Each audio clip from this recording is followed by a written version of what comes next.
Well, welcome one and all to the K.O.E. Nation, folks, for a very special presentation, folks. Let's make sure that you are getting K.O.E.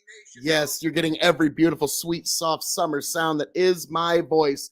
And folks, we got a lot to get into because Phil K.O.E., Tyberius D, it was a rumble, it went down, and you saw it for yourself, folks. So this is going to be quite an interesting encounter. It was a battle of ideas. It was a battle where Tiberius, the forces were arrayed against him. He had the Brothers of Extreme coming at him on all sides, and it was just more than he could handle. And the thing is, folks, during one of the live streams, he banned my brother from his chat for things he said, and he said they were totally egregious. Well, folks, your King of Extreme has the receipts. I have the screenshots that are going to go along with this little journey. So, folks, now you're going to have to forgive me. On this file, Tiberius is louder, but on the master file, it's even. But on this one, Tiberius is a little louder, but your King of Extreme powers right on through nonetheless. So, for the first hour, there's going to be a little bit of sound disparity, but once we get over to Big Buck and Empire, where it gets really spicy, that is where everything evens out. So don't worry, folks. This is just a minor inconvenience. But with all that being said, let's get into how this night started. Tiberius and I started off getting along very well. Ty has mentioned that he's had some personal stresses in his life, and also he's been just a touch ornery as of late. Now, everything would have been fine, but then when he banned my brother, I'll be frank, I didn't take too kindly to that. And after that, the evening, it got fun. Oh, it got fun. It was really something. So with all that being said, and without further ado, but don't worry, folks, I have the file with the screenshots. I've got everything so we can find the cause of all this. And to be frank, as a little bit of a spoiler, but I'm going to wait till we get to that point, on the screenshot of this conversation, Grow the Farm Up's criticisms of Tiberius were pretty tame. Pretty tame. Like, you hear me mention afterwards the potential of maybe getting some thicker skin. Could be something as a potential. But with all that being said, let's get right into this, folks, because we got some ground to cover. Boy, howdy, do we ever. Oh, there we go. I should probably add it to the stream. That could help. But so, without further ado, like I said, we're getting along great here at the beginning, but let's see how it goes through the night. Oh, goodness gracious. Okay, hang on. Wow, really? I'm having all kinds of audio issues here, folks. So let's see how we can make this work. Wow. Okay, I got to go to my volume settings. That's great. Isn't that great, folks? Choose my input, choose my output. I would like it to be my Yeti, you freaking idiot.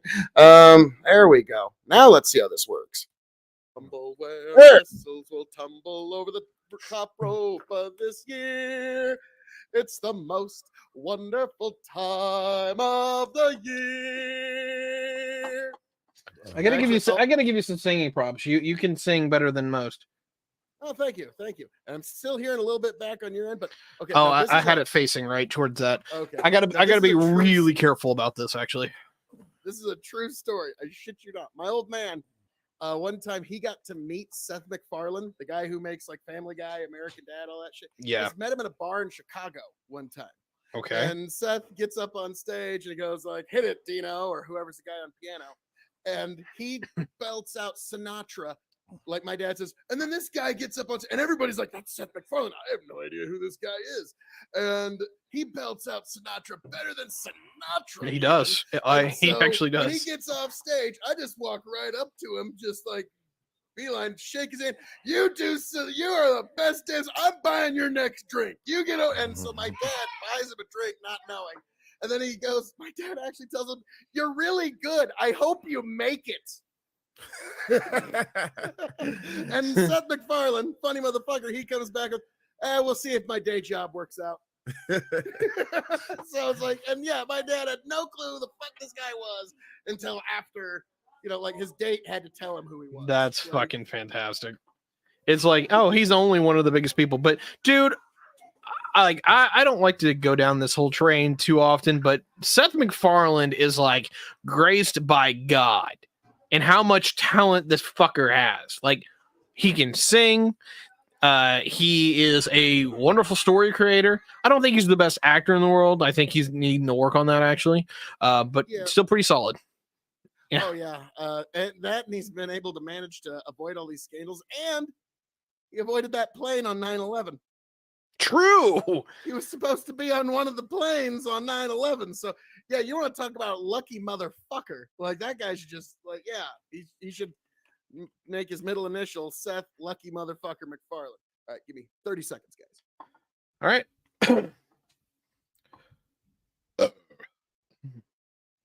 Yum.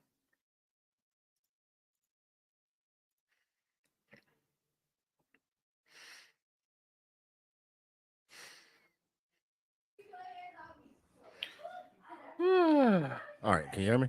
I can hear you along with everybody else. Yeah, I'm about to mute again. So when I move the windows around, it doesn't move for you, right? I don't see anything moving around at the moment. Okay, interesting. All right. Yeah, right. Or at least so far, it's just been whoever joins in, whatever. I wish I could move everything around, but I think that you have to have producer powers to do that. No, you don't. The little square, there's a little frame button at the top of each person's camera. Okay, yeah, I got that. And it makes me tiny, and I can make Phil big, but then I can't move anybody around. So, actually, move. No, it just kind of. I mean, if you keep clicking it, people will move around. You need super eventually. producer powers for that. True. No, it doesn't. No, it doesn't work with my end either. All right. Let me know when you guys are ready. I'm ready on my end. I was born ready. We're talking about secret documents, and we're talking about aliens, right? Yep. All right. I can lead into the secret documents if you want to do the aliens. Yep. Gotcha. All right. So who's doing the intro for the show? My phone to actually read the fucking article. That's the point of, the impetus, the cause of all this, as Arn Anderson would say. Sure. Anyway, back to the conversation point, the real one. Who's introducing the show? I think you're up to bat if we're doing offsets. Okay, I can do that without any problem. Do do do do do do do do do do do do. All right, we ready? As ready as I'm pretty much gonna get. So. Welcome, one and all, to Truth in Fiction, folks. I am your King of Extreme, Phil, K.O.E., and I am joined by the one, the only Tyberius D. And folks, this is the day, this is the time for you to decide. Is this truth in fiction or truth in the lies? Truth in description or truth in disguise? Whatever it is, folks, it's you at home who decides. I am, of course, the devilishly handsome outlaw himself, your King of Extreme, Phil, K.O.E., the man of the hour, the man of the power, the man that makes the other podcast cower. You can find me, of course, right here at Truth in Fiction Pod on YouTube and wherever all great podcasts can be found. Also, check me out at K.O.E. Nation on YouTube, TikTok, and Twitch. And I am joined this evening by my indomitable broadcast partner, the one, the only, Tiberius D. Good evening, everyone, and it's great to be here with you once again for another episode of the Truth in Fiction. I cannot even talk today. Truth in Fiction podcast. Of course, I had to fuck that up, but that's just a me today on a Friday. But it is so good to see you. I had a wonderful lineup for you where I was going to be like, "Good morning, Vietnam," but wonderful shout out from earlier today that I had with some coworkers, but I am completely crashed the script. I'm still doing it, actually. I'm having trouble with words. So I'm going to have to turn it back to Phil K.O.E. for a minute while I unfuck my brain. We'll see if we get there in a second. Well, don't worry about it, Ty. I am the master of sartorial resplendency. I am also the impresario of language itself. So do not worry, sir. I can bring us forward to a better day.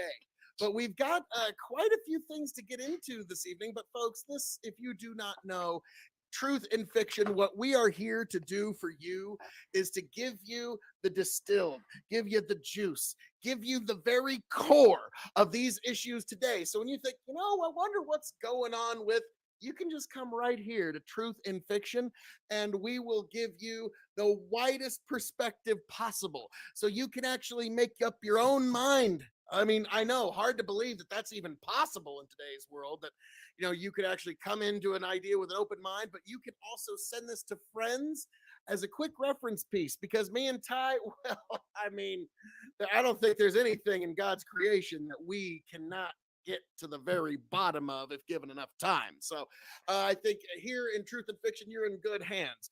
And today we're going to get into something topical, and then we're going to get into something way out there.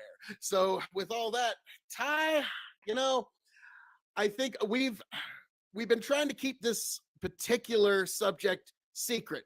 We've been trying to keep it under wraps, if you will. We've been trying to keep it classified, but unfortunately, I just left some of the documents here in my bar, and now I'm sorry. So with all that, why don't you unpack this lovely document drama for all the folks at home? Oh my gosh. Okay, so none of this is lovely. And we're finding out some real things here. We're finding out some ridiculous parts here.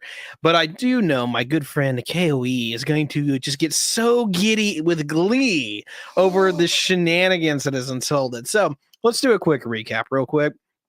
About in the middle of last year, in basically the closing days of August, there was a raid on the Trump compound at Mar-a-Lago, whether you want to call it, his mansion, his compound, whatever. I'm not trying to make wordsmith there. But what the real kicker was is that apparently there was a investigation and leading to that the Biden administration believed that Trump had a particular set of documents that they didn't want Trump to have. Now, I will come full circle with this here in just a second, but the long and the short here is that the Biden administration was not too happy with some of the documents that Trump may or may not have had on his person, and largely saw that as a national security risk. So, in the spirit of basically unearthing what may possibly be there was a raid on Mar-a-Lago, and we've been having a little chat about that. It actually kind of died down, but then what happens? Somehow, one way or another, Biden has now been caught with some classified documents of his own in his own residence and in his, I believe it was his former office. And to slap this all down, there is two more updates to this. The last one was just from a couple days ago, where Mike Pence, former vice president, has also found out that he has classified documents in his Indiana residence up there in. Found out. Yeah. And now there are congressional oversight that's been stepping in, and basically they're opening subpoenas on four living former presidents. That would be Bill Clinton, George Bush Jr., the kid, Barack Obama, and I believe it's Trump himself is still under the warrant. And then you have 5 former vice presidents, and I believe Walter Mondale is among them. So, they are leaving no stone unturned. So, I was about to say, if Mondale happens to have a classified document too, I mean, that's I'm kind of like, maybe just let the guy keep it. At this point, it's probably not all that relevant, but I do understand. But now, I'm going to be honest with you, Ty. I want to bring one thing to close before I send it back to you. All right. So here's the truth within the fiction. I'll then let Phil spew the fiction. What it largely comes down to is this: every major executive has classified documents through their security clearance, and a lot of times that gets sent home with them. Hey there, Nolan Richardson. How we doing? We are getting into one of the great rumbles of our time. Me and Tyberius have it out, and basically, you're going to see it. Here we're getting along, but it slowly starts to descend, and it's going to be, it's worth coming along on this journey. And I have the receipts. The person who got banned, I have the screenshot of the conversation. So this is going to be fun. So gather around, folks. Yes. Sometimes your Secretary of State, you take it home, you review your documents for the next day. Sometimes your vice president. All of these are real. The only reason why you don't have most sitting presidents get in trouble with this kind of thing ever is because they're in the White House. So that's their legal residence.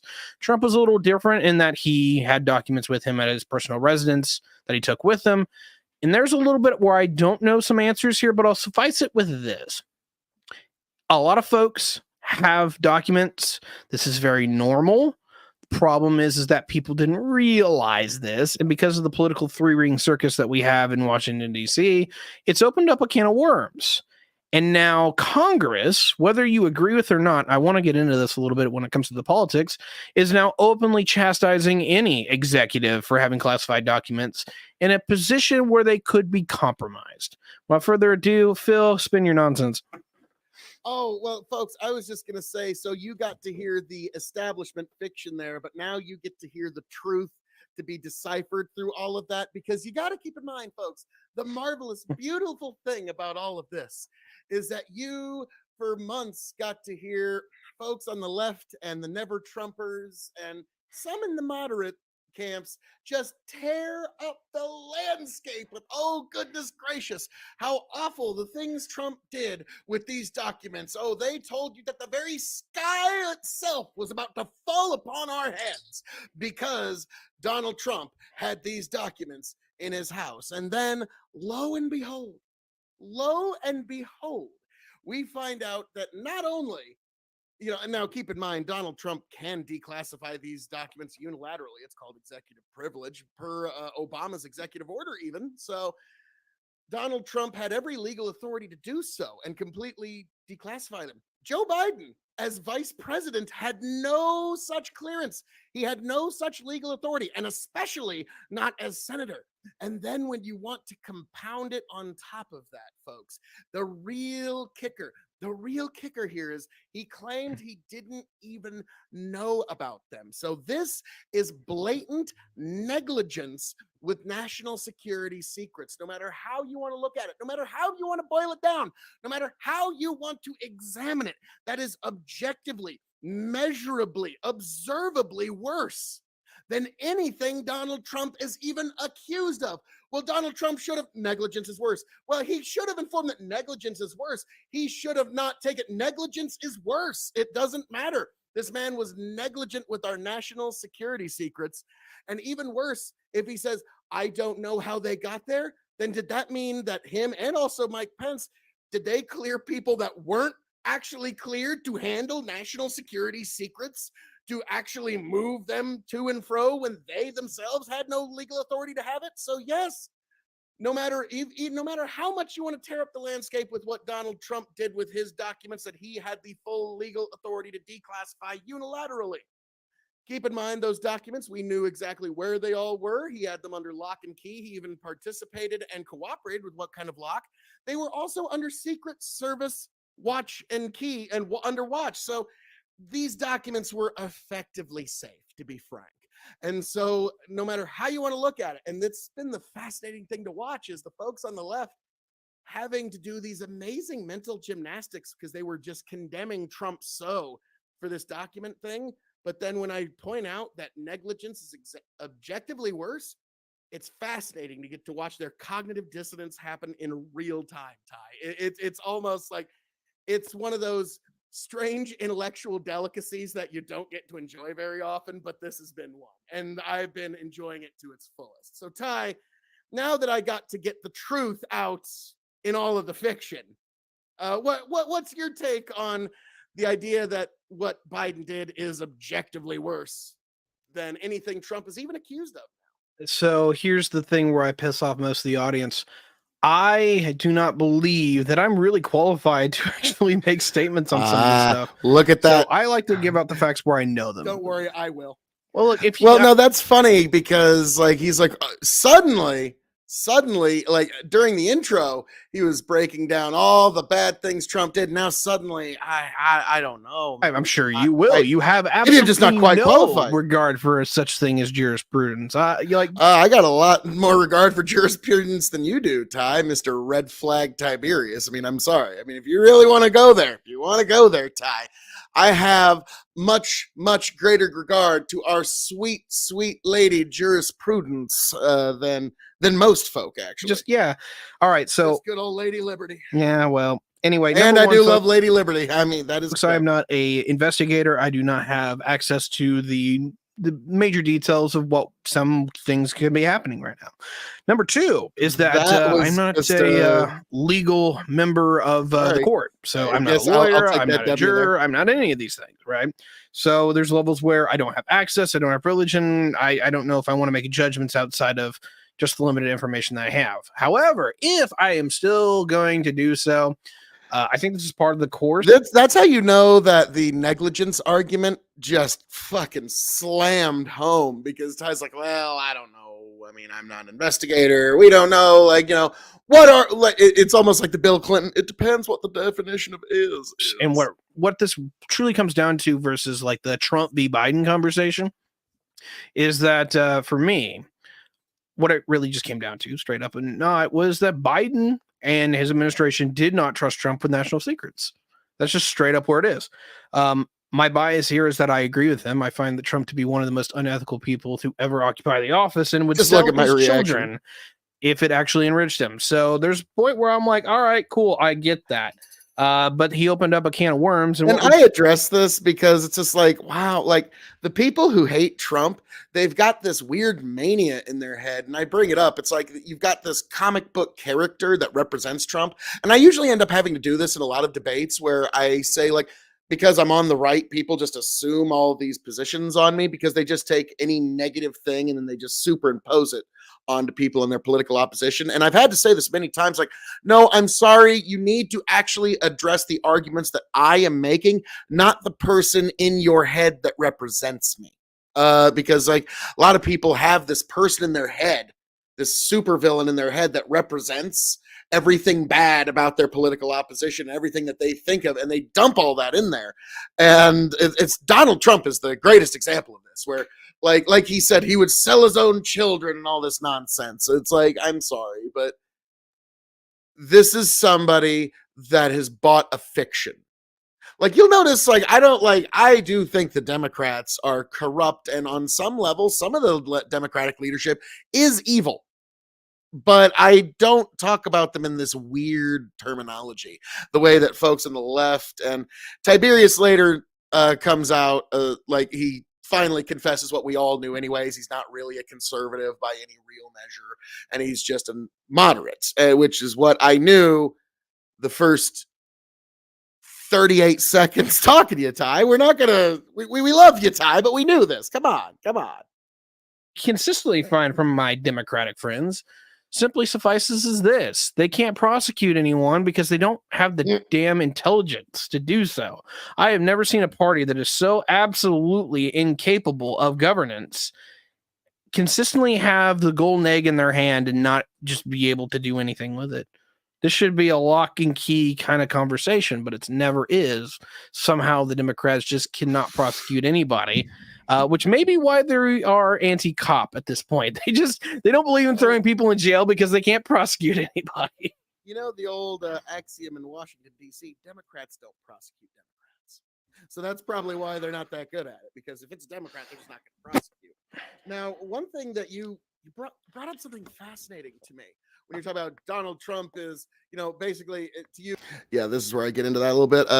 Need for ink. I think the problem is that people tend to be lazy and oversimplify positions to, quote, left-right, end quote, or Dem-Republican, but completely ignore different reasons why people may come to support a particular position, regardless of what mainstream party supports it. Yeah, I've had to talk about this before, where, like, when people are assuming that the Republicans support X because they just must be evil. And like, I had to go like, could it just be that they have a different set of principles than you? I know it's hard for you to imagine, especially people on the left like to imagine that the way they think is just the default of the world. And the fact that they get any pushback at all is actually usually quite shocking to them.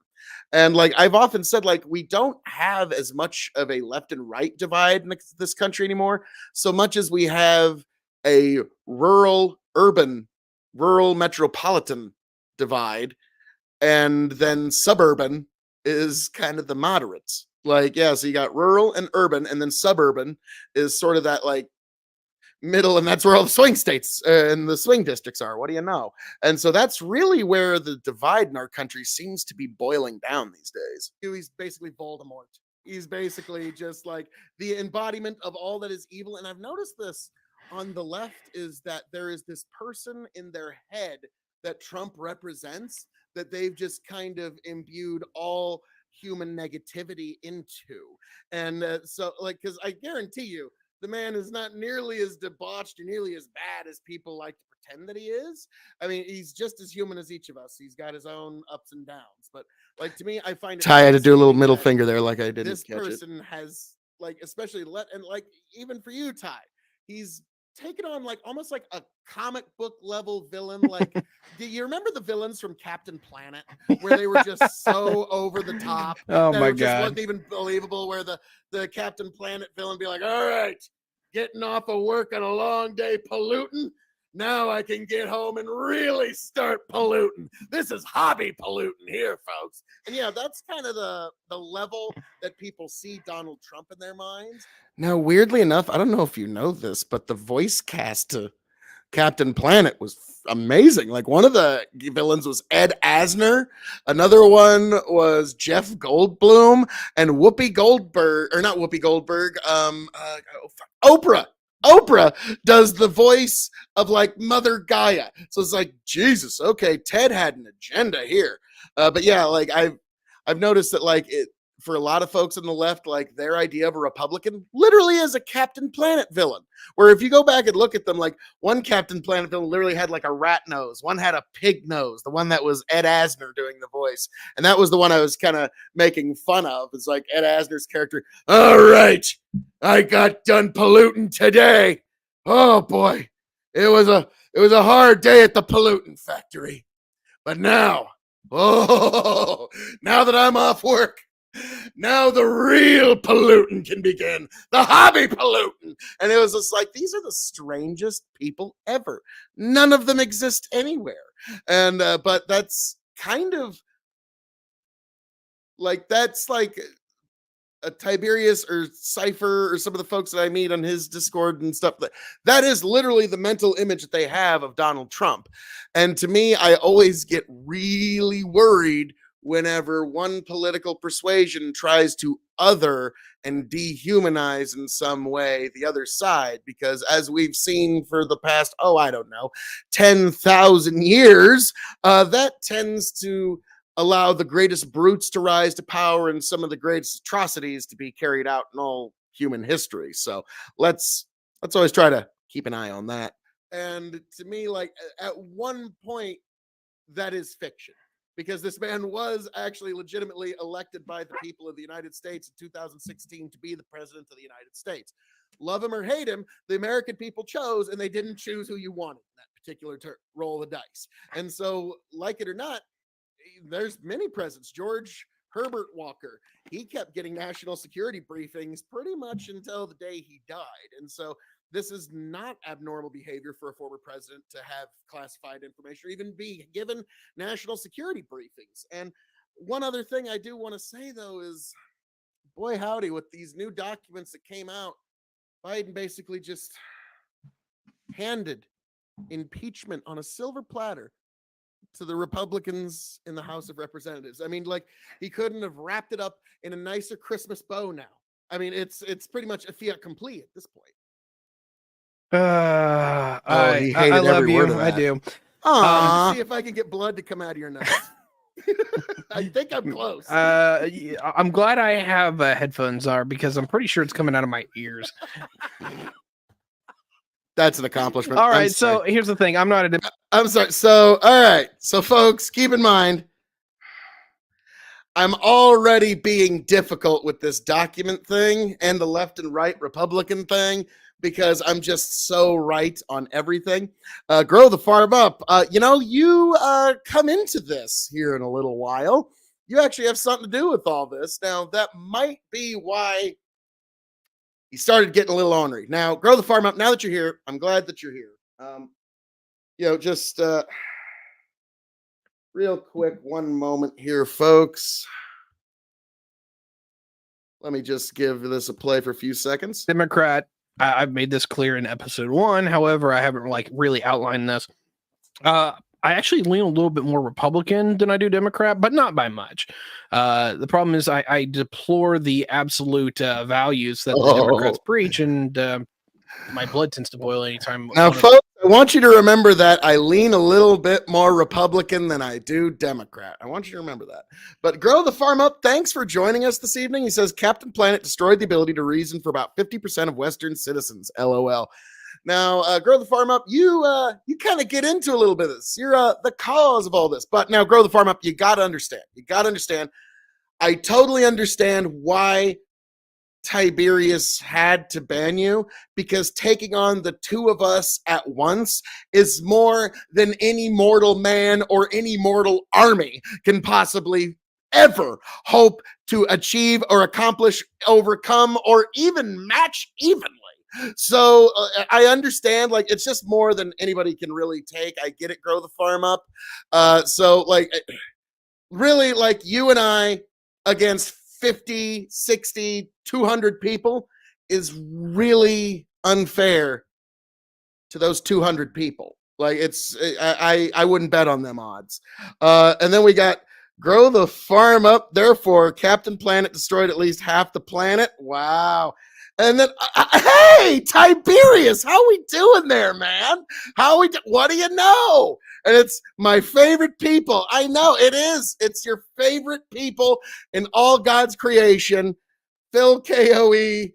and Grow the Farm Up. It's a match made in heaven, folks. It's going to be nothing but, I mean, love is going to be in the air for the rest of the evening here, folks. So, but yes, so I'm sorry. So Tiberius, I totally get why you had to ban Grow the Farm Up. I get it now. Taking on the two brothers of extreme upness is more than any one mortal man can ever possibly hope to. Like, it really was unfair. Like, that was unfair. The two of us against you. Like, I'm sorry. So for that, I do apologize. I do apologize, Ty. But so we continue on. Them opens their mouths. On the other side of that is and I'm even playing the one where you're louder, Ty. Like, all right, you're welcome. Why is it that I have to deal with Republicans, which are immoral, and Democrats, which are amoral? It's such a great distinction to have. So it's great. It's kind of funny because, like, I kind of view it like almost the exact opposite, because it's, you know, the godless left. You know, that's how the right does kind of view the left, and then the right views their own as folks like, okay, that person made a few too many concessions. That person made a few too many concessions. They're like, because, like, I mean, I'm sorry, Grow the Farm Up. There you go. There you go, Tiberius. It's just too much. I can't handle you both. I'm just going to leave that there. Just going to leave that there. That's, I mean, my God. We love you, Ty. We love you. I've always noticed, just kind of as a quick aside, I've noticed that there's this weird inverse opposite for liberals and conservatives. Liberals tend to view conservatives as people who could have been liberal, but somehow failed. And this is why they sometimes come off as a little condescending. I forget who I got that line from. Conservatives, really good YouTuber. Liberals as people that could have been conservative, but along the way were somehow corrupted. And I really like that line where liberals view conservatives as people who could have been liberals, but somehow failed. And so this is why liberalism seems condescending. I forget, like, somebody formulated that line, and that's a good one. And then on the right, the inverse opposite, and this is my own creation, is conservatives view liberals as people that could have been conservative, but were somehow corrupted. And I get into that a little deeper here. You know, just the big wide world corrupted them. The devil corrupted them. Academia corrupted them. Someone corrupted them along the way, but they could have been conservative. And that might be why conservatism sometimes comes across as a little preachy. Now, I know that's a little bit of an aside, but like, we're getting into the way that each side sees each other, and I think that's something worth bringing up. Well, it is worth something bringing up, because unfortunately that is the conversation now. It's not about who does what or why you do it. It's about I'm sorry, I actually misworded that, but it is about who does what. It's about the who, not the where, the when, and the how, which is a great lead into our producer and what he wanted for the show, which I can kind of recap. But the real issue here is that we have such a hard team dynamic here in this wonderful country, to where instead of being an American, and you know what, you being maybe a liberal Republican, which used to be a thing at one point. This guy named Eisenhower kind of was that. You have a few people. Oh, you shut your mouth. God. And then you have conservative Democrats. They used to be called blue dogs. This is why Democrats could used to win my district, is that somebody who was a little bit more conservative would run here in the Democratic Party and they would tend to win, ironically enough. Now we can get into the recap of why when this. I was a kid, my barber was a blue dog Democrat when I was a kid. And it's guys like him was the reason that Ben Nelson never became our governor or our senator. My city and my county were Democratic bedrocks from basically the time that FDR came to power all the way up until about 2016. And then all of a sudden the Republicans were literally the entirety one-party state here. It was quite shocking how quickly that change happened. Give me just a second here. And while he does that, there's more love in the air here. We got Grow the Farm Up going. Hey, Ty, I actually watched a little of your panel last night, commented a few times. Do you just believe that you're so much smarter than everyone else and everyone else's thoughts are just so below you? Love is in the air here at the K.O.E. Nation, folks. This is gorgeous. This is gorgeous. Okay, that God bless. Yeah. Bless. Now, granted, you know, like, the wonderful power of Dr. Pepper. Now that's the downside of like Ty being a little louder, is like when he's got to do that, like that's when I tried to jump in and like cover audio. So like, cause like those kind of things are generally unpleasant for people to hear. So I always like put like, cause trust me, I remember my first year of Revolutionary Wrestling podcast. It was bad. It was unlistenable for me. So yeah, like I learned a lot of lessons along the way about little things like that. So I was trying to like step in, not to like interrupt you, Ty, but like when you're kind of like burping, I was like, and let me tell you folks about Tyberius D. Phil K.O.E. Because that's, you know, that's how you fill in when you got a problem like that. Yeah. Oh, it's good stuff. It's good stuff. Mixes with sweetened bourbons very well, but Yes, it does. you know, it will cause a little bit of burpage and hiccupage. But yeah, Yes. like now, granted, now Ty, because of the latest debacle that Mike Pence finds himself in, I'm sorry, I am having to, like, I've gotten word from right-wing headquarters actually that Mike Pence home state's red state probation has been extended another 12 months. Now it's 3 years of red state probation for India. I'm sorry, Ty. I'm sorry. I mean, if we're on probation, that's fine. You're not in. invited to the party as it is. Oh, well, no, the rest of us red state folks, we're punishing the Indiana for giving us Mike Pence. Sorry. Yeah, right, I know he's trying to be like, but Indiana's so awesome. No, you gave us. Have to say, I tell you what. I mean, we're pretty fucking awesome. Like even like Ben Sass even was like one of those like, okay, there's times you piss me off, and then there's times I agree with what you're saying. And it's yeah, he was complicated. And so, like, yeah, Nebraska, we're pretty fucking awesome. What can I say? And also, like it or not, Ty, I mean, my senators mean just as much as your senators. So, yeah, you do listen to Nebraska, like it or not. And maybe just a little bit of jealousy about how awesome a corn we grow here in Nebraska. Yeah, I went there. Oh, God, there's more love in the air here. Tiberius D, some folks really give me a run for my money. Some folks are just way smarter than me, but rather combined are over 20%, but neither combined are over 20% of the time. I might want to revise that. But I don't know where you're going with that one. But, well, I mean, don't get me wrong. Ty, I mean, fought a good fight, you did, but like there was just too much the flash, the panache, the flair, the indomitable. Like when it's Phil K.O.E. and Grow the Farm Up, it is literally a mere mortal up against both the unstoppable force and the immovable object. So it's not an enviable position. So I understand entirely. Grow the Farm Up. Do not want a legitimate open discussion of ideas. I enter every new situation without a preconceived notion. You'll be surprised how much we learn from each other when you don't ban anything you disagree with. I'm going to be honest, since I got you both here right now, Ty, I did get the transcripts of what was said, and that's pretty light. In fact, since you're both right here, right now, let's do it now. I got the, here we go. Here it is. Now it's a little fuzzy, folks. It's a little fuzzy, but, well, that's no good. Well, that's a bunch of poo. Thought I had it. Stop share. Let me try that one more time. Not your Chrome tabs. Well, okay. I'm just gonna have to read it then, if that's the case. So, all right. It started off with Grow the Farm Up saying Russia is setting up for a massive offensive. The spring, they will redraw the map probably by May or June. And Grow the Farm Up also says, I don't think you're taking into account that all of these NATO weapons and funding will not actually be in the field of battle in time Putin makes his move.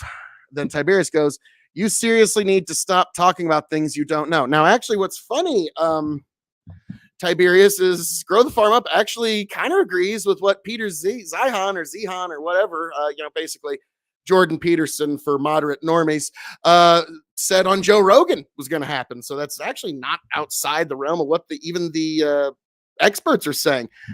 Grow the Farm Up comes back. Let's see, Tiberius. The entire commodities market has been trading on the Ukrainian-Russian conflict for the last year and a half. Yeah. What would commodities traders and farmers know about global markets? Then Tiberius, it's like saying you understand astrophysics because you've studied Mars. You are a clown. Grow the Farm Up. And then I think this is where the disagreements came down, folks. This is where it got kind of spicy. So this is, I think, what the ban actually was about, in my opinion. Okay, Grow the Farm Up. You want to put your money where your misguided opinions are. I bet you $100 by next June, Russia has the momentum, and you really need to stop getting your info from CNN. Just telling other people that you think you're smarter than them doesn't make it so. And then after that was when I started seeing Systrom and his comments after the ban. So again, like I said, Grow the Farm Up, he does not get his information from CNN. That is incorrect. He gets his information from Peter Zihan, who gets his information. I'm sorry, Ty. That's just a little funny. Tiberius says, I held no reservation in leaving some idea at the door. If someone tells me that they want to discuss the earth being flat, they can chat with someone else. Well, no, we've been over this, Tiberius, and like you even had to kind of concede I was right on free speech. Another great video to check out. We might get into that later tonight. Tiberius admits Phil K.O.E. was right on free speech. The thing is, if you're not willing to engage with certain ideas, now if you engage with it once and leave it in the dust, you don't have to keep going back. But if there's just certain ideas that are Voldemort to you that you refuse to engage with, to me, that just tells me that you're not as confident in your ideas or in your arguments as you'd like to say you are. So that's, yeah, to me, that's just a confession that you lack the confidence in your own arguments to just stand up and defend them. I understand your argument here, but like to me, it's like disproving fascism is no brain feat. Disproving flat earth is no brain feat. Disproving Marxism, like any sixth grader that's actually done like gotten a B average, it's no brain feat to disprove shit like flat eartherism and Marxism. Okay, it doesn't take a lot of brain energy. Okay, so if you can't do that, then maybe you kind of need to go back to the drawing board in terms of ideas. That's always my thought, is because Tiberius, I mean, you'll notice your king of extreme shrinks from no challenge. In fact, I've even thrown out challenges to Andrew Tate, and his silence speaks volumes. But we now get back to the video, folks. All right, let me pull that up. So my attempt to pull up the receipt for you on screen, but if anybody would like it provided, I would be more than happy to provide, because I'm just that sort of awesome. There we go. God damn it, I'm awesome. All right, we continue. Onward, upward, and forward. Hell, we even gave the country William Jennings Bryan.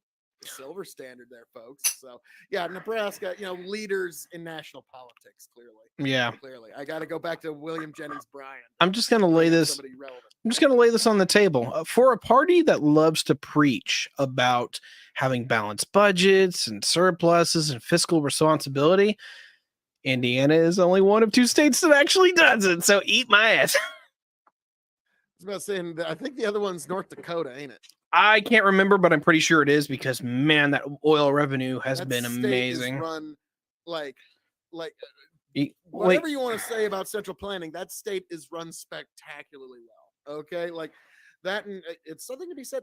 It has a state bank, how most we got the Federal Reserve, the big federal bank, but North Dakota has a state bank, and it's fascinating. And they make sure it's kind of like a farmer protectionism up there. I've got some buddies that are up there, and if you get them started on their homestay in North Dakota, oh my God, it's one of those, how much time you got. It's like if somebody's like, if you got a few moments, I'd like to talk to you about our Lord and Savior Jesus Christ. It's like, how do I don't have 45 minutes. I'm sorry, buddy.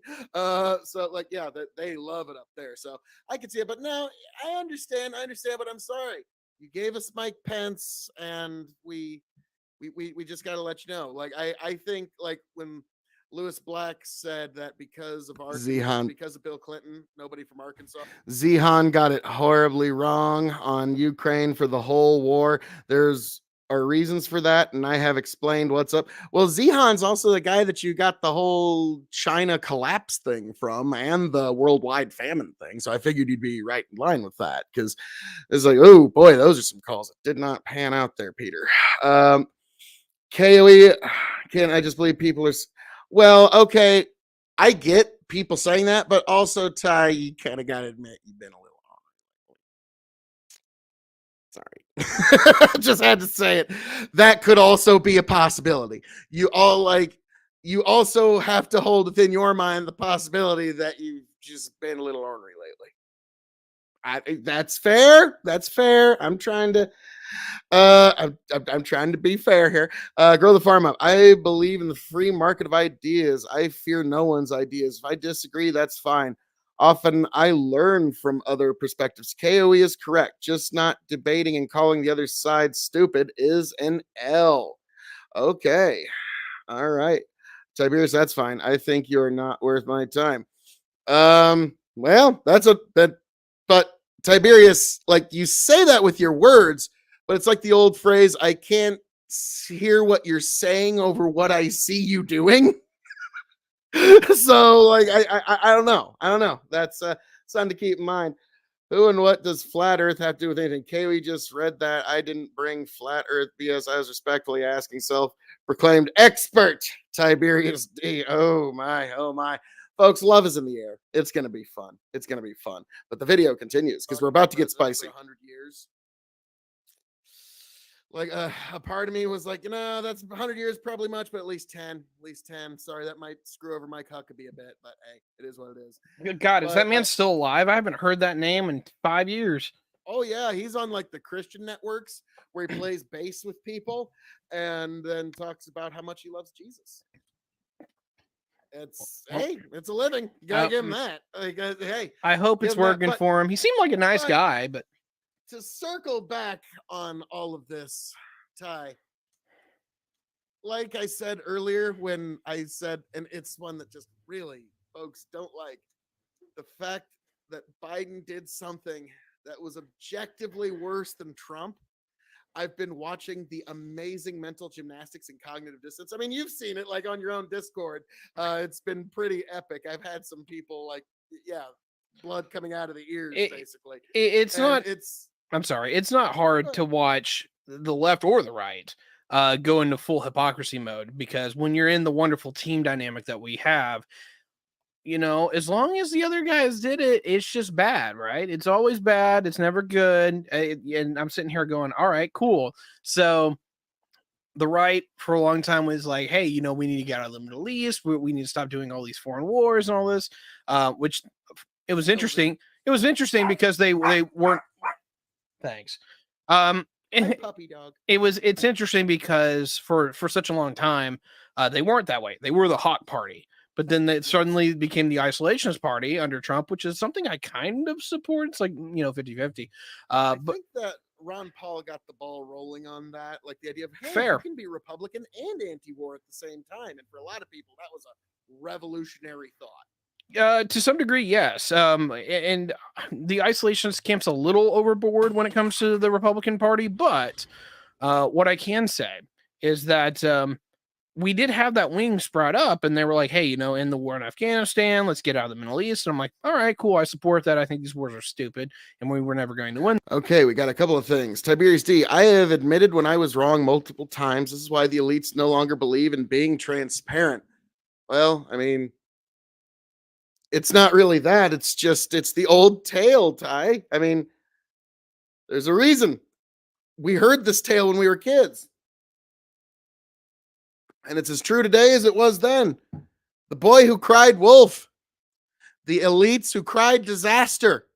It's nobody's fault but their own when nobody listens to them anymore. Even if there is a real disaster, why are they going to listen? They're just liars. So that's unfortunate. And now, Ty, one thing, when you say like what's going on in Ukraine and you've got all the answers and everything's lined up so perfectly and you've got all the intel. All war is won by deception. Sun Tzu. All war is won by deception. So the idea that you or me or any of us out here in the internet world or out here in civilian world have the real picture as to what's going on. What a shock that us in the West think, oh boy, Russia's just on the back foot. They're on the ropes. And Russia's like, they don't even know what's coming in the spring. And so, yeah, it looks like both sides' propaganda seems to think that they're on top. And so, Ty, also keep in mind that the people that you listen to, there is a non-zero chance. I'm not saying it is, but there's a non-zero chance that they are war propagandists intentionally feeding incorrect information to make folks in the West think everything's a-okay, because that's what you do in war. Okay. So so whenever we're listening to, oh, this is what's going on in war, I always say the anti-war folks are always ultimately proven right. Grow the farm up. And then you just ban, which is fine. You spent the better part of 2 live streams eating your action, but you really escalated talking some shit on me to the point of near threats, name calling, etc. Okay. That BS is supposed to be beneath an open-minded intellectual. Then you spent the better part of 2 live streams getting schooled while you were maybe a little overreactive. A goal is a better show. Okay. We need Tiberius. We need another bet fill. Okay. I would have took some hard money for you. Not really, because the Senate was like, and Tony actually found the clip from months ago, like literally in the summer when I basically called the election as it came down. As it got a little closer, I went rah, rah, go team. Come on. That's what you do when you're in election season, when you're down to the last few weeks. And what a shock, Ty. Everybody in the last 2 days went with the polls that were like 2 days out, and that was their opinion. But so your King of Extreme actually took big, wide steps. And also when I said 30 seats, I actually said give or take 15. So I'm actually right almost to the fucking seat. Yeah. It was Dodger. No, actually, I was down to the fucking seat. But no, what's your bet? What's your bet? You want action? I'm all ears. Grow the Farm Up threw down a bet and you banned him for it. He threw down $100 bet that Russia has the momentum by the end of June. And I'm sorry, you want to talk about dodge and weave? No. You ran with your tail tucked between your legs, son.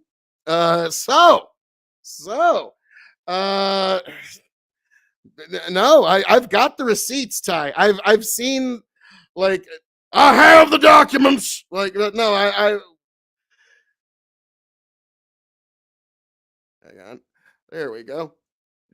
No. Grow the Farm Up did legitimately save the screenshots. I do have the documents here. And so he threw down $100 bet and you tail tucked. So lies and slander. No, you need to throw in communism. Lies, communism, propaganda. Like then you got, and comedy's a rule of threes. Ty. And then Biden actually finishes it, and they could not cry harder. All right, cool, whatever. No, I'm curious. Like I'm willing to take bets, Ty. You know me. I like the fact that our bets are for children's hospital charities, because even if you're wrong, who gives a shit? In your wrongness, you're still helping out sick kids somewhere. So, but so no, I'm all ears. I'm all ears. Whatever bet you want to take. Grow the Farm Up has $100 bet for who has the momentum come the end of June. Like this is interesting. This is interesting, Ty. And then you have leaving the equipment and the people that were loyal to us. You know, it's the idea of you never leave a good man behind. So I get that, and also right, because the Republican Party worth of equipment we left behind, that's going to Ukraine now. So right, that was a real bad idea. Like, I'm sorry, no, like the Republican Party is now suddenly pro asylum seeker and immigration. Nah, you can't play this road with me on both ends. Folks who help our troops out, absolutely. Like, I'm sorry, no, Ty. In the rhetorical chess game, I'm sorry, but I move my troops queen all the way over the board, because no troops. Like, they helped our troops out when we were over there. They helped our boys in green when they were over there. We need to get our people out. That, and we left all this equipment, which is now going to be used against Russia's war against all of NATO in Ukraine. And so, yeah, and I'll get to that here in a second. Let's see.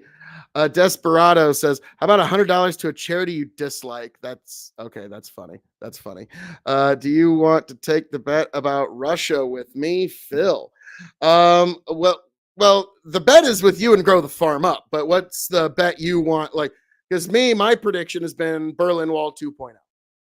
I said that the day Russia invaded Ukraine. You were on the stream with me. I made that call. And with each passing day, I am closer to being correct, because this war is probably going to bog down for years and years and years. Grow the Farm Up. Just eat your crow, and you learned something. I hope. I clearly touched your very, very thin nerves. You were just toughening. We're just toughening you up if you're going to get into podcasting. Oh man. Desperado, like Planned Parenthood or the ACLU. God. Well, like, I like the idea, like we do, like what we do is, if Ty is wrong, he has to donate $50 to Omaha Children's Hospital here in Nebraska. If I'm wrong, I have to donate $50 to the children's, I forget its name right now, but the children's hospital, the major one in Indiana. And so, like, even if you're wrong, you still, you're still doing.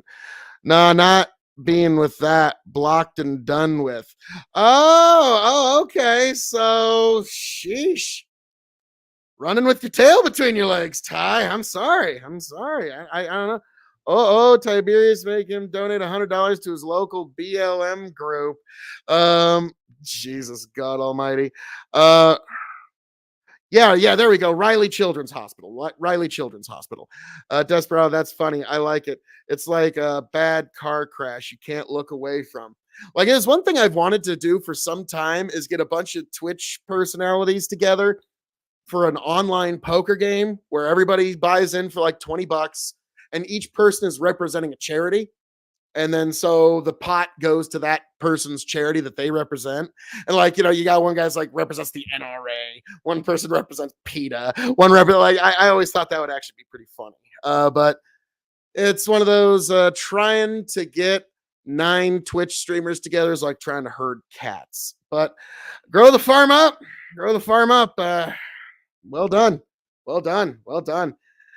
Grow the Farm Up and Phil K.O.E. It's just too much for any one mortal man to take. It truly is. So now that's heading over that way. Clearly working for them. You don't leave those. You break your weapons before you leave. Yeah, clearly working out for them. I will simply suffice it as this. Number one, the pullout was mismanaged. This was shown to be true. Told them, hey, we need X amount of time to do this particular pullout. He basically asked for a third of the time and mandated that it would be. Tends to happen. Tends to go bad. Like, I'm not shocked. But the other side of this is that I'm just quite. So what you're saying, Ty, is what happened is unlimited power. Oh man, that's too funny. Appalled by if there is any fault that we can put into not only just our public figures in general, but to particularly the other team. Yeah, we'll do it, even if 90% of what we wanted actually gets done. So it's quite shocking to me. And of course, the left is crying bloody murder since Twitter was bought out. Where it's a private company, it can do whatever it wants, and then what do? They went reversed, full speed, reversed. They almost broke their back. The Europeans are threatening to ban Twitter. Yeah. They have asked the UN to sanction Twitter. Like, the left has gone full batshit. And, like, okay, not that they aren't always full batshit, but on the other side of that is that the left has gone now you're speaking sense, Ty. Reverse. And as far as I'm concerned, everyone who isn't left is fully and absolutely welcome to tell these people to eat bricks, because they should. They were lying through their teeth because they expected that social media was always going to be on their side. And when the biggest social media platform got bought out by a guy who was going to say, go screw yourself, they cried bloody murder. And more particularly, they became massive hypocrites. I'm not saying that people have to be pure to the point of stupidity, but it's like, hey, look, if you're going to lay something out. Hell yeah, Desperado Sensei. Yeah, it'd be really fun. And and just the fact that there'd be a political angle to it could make each hand just a little more, just sting a little more. It'd make it a lot more dramatic. Have it laid out in principles. I don't want this to happen because of principle X. And when it goes against you, you fucking own it. And I can't find a Republican or a Democrat that can do this. But it's possible to hold in your head the thought of you are anti-war, and also the way that Biden left was a complete bungled fuck up. Those two things can both be true. You can hold them both in your mind without any contradiction, because the folks who and here's the funny thing, the folks who are anti-war ultimately in enough time are always proven right. Like it's just, it will happen every single time. Ultimately at the end, it's like, oh, what do you know? The folks on both sides of this war got horrifying. Yeah, they started all committing atrocities on each other. And now keep in mind, when you're talking about it's not going that good for Russia, keep in mind, we're basically at a stalemate now in this Ukraine conflict. And this isn't Russia versus Ukraine. I know that looks like what it is on the surface, but this is Russia versus all of NATO's might and all of America's equipment and backing behind it. So this is fascinating that we're actually at a stalemate at all of this rather than Russia being pushed out in its entirety.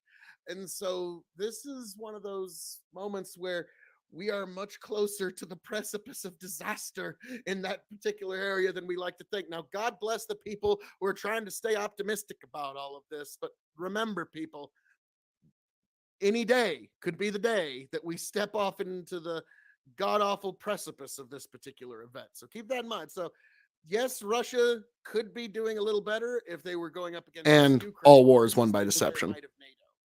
I'm going to have to disagree with you on all counts. However, I think it'd be wise to wait for this particular topic on an episode we can dedicate the time to it, because there is quite a number of details here. But suffice it to say, this is not I just wanted to tease you and make you try to squeeze something in there. So okay, well, I knew you'd like yeah, you kind of suck.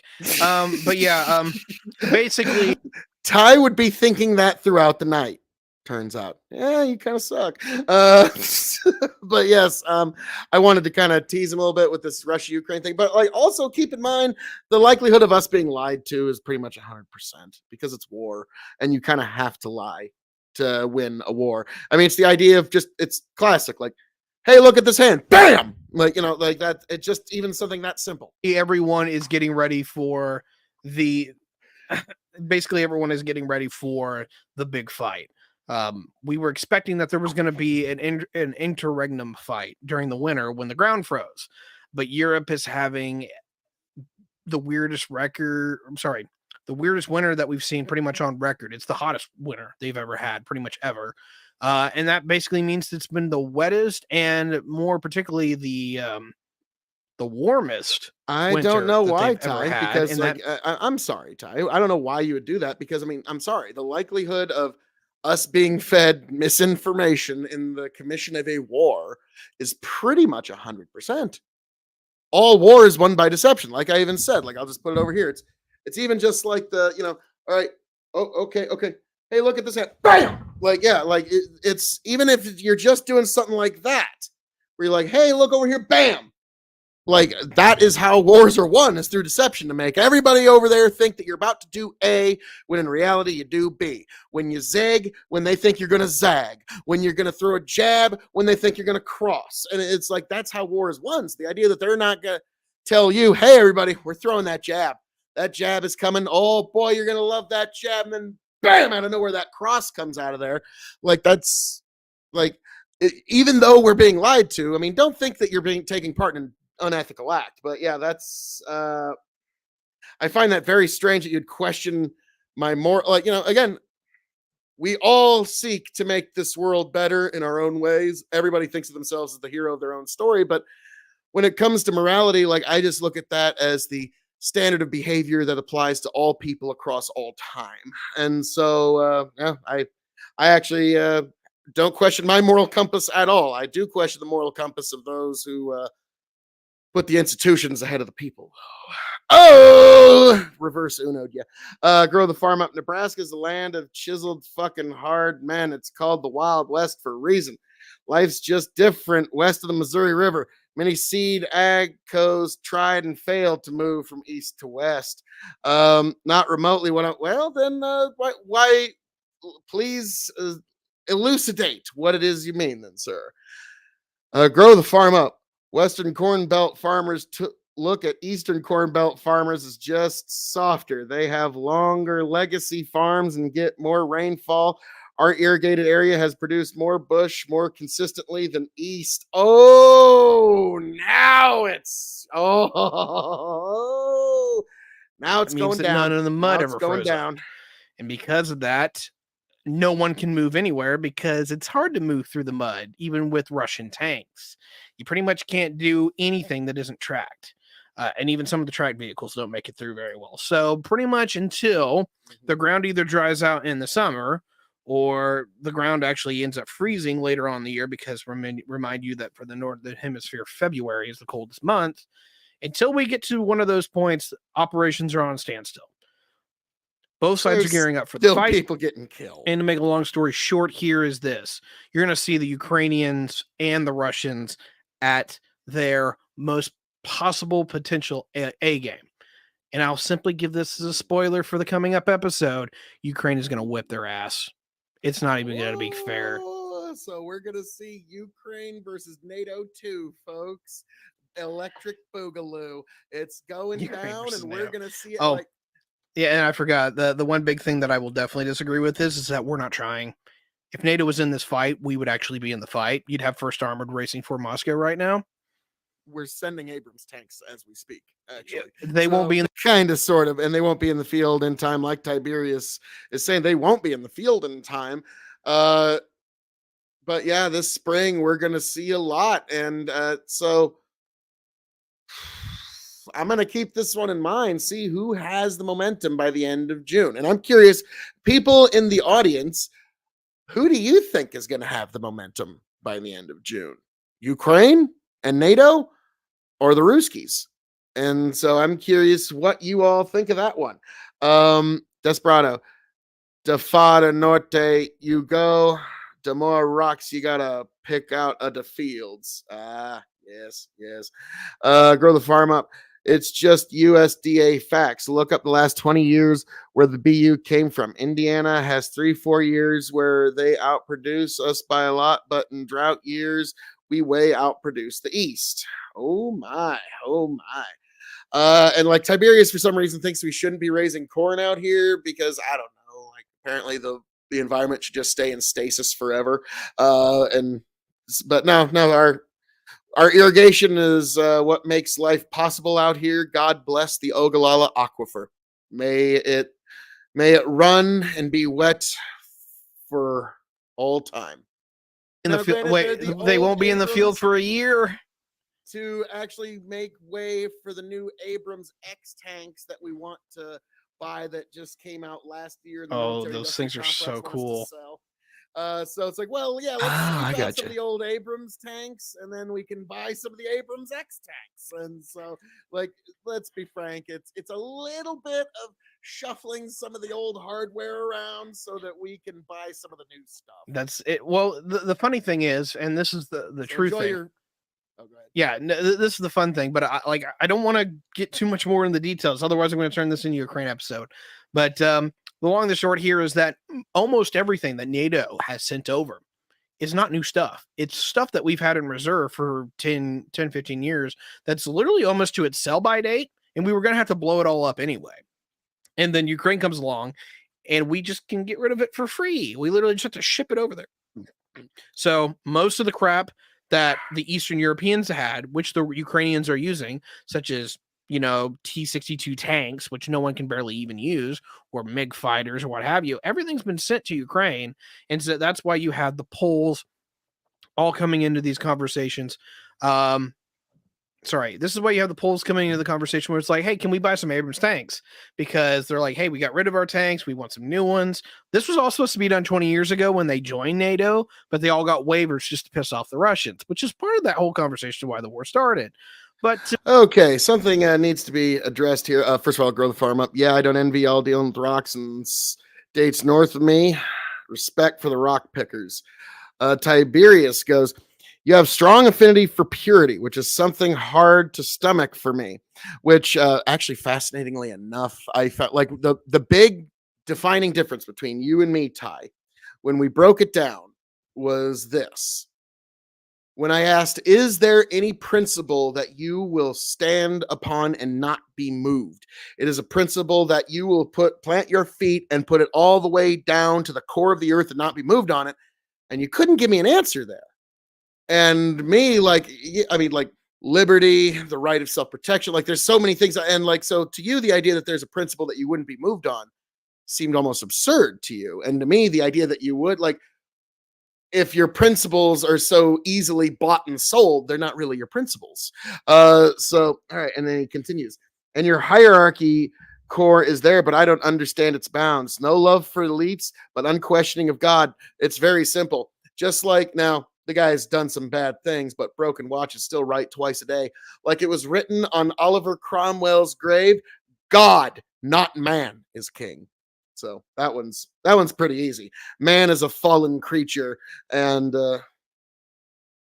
don't follow club rules. Don't expect club privileges when it comes to the commandments of God. Desperado Sensei, Minnesota, North Dakota accent.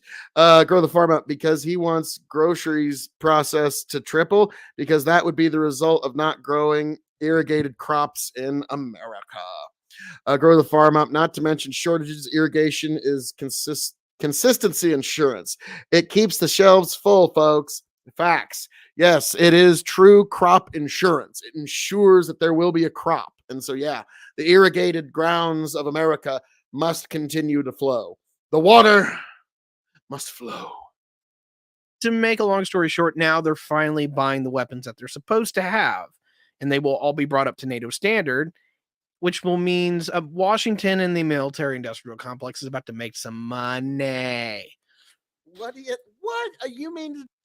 Let's see. Desperado, grow the farm up. Most of the farmers up there tend to learn MIG welding pretty quick. You break plow heads, cultivator heads, and discs every season.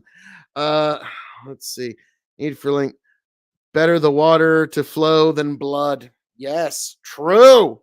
Need for ink. True. Wow. I mean, one of the comments of the night right there. Wow.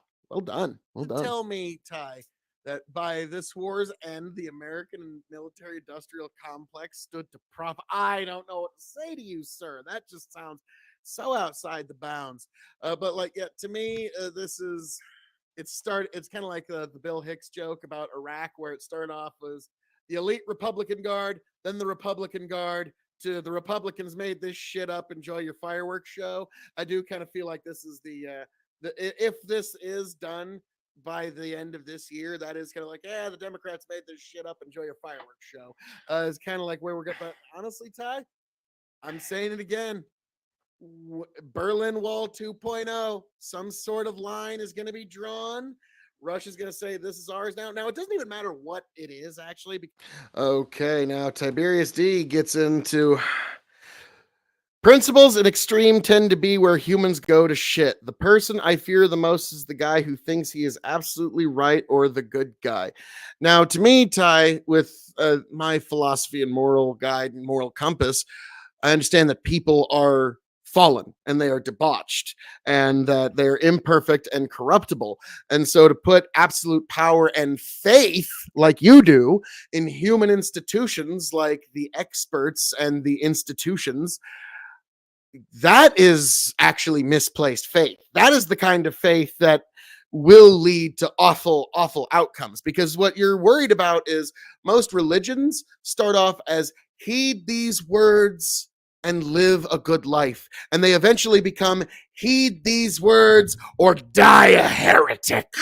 And that's where this kind of thinking, where the institution, the human institutions, are where we need to put our faith in, that is very flawed, because that very quickly goes from heed these words, live a good life, to heed these words and be punished and or die a heretic.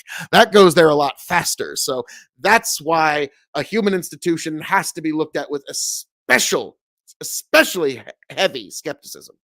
Grow the farm up. Desperado, yeah, we have some rocks down here, but nothing like y'all dealing with up north. You can try and pick them or push them in. We also know the way of the welder. Yes, Desperado Sensei.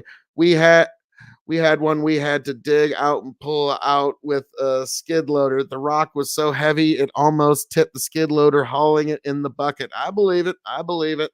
Yeah, up north it's bad. Because when I was doing the Art of War, it talked about facile ground. Even if it's a piece of Ukraine, that doesn't matter. They're going to make Berlin Wall 2.0 and say, this is our shit. And they're going to say, we won. And that'll be the end of this ridiculous conflict. And that was a lot of money, time, effort, and energy well spent. But now, the way I'm going to tie this all back around, the way I'm going to bring this back to documents is Joe Biden, the residence where he had these unsecured, negligently stored classified documents. One of them was actually a residence he shared with Hunter Biden. Hunter Biden actually listed it as a residence. So Hunter Biden there potentially had unfettered access to classified information that he could have sold to the Chinese, he could have sold to the Russians or the Ukrainians. Bam! That's how I bring it all around full circle. Good job. But yes, and good job. Thank you. And so yes, there's the Hunter problem. And so people you say, well, Hunter's not the president. Hunter has nothing to do with the president. Oh boy, howdy does he ever now. And also keep in mind they've got a joint checking account that Hunter Biden admitted to in 2019. So the Republicans in the House are probably going to be subpoenaing that and many, many more things. So it's going to be Blue Mondays for the Biden family going forward for a while. I'll be quite interested to see how actually all this turns out, because quite honestly, I haven't seen anything from the Republicans that's going to make me think Joe's going to go down, but I totally could see Hunter getting hit. Hunter has been very, very open with the shit that he does that is very illegal. And honestly, I if there's any point that where Joe's actually going to get hit, it's probably through Hunter. So if Hunter has actually helped in something that is done with Joe that was illegal, I think that's the only way you're actually going to see your nemesis Joe Biden getting tanked. But outside of that, he's gonna sit there in office. He's gonna get impeached, and there's not going to be remotely enough votes to do anything. It's literally barely going to get through the House, and then it won't go to the Senate at all, because the Senate's just going to tell you to go pound sand. But it's just the exact same as Trump. The House did it just so they could say, we impeached you. And like, here's the thing, folks, turnabout's fair play. The Democrats opened this Pandora's box of... Tiberius goes, I wouldn't call it faith, more experience or wisdom. However, I'm sure, well, it's kind of hard to grant, because when you're saying we need to put faith in them over people, I mean, that was one of the key questions, like, who should we trust more? So trust is also sort of a matter of faith. There are times when trust and faith are almost a distinction without a difference. Not all the time, but there are times when that is true. So that is that would be a hard one to grant. I'll grant you that, Tiberius. Interestingly, our rural school was #1 in wrestling consistently. Well, yeah, because he rock wrestling. From all the rock picking. Nice. Grow the farm up. Desperado. Don't suppose you have any video or pics of that? Content gold. Sounds like the worst way to spend a day pulling rocks. I can relate. Respect. Desperado, I wish that was back in the mid 90s. I'm a year older than your brother. Oh, not yeah. Okay. All right. So he's pretty much our age. So grew up listening to ICP and Stone Temple Pilots and stuff like that. Bitchy, fucking politically motivated nonsense impeachments, and the Republicans are going to finish it. Okay, Nice. folks. So always remember, when you open that Pandora's box, turnabout is always fair play.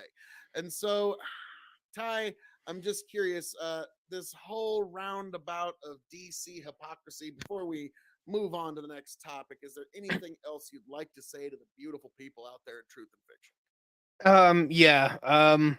Just to kind of recap this particular point. I'm sorry, I'm a little Also bit here, great there, and everywhere. bands. But the long and the short here is Wallflowers and that I Savage expect that there's Gardens. going to be like a full house cleaning when it comes to former executives, and we're going to find out most of them have had some form of documents that everyone's like, oh well, Barack Obama had these documents, and George Bush has these documents, whatever.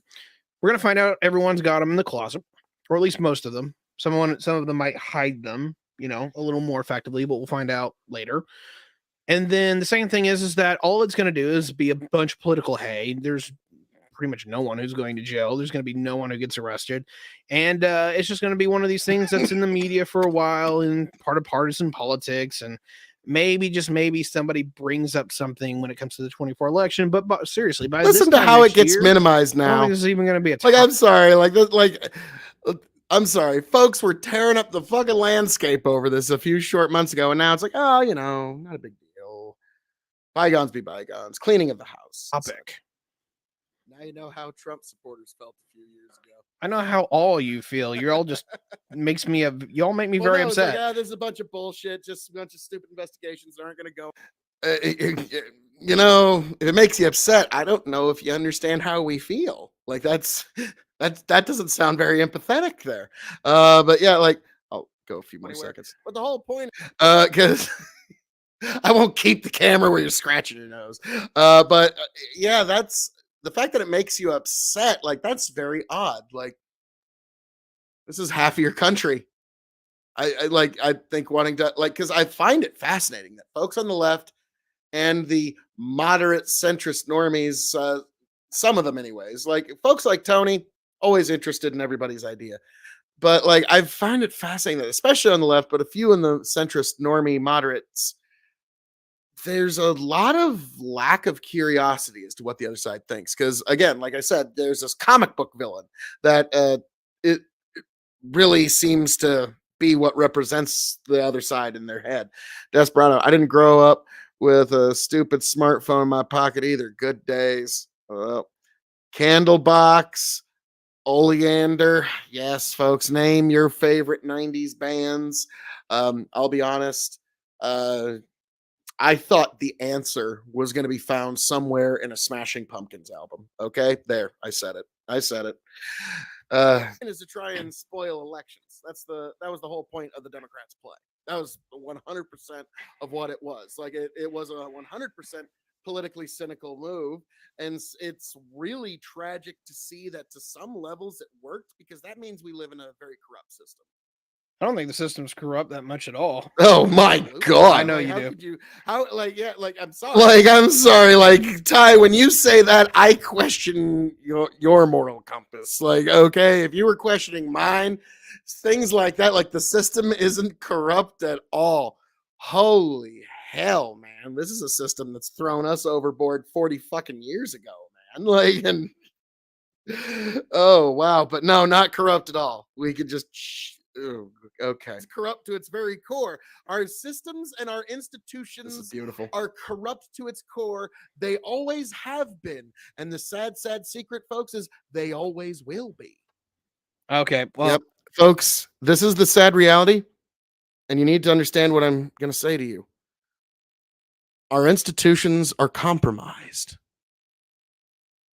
and they always have been, and they always will be. It's down to the atomic nature of it. It's to the very nature as to how power is wielded in our modern world. It will, like a magnet, bring the corrupt to them. It will bring the sociopathic. It will bring the folks that have no empathy. So, like the idea that, and then, all right, the difference between the sides is not objective; it's moral. Does matter to the chat what other people when you think does matter to chat with other people when you think they are evil. And like, well, the thing is, it is objective because the culture war between left and right in the United States is literally over who gets to control the US tax system, who gets to control the tax base. And that is a prize greater than the spoils of any battle or war in all human history. And so the idea that this isn't objectively measurable, my God, man, this is one of the greatest spoils, the US tax base and who gets to control the money printer. So that is the great prize. So the idea that there isn't something objective at play here, it's USA is very. Now, again, we got into that earlier. It's the idea that just because there's somebody else in the world that might be hungrier does not invalidate my own hunger. Just because there's somebody in the world that might be more corrupt doesn't invalidate our own corruption at all. And in fact, like us, if we're supposedly supposed to be above board, then yeah, we need to go to a much higher standard. Like, I think at least 3/4 of the IRS should be repurposed. Instead of harassing and auditing citizens, they should be auditing branches of the government constantly and branching individuals within our government and finding where every penny's spent. That was actually one of the few things that was brought up in the 90s from Donald Trump's Reform Party that I remember reading when I was a kid. I was like, yeah, that ain't a bad idea. And so, yeah, there you go. There you go, folks. That's what we should actually be doing with that. Grow the farm up. Yeah, I too find it fascinating that YouTube is basically just speaking Ty is basically speaking incoherently, just trying to justify his disdain for anyone that thinks differently from him and calling people see you next Tuesdays. Desperado Sensei, red is the new blue and blue is the new red. Oh no, Desperado Sensei, you're going to hate me when you see this.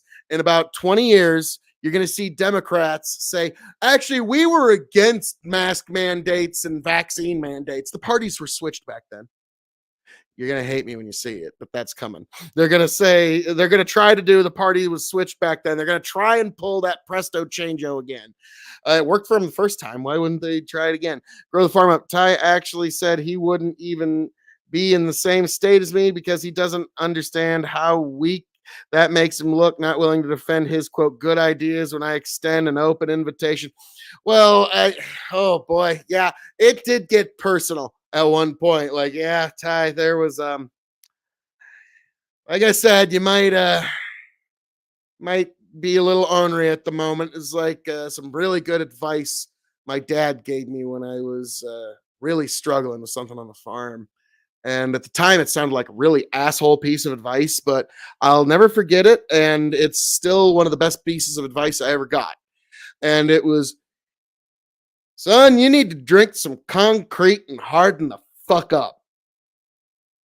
And at the time, it's like, huh? But like, no, at the time, like, yeah, I did. I'll be honest. I was Bobby Hill when I was a kid. And so, yeah, like that was like, it sounded like a kind of dick thing, but at the time, it's still one of the best pieces of advice I've ever actually received in all my life. And so, yeah, it's something me and Growth Farm Up actually used to remind each other with a lot. Money printers goes brrr, unfortunately. So yeah, it's one of those, like, especially like for me, I'm an internet personality and people give me shit all the time. And for me, it's just like the minute you start making fun of me, like, oh sweet, now I can start making fun of you. Like, yeah, that's when it's open season. Now I can say whatever the fuck I want. It's beautiful. Well, I'm gonna fight the audience before you even go there. Because we can do an episode on this one. Like general government corruption, what's it supposed to do? That'd be fun one between us. But Oh, I'll simply suffice it as this: United States is one of the least corrupt countries ever to face the earth. What it really comes down to, particularly in the last, let's say, 20 or 30 years, is not that our leaders are corrupt, although there is some serious grievances I have for them, and I will say that they're more out of touch. When it comes down to it, is that the American people have no fucking idea what they want, and they won't do anything to actually get what they want. Quite frankly, I do bring the average Joe voter for 90% of the problems that this country has. Jesus. It is it's asymorphic. People really have the highest expectations with no investment. Yeah, You want to talk about victim blaming? Jesus Christ, man. I think the voters are actually the problem here more than anything else, but we'll have to savor that for another episode. They're not the ones with the power to actually affect things like the politicians and the institutions. But, hey, we will get into that. Yeah, that is just a vile take there. I mean, that is just like, okay, Ty, you don't ever get to accuse me of being Weasley in any way. Like, that is just like, you think that the voters, the people who just come with their one little vote, are worse than the politicians who wield the political power and also tell the institutions what to tell us. That is now the bludgeon that they use to club us over the head with. Like, my God, man, my God. Like this, first of all, like when it comes to wealth, the individual is the source of all wealth. And so the idea that the individual is also somehow subservient to institutions is just silly. Because, like I've said many times, our bodies are composed of cells. Our bodies don't exist independent or superior to those cells. Just like our institutions, our nations, any group does not exist independent or superior to the people that make it up. And so, yes, it's the people, the individual that comes first, and then the institution second is downriver of that. Let's see. Best advice is usually that which you don't want to hear. Okay. Desperado, that's nice. I can steal that. LOL. Tiberius, my ability to ignore is really diminished as of late. It's really hard to not look at many folks as dumb and immoral right now. I'm not that smart, but fuck most folks out there are awful. But fuck most folks out there are awful. It's kind of like, a lot of people, you got to realize we're grading on a curve. And it's like, I remember it's a great quote from Jim Cornette. And there's a lot of folks that I've known for a few years that they've kind of done this in my book now, where Jim Cornette was told by a promoter, he's like, Jim, I used to think you weren't worth a fuck. But so many worse fucks have come along since you that you've gotten better without having to do anything. And so, like, I understand when you're saying grade on a curve, but like the idea that, those average people, those ordinary people, like you would put them, those average Joes, are the people that go off to war and lay down their lives for your prerogatives, the people that get up every day and work and make the world go for all of our creature comforts. So it's those people being ordinary, as you would want to classify them, would rather just be asked, not told. I think that's not too much to ask. Let's see. Grow the farm up. That's what advice is for. Desperado Sensei. Tiberius D. Sorry, type checking on. Yeah. That's the problem when you try to like keep up on this kind of stuff. So like, no. Like, take your time, folks. Type out your responses. Give it a good consideration. I'll read it on air and we'll give it its due justice and moment in court. Don't worry about it. I'm not gonna you don't need to fuck you. I'm gonna get it in right now. Like, no. It's fine. It's fine. I will read that shit. Like unless it's like TOS or just like really gross or personal like that. Like that's about my only line there. But so we continue onward and upward because it's about to get some spice. Because when you're talking about corruption, Ty, I do got to saying like, the fact that we're the least corrupt, it's kind of like saying, well, because there's someone hungrier than me, that invalidates my own hunger. It's like, no, you are split. Your own corruption is still bad. Okay. And so, but now, folks, moving on from that, like, I'm sure every last one of you within the sound of my voice are in complete agreement. You're just like, yes, Phil, You're totally. I mean, you can look at the look on Ty's face. You can see completely agrees with me. Tiberius D goes, ordinary elite folks be really pissing me off. Well, okay, that's one thing. If you're just going down a George Carlin story arc, that's understand. I was about to say, may he or she who is without George Carlin's cynical story arc cast the first stone. You'll notice no stones are getting cast on that one. That's fair. Desperado, K.O.E, this is the advice you missed. Best advice I ever got. Quote, don't sweat the petty things and don't pet the sweaty things. I don't know, but that second one could be really fun. Like, life's short. You got to get some fun in there. Bandit, it's not the voter. It's the centralization of power where every Tom, Dick, and Harry has an opinion on national politics, but can't name their state, local representatives. Interesting take. Tiberius, elites, the economy is fine. When you go to the airports, they are full. Those folks are so out of touch. I mean, like that is the thing. Like I bring up that, like, yeah, the folks that like believe that they know how the world should be run, they want to dictate to people like me, like how I can drain water off of my own field. They want to regulate a place that they'll never even lay eyes on. And so, yeah, like that's, like I said earlier, it's the urban rural divide that's very big in our country. It's almost as prominent as what you would call left right divide. That might actually be the divide in our country. Really awesome. Thank you. But now I'm going to unpack something else Ty and I disagree with quite a bit from time to time. And that is there anybody out there? Anybody at all?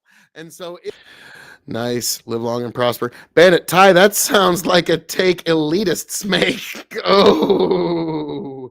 Well, I mean, Ty was on an elitist arc for a little while. I don't know if he's still on that or if he's broken through that and he's now on to a George Carlin arc. We'll find out, folks. Is there life out in this universe? And Ty and I have had many disagreements. We've gone back and forth deeply into this. And I have posited one of the reasons that we don't see people out in our universe in this great Fermi paradox. Well, it's like ordinary people. If I was in Washington, things would be better. While being folks that can't name the three branches of government. Well, that's the thing. If you get elected, you don't really have to. The people elected you. It doesn't matter. But the ordinary people, like I said earlier, most of them would rather just be asked rather than told. That's all. It's not really too much to ask for, considering everything that we're forced to pay in as it is. I don't think that's a lot to ask. Is because we just so happen to be the universe's firstborn. Okay, that is something that Ty and I get a lot of pushback from many of the people involved in this show. Even the idea that we're the universe's firstborn. Well, it is possible. It's a non-zero possibility that we happen to be just the first intelligent species to pop up anywhere within the observable universe, and that's why we haven't found anybody yet. But, folks, I am not. So, like, I have zero ego here, folks. I have no investment whatsoever in proving myself right here. And I am the most modest son of a bitch that's ever lived more than anybody. Yes, truly. More modest than all of you. I am here to actually give some evidence counter to the theory of the universe firstborn here, because, Ty, this is according to local NBC affiliate. Radio signal captured from most distant galaxy so far, astronomers say, by Andrew McMunn. And this was published on January 25th, 2023. Astronomers from Canada and India said they have... Nice. Ty's like, get down. All right, Desperado. Ty, I know the three, the House, the Senate, and the President. Just kidding. Oh, man. Yeah, there's folks that will do that. Ty, AOC can't name the three branches of power. You have the president, the House, and the Senate. AOC. Ouch. I will likely always be an elitist. Being proud is in my DNA. There's so much better things to be proud of than that, Ty. I mean, my God. Like, that's like... like, being proud of being elitist is like the last thing on the list. Like, ugh. Yuck. Like I'm sorry, Ty, but as the kids say now, cringe. Cringe. Y'all drive me to smoking more, that's fair. That's fair. Recently, but don't pretend like from the most distant. I don't know if we had anything to do with that, Ty. The researchers from McGill University and the Indian Institute of Science, the glasses of extreme are coming on, folks. At a specific wavelength, said that the signal was captured at a specific wavelength known as the 21 cm line with the use of giant metawave radio telescope in India. They said this is the first time this type of radio signal has been detected at such a distance. A galaxy emits different kinds of radio signals. Until now, it's only been possible to capture this particular signal from a galaxy nearby, limiting our knowledge of those galaxies closer to Earth. And basically, to sum it up, here we go. Researchers said the signal was emitted from the galaxy when the universe was 4.9 billion years old. It's the equivalent of looking back in time 8.8 billion years. So now Ty talks about how common radio waves are, not in the frequency that we were talking about, because that's the idea of the guys that are like looking for radio waves out in the universe. Like they'll get a lot of things that are off and like they oscillate. But the idea is that the joke is, anyways, that we're waiting for one day to get a radio wave somewhere out in the universe that goes consistently. And then at that point, we go, because that means we found an intelligence. So there is a variant to the radio wave, but that's what makes this a little interesting. But Ty does get into that. There is radio all over the universe, but when you can get a consistent wave, that points to something. Let's see. Let's see. Tiberius says, was trying to say that being proud leads to elitism. Bastiat, pride comes before the fall. Or bandit, sorry. Grow the farm up. When was the last time you actually put oh, wow.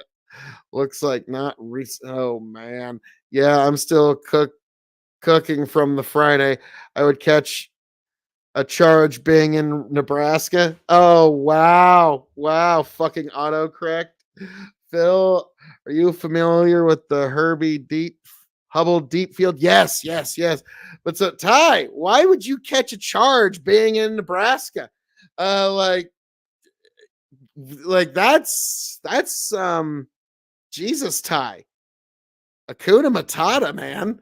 Like I said, maybe the skin's a little thin there because like I read the shit. He just said you get your information from CNN. And that, yeah, of course, farmers might know a thing or two because they're commodities traders, and that was pretty fucking tame, man. That wasn't worth the drama that we got from it. Are you? Yes. The extraterrestrial search group is called SETI. There we go. So basically, what this is saying is, they believe nothing's worth it catching a charge over, man. From one of our most distant galaxies that has an age of well over 5 billion years. And so that, if true, is a huge discovery, one of the most significant discoveries of our species, and also a very big disprover of one aspect of the Fermi paradox, but it does also. My next step is, if we're not the firstborn, the next closest intelligent life is so far away that it's not just solar systems away, it's galaxies away. And so with that, Ty, I'm curious, what is your thoughts on us finding this radio life from another galaxy far, far away? Possibly Star Wars, long ago, galaxy far away. Okay, so here's the problem. There's nothing new about this. Yeah, it's a radio signal, but remind you that radio is a normal part of the EM spectrum. And when it just basically comes down to it, but not radio emissions are part of the normal background radiation. There are things that will make it spike, such as, supernova, just general actually bleed off from a sun, that kind of thing, stars. Radio is normal to find out in the excuse me. one of your friends is absolutely pissing me off in my chat. There we So go. they're getting banned, and I'm done dealing with this because I am smarter than them, and they really need to stop talking about things they don't understand. It's really pissing me off. Okay, so basically, Ty, you got some pushback. That was what you got here. You got a little pushback. I've got the documents right here. I'm going to read the exact exchange here that caused Tiberius to go off here. So this was the grow the farm up. Russia is setting up for a massive offensive. The spring, they will redraw the map probably by May or June of 2022. I don't think you're taking into account that a lot of these NATO weapons and funding will not actually be on the field of battle by the time Putin makes his move. Tiberius comes back. You seriously need to stop talking about things you don't know. Grow the farm up. Let's see, Tiberius. The entire commodities market has been trading on the Ukraine-Russia conflict for the last year and a half. Yeah. Would the commodities traders and farmers know about global markets? Tiberius comes back with, it's like saying you understand astrophysics because you studied Mars. You are a clown. And so Tiberius, I always say the first person to start with name calling is usually the first loser in a debate. So that's also not Close Encounters of the Third Kind. Darn it. I'd love it. But and then let's see, grow the farm up. You want to put your money where your misguided opinions are. I bet you $100 by next June, Russia has the momentum. You really need to stop getting your info from CNN. Just telling other people that you think you're smarter than them doesn't make it so. And so there we go, folks. That was what Tiberius dropped the ban hammer for on my brother. I'm gonna let the audience just kind of chew on that one because that seems a little tame. For like, I'm sorry, just saying that like there's a chance that Russia might have the momentum come June isn't really something that's bannable, and we get into that pretty deep here. Bandit, on the aliens, there's enough stars in the known universe that every person that has ever existed on Earth could own tens, if not hundreds of thousands. I'd be willing to bet $5 that life exists on another planet. We do get into that a little later. By the way, MIC is bringing back the light tank. Nice. So here we go, folks. But yeah, so I'm sorry, but like that's one of those that was probably not justified. Like I understand life gets to us all, but let's not take it out on the audience. Oh my. Anybody I know? Grow the farm up. Oh my. So and at that point it's like, really? Grow the farm up was kicking you around. I'm sorry, Ty. I'm sorry. You just weren't enjoying it. So like I'm trying to chill and enjoy it. It's just like two of us get my information from is CNN. Go fuck yourself. God damn it. Now, the people who you're talking about were just trying to split the field, Ty. A little quick on the ban hammers as of late. You've been a little because you even dropped that on me just because I deconstructed an argument you didn't like. So like, sorry, Ty, you've been a little trigger happy on that, and like, I'm sorry, but like, if that is bannable, because basically, I'm sorry, like if you stand by it, then I stand by what I'm saying here. Is that was you running with your tail between your legs because you were now asked to put your money where your mouth is, $100 on where the momentum is going to be by the end of June. I like if you're gonna stand by it, like, all right, let's throw down the gauntlet here. But like, yeah, that was,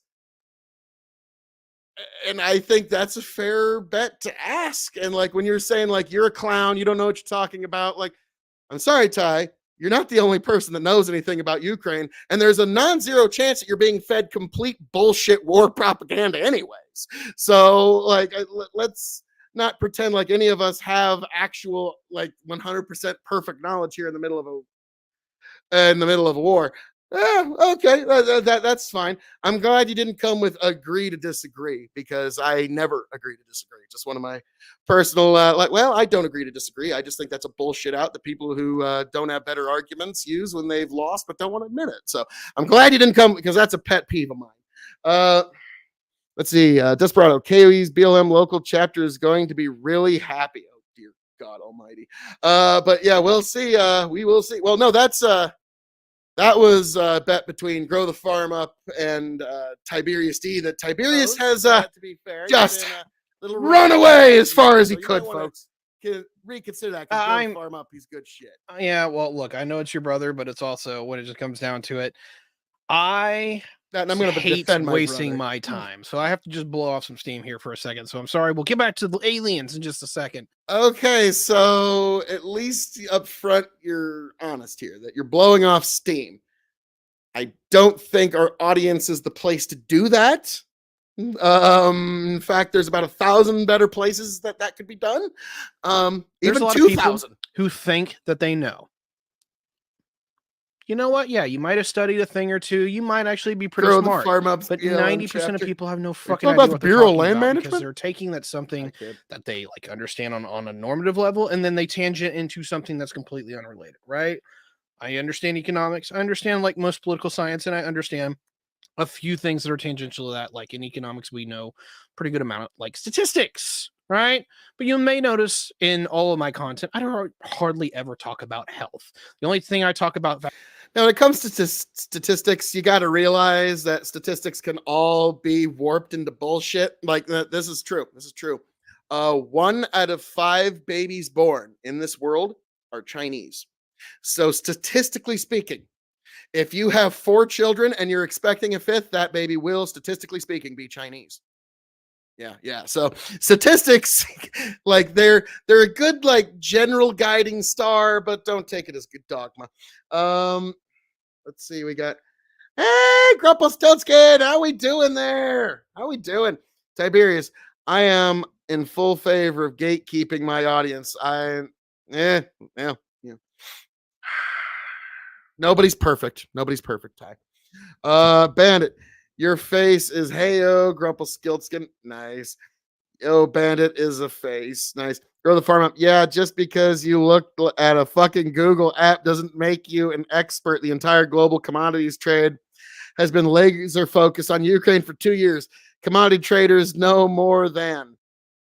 Well, yeah. The folks at the financial institutions are looking at better numbers and better information than we are. Sorry, Ty. I mean, like, yeah, the international commodities traders know more than you. They know more than me. They more than like so. Like it's like that is can't be no more than all of us. Read all the different info, but just the stuff you agree with or reinforce your preconceived notions. Ouch. But yeah, it's like Peter Zehan was the one who called a lot of this stuff that a lot of people were calling in the war.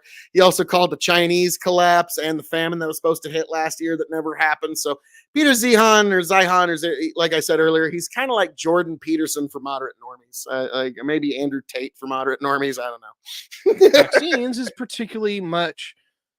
And now Sistrom, our producer, is now trolling the shit out of me. So, I mean, Ty, you are the moderate normie among us. I mean, you resemble CNN more than anybody here. Ouch! Okay, so I want to consider that a compliment. All right, ouch! Producers, just edit this in with the earlier part of the thing because I wanted to say this earlier. So here's the thing: I hate the whole term conservative and liberal because it doesn't make any damn sense anymore. All right, liberals are people. Grow the Farm Up. Oh yeah, you already did. Bandit, isn't that Ty's idol, Peter Zehan? I don't know if that's so much his idol or so much the one that he wants to. There could be only one Highlander and take his place. I kid. We love you. People actually kind of somewhat like me. It's like I want to give you some autonomy and some level to actually do shit with yourself. But anything that I give you the opportunity to do, remind you suffer the consequences for, right? So if I say, hey, look, you all can have guns, but then a bunch of people end up getting shot, that's on you. Okay? So, like, I can take liberalism, but I'm tired of people not It's like the embracing. idea of I'd rather have dangerous freedom than peaceful, Yes, acquiescence. and So, people yeah. don't seem to realize that correlation. It's like, hey, look, freedom is dangerous. Freedom is expensive. It's a wonderful thing, and I actually support it, but it's not easy because you have to deal with a lot of people you don't like. And it's like, Well, I you have to. clearly don't support like the freedom of speech of great content creators like Grow the Farm Up. I don't know about that, Ty. We're gonna have to drill deeper into No. this. Oh, yeah, we can. Am I a One of government? these great days. Am I a government entity? Are you a government? Oh, God. Oh yeah, he's gonna try and play pretend there. Tiberius D, couldn't disagree more. The traders have been horribly wrong, which is why we see massive price changes. It really set. Well, no, the traders are just telling you what the people in the call asked. They're just telling you what the price is from day to day. And so, yes, they look at everything with a fine tooth comb. So the idea that they're just going in blind, I'm sorry, Ty. Wait. I thought you had faith in the elites, the people who run these trading floors. So, gosh, I guess even your faith can be shaken, Ty. Guess it can. But yeah, I think that's actually pretty funny. But yeah, the idea that no, the commodities traders don't know anything, they got no idea. But even then, Ty, why is it that you're so resistant to the idea that there's somebody out there that could have a good idea that you yourself didn't come up with? It's like the Stephen Jobs movie where they're like, come on, the team helped make that. No, I will not acknowledge them. Like, there are other people that do have perspectives that can be profitable in this and many other instances. So I find that like very unfortunate. Tiberius, your understanding of Xeon predictions are very bad, and even keeping track of what I have said is pretty bad. You aren't that old. Well, no, I'm right on. You were saying China collapse, and last year you were going to say famine by November, and the world will all be lost. The end is nigh, and it's the problem when you make economic projections. Sometimes you're right, sometimes you're wrong, sometimes you're proven to be the ass. But it's like, hey, last year with my recession prediction, I called it right on. Even Tiberius agreed with that. So, folks, just come to KOE if you need your prediction powers. Bandit, you don't take away people's rights because individuals misuse them. I don't see DC trying to strip first because people said stupid shit on the internet. Tiberius, I said I expect China to collapse by the end of the decade. Yeah, I said within 10 years. Yeah. God, are you gonna play that stupid game? No. Like, I'm not a government entity, so it's not censorship. Like, okay, play pretend if you like. Okay, no. Like, I'm sorry, no, that's just what it is. When people try to play that little game, I'm not a government entity, so it's not censorship. We all understand when somebody's ability to speak out has been limited. We understand. Most people will understand that as censorship, whether we like it or not. Thank you, Phil. Try and say like, couldn't say better myself. Oh wait, I did. Like, all right, cool. Somebody who doesn't technically, it's not censorship. It's really. Well, I'll play it from your end. Wait, no. I wanted to say sleazy, but I was trying to be nice. All right, look, no. Let me go backwards from this. I'll play by your rules on this. I like to be good faith as I possibly can. So by your logic, I got to make sure that we're on this. No. It wasn't 12-month prediction. It was end of the decade. It was by the end of last year, there was going to be worldwide famine. That was, I said that we expect famine by early this year. I was wrong and explained why, but yeah, well, you said you explained why because we had a big harvest, but that's not going to stop a worldwide famine in time because it takes so long for it to come through the system. So, like, the idea, like, no, that's like it's going to take a long ass time for that harvest to actually make it to the mouths. And if it didn't hit by last year or now, that's not really a good explanation. Just we had a particularly big harvest, and that's why we didn't have a worldwide predicted famine that was going to affect 25 million. Like, I remember it was sky was falling. Economics, the dowsing rod of social sciences. It's like Dilbert. They kind of made a joke like economics is not a science, it never will be. But that's just depending on how you want to look at it. I think it's a good like North Star. It's a good guide. The same page. So is social cancellation where a society, not the government, but when society tells you to go fuck yourself, is that censorship?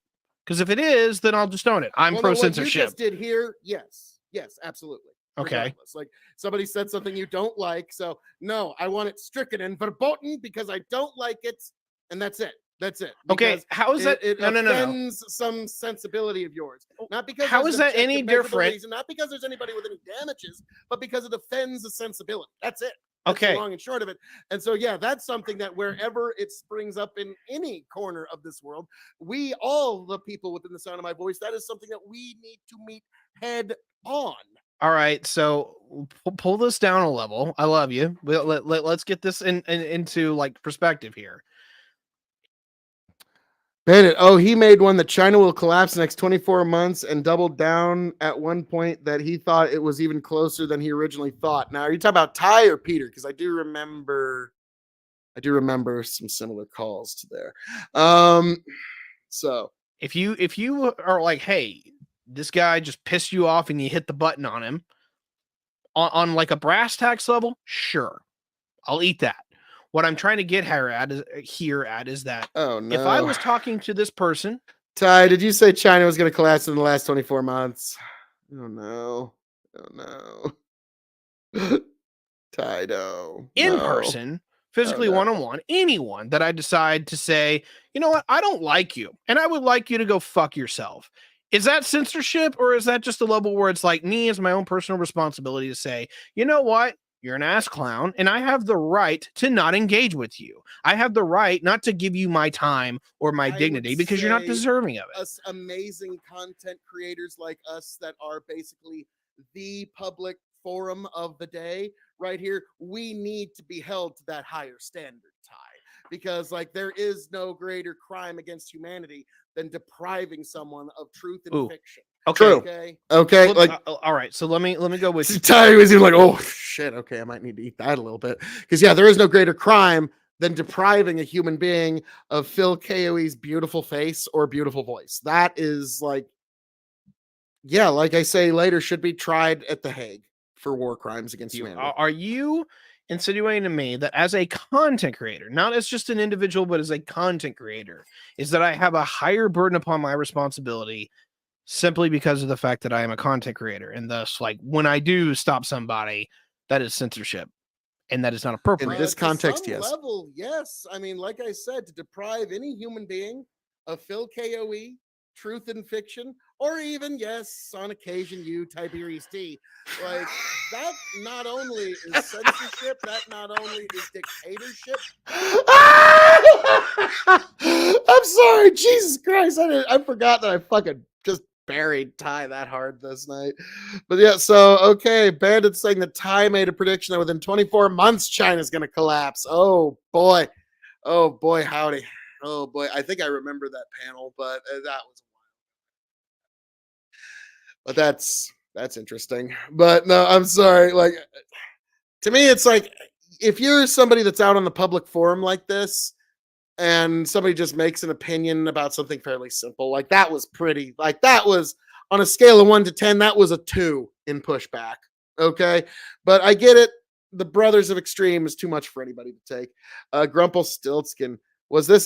This was on Friday. This is on Friday. I wanted to get to it last night, but I was busy with Royal Rumble, and it was a fun time. That basically, it borders on crime. I'm sorry, Ty. It's terrible. Okay, hold on a second. So, ignore the theatrics. Yes, Wait, no, yes, hold up a minute. Let me finish. Yes, it's Let me finish. Like what he said, Phil. I love you. Like I want to get it. I want to get into this for a second here because it's important to me. This so is ethics, you do right? think about me. Forget he just the said whole... he loves. Oh, Ty. So you do think about me. That's sweet. That's sweet. Friday night. Tiberius. I remember when we heard rumors that Z got cooed. Yeah, I remember that. That was a hell of a night. Saying that was true, then China would be gone within a year, but I want a clip of whatever the fuck Bandit is talking about. Grow the farm up, Ty. This all comes from a place of love, brother. Sometimes hard truths are hard to swallow. We are taking the time to even explain, teach you, open your mind. You respond with name calling, threats, and bans. Oh man, yeah. Like, I mean, he just said there a second ago he loves me. There's love all around. There's love for everybody. And I haven't watched the reaction yet. If it's out, did Tony win again? I'm gonna cover that tomorrow night. Gonna go over the Royal Rumble results and a chill stream. It's gonna be 2 for 1. But we get a little deeper into this, folks. Theatrics here on a moral and ethical level. Is it irresponsible of me to censor somebody unless they're like doing something that's like TOS, right? Because then I have to eat that shit. But on a moral level, is it unethical to block somebody or censor somebody who disagrees with you, whether you like them, whether you agree with them, whether is it unethical because To my that ethics, yes. It's the okay. idea of that I will disagree with what you say virulently, but I will fight to the death for your right to say it. And so, yes, to my ethics, yes, that would be something that would be a very big breach of my because yeah, guess what? In my chat, there's going to be people that are going to be disruptive. I sometimes like even the people who just like drop like the porn ads. I give them 5-minute time. And then like so that's about like to me like I just don't want to deprive any person out there of my beautiful voice. And so like I'm sorry, Ty, like this is an egregious transgression. Oh my goodness. Girl the farm up, where did you develop the highly narcissistic narrow view that only you have the good idea and you seem to just shit on everyone else? I was trying to help you show you because working with help you show because you working with K.O.E now. Nice. Yes. I mean, it is amazing show, Truth and Fiction. Bandit Ty, I can't recall exactly where it was a standalone, just you, and title had China and collapse in the title. Well, okay. Bandit, now we need to go back and watch that sometime. That'll be fun. But all right, we continue onward and upward. And I'm glad that we were here live to try to hammer this out because we're not. Yeah, I do think like if we're like, it's one thing if like the guy's just being a dick and just saying so. Like to me, like I've had people make fun of me, like, Phil, you're fat. You know what I come back with? Well, the reason I'm fat is because every time I fuck your mother, she makes me a sandwich. As you can see, I ate a lot of sandwiches. So like, yeah, it's I that's where I have fun. Oh my god! The minute somebody's giving me shit. So okay, so you're also a showman. I know you want to get back to the topic. I know that everything is kind of gone off the rails. I want to like. I want to up, and I want to hear what you want to say. Yeah, I want to wrap this up, and I apologize to the producer and the editor because this one's going to be a fun one to dissect. But I do think this is relevant because I try to be good faith when I argue with people, even when it comes to particularly ethics, because I would like to be an ethical person when possible. All right, so if Phil, I think, is largely trying to sell me that, hey, look, it is it's ethical of you to do this. And I'm trying to like go down the measure of like, all right, cool. Is it denying somebody's liberty to engage with you? Yeah. Okay. I'm sorry. I just got a note from the producer. You didn't take this off the rails. You guys set fire to the entire train station. We resemble that remark. Yes, we do. That was beautiful. But no, these are the topics of the day. These are the shit. No, but no, we do get serious on that. Let's see. Girl the format and Ty, you just went on super and doubled down and still doubling down. Come on, chat. Who's the a-hole here? A lot of this material, Twitch, YouTube, elicit at work and don't take note on it. Yeah. Serious question. Who's the a-hole here? Grow the farm up or Ty? That is what Grow the Farm Up is asking here. Oh my. Like I said, love's in the air, folks. No, these are some of the most important conversations in humanity for me personally. I think this is what matters, is that when we can get down to like the ethical core of like, hey, at what point do we say, I don't want to talk to you anymore, go fuck yourself? I think that's a real conversation that every human being should think about and should actually have, particularly with their other human beings, because they can kind of like cross-contaminate ideas on this, because I think ethics is super important. So, well, to anybody that like is told go fuck yourself and I don't want to talk to you anymore by Tyberius D, you can come right on over to K.O.E Nation on YouTube, TikTok, and Twitch. Don't worry, I will talk with you folks, and you'll get nothing but a big K.O.E Nation hug. It'll be beautiful. Yes. Don't worry. So yes, I will reiterate again. If you feel alienated by this rapscallion ne'er-do-well Tiberius D, you come over to the KOE Nation. And to become a citizen, you just got to hit subscribe, be cool and chill about shit. And that's pretty much the citizenship requirements. And so Tiberius D says, I want to see the clip. I try to be consistent where I can. And I have no data that makes me think the end is within the next year outside the coup. Yet another reason no one trusts the elites. Because elites like you making calls like the... Oh, son of a biscuit. All right. We continue deeper. Scrooge McDuck over here. This Ebenezer Scrooge over here. But yes, okay. So Ty, it's all love and peace and love and happiness again. And my brother did text me, and yeah, he's laughing his ass off pretty hard. And, I'm sure he got is. Nothing but positive, nice things to say about. I don't believe. He says all lovely things. I assure you. Yeah, just I believe that as much as I see it. But like here's the thing. One, I'm considering it. I can do it, but dude, don't be a cunt in somebody else's house. Like, for real, you don't walk up into somebody else's house and be like, you don't know what you're talking about, and you get all your information from CNN. I'm like, dude, I would straight up fucking punch you. So yeah, like, you don't. Wow. Come on. Okay, Ty, that's a bit far. That's a bit far. Like, let's be honest. Like, from what I read, if you would punch somebody for what was said to you, like, dude, I'm sorry. Like my old man said to me when I was a kid, drink some concrete and harden the fuck up, because Jesus Christ, man, why the fuck are you gonna punch somebody over that? Like, that's a bit much. That's right. Well, shit, I'm out. You said people have to be cool. Aw. You can have the masses. I trust them as much as I do Bandit. Wow. Bandit's good shit. Like, what the hell? Girl, by the way, you are using what would make you think such things, sir? Other than the intuitive controls, basically PlayStation Network to Discord's Xbox Live. Wow, Ty, this is the internet. Come on, these are the ropes course, kids. All right, so level with me here. I'll concede that it is unethical to some behavior as a content creator to fucking ban your brother just because you disagreed with me. If you can see that he was being unethical and being an no, that's the thing. Like, place, right? You should have really phrased that differently, because I'll concede this. Now, will you please concede that? Like, you put me in the kind of position where I don't have to concede shit. Like, that's just one of those, like, come on, Ty.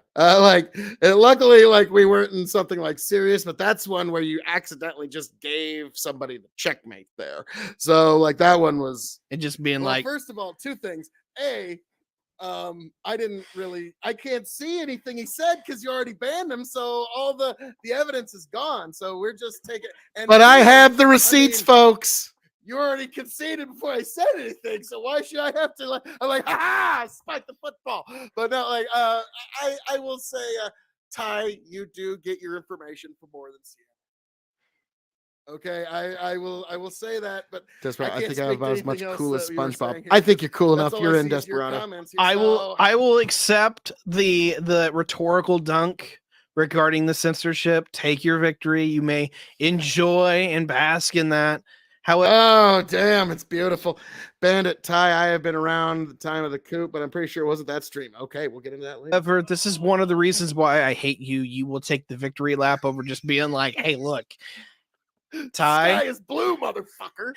No, it's just more like, hey, it's like, hey, you had a point here, but also, mind your station. I'm cool with that, but you didn't even go halfway. You didn't. Well, just my station is king. I thought so. Like, I was about to say, Ty. I mean, the station of king is pretty much higher than whatever other station you could possibly occupy. So, when you say mind your station, I mean that's just like, okay. So, I mean, yes, I am the king of extreme. So you're reminding me that I'm just fucking awesome and just one of the greatest of all time. I was talking as you. I was talking as you to me, as in like you're laying like, hey, all right, Ty, I think you had a point here, but also, you know what? You're proving my point. you're proving my point here. You censored him, and now we can't see the log because that's what happens in censorship. So again, bask in your Digital point. book burner tie. No. Oh, Look, God. in all fairness, there's some reasons why I don't like that happens in social media. Like you should be able to pull up a log. Twitch is nice because it allows you to do that, but you have to be a moderator. But hey, whatever. Anyway, sorry for deflecting off the aliens, but I think ethics is incredibly important. This is a huge thing. Until we find the aliens, we kind of like ethics amongst ourselves is what we're stuck with. But then it's even a matter of what kind of ethics apply to the aliens. That is one of the most wonderful conversations, and I wish we had more time to Yes. Like I know we got to wrap this up because I got Big Bucket Empire to get to in 30 minutes. And that's where it gets even more explosive. To stay with me. Yes. Well, not quite. Definitely check that out here tonight. Big Bucket Empire, YouTube and Facebook. But God Almighty! So you're wrapping this up already. Come on. Oh no! I was just gonna say the aliens and the universe that they fill us up in. We hope, anyways. But now, my question is, you were talking about progenitus. Is where we left off. That humans are the first living conscious life forms. I don't think that's likely. But it is a very real possible scenario. There's a couple of pieces of science fiction that actually have that as its setting. Humanity literally goes out into the stars at some point in our future. Derailed or made better. And going, and we find no one else. And it's not that we are, it's not that the universe isn't old. It's just somehow or another, we actually are the most advanced life form in the universe. That's actually a very real possibility. It is not, the chances are not zero. How likely is that scenario? We have no fucking idea. Like, because you're doing another form of the Drake equation where it's just like, how many billions of years does it take to pop up something like us? And we could literally be the first people to beat the odds. I don't know about that. Because it just comes down to this. If you're kind of just thinking about the mathematical equations and how much our history is screwed up, where, evolution took a left-hand turn or a right-hand turn and all this shit, could theoretically something conscious be out here 1 billion years ago? Yeah, actually it could. So it's kind of one of these inverses. We could be literally just the youngest of the species to join the conscious club, and we're going to find a lot of friends out there. That's as equally as possible as the other solution, right? Or as the other scenario. I have no idea which one is correct, but I would say statistically, if it would be really unlikely to be one of the both or one or the other. Probably somewhere far more in the middle where it's like, we're not one of the first people, but there's probably a lot of people behind us that are coming up. I think that's a very real idea. Oh, I think that's possible, but with my basically firstborn theory is the idea of maybe it just takes these many billions of years for intelligence to finally start starting anywhere in the universe, and it's actually going to be us that are the evil alien invaders throughout the universe. Peace, Tyberius. We're going to get into the rest of this, and then we're going to get into the Big Bucket Empire fiasco, because this particular Royal Rumble wouldn't be complete without that chapter.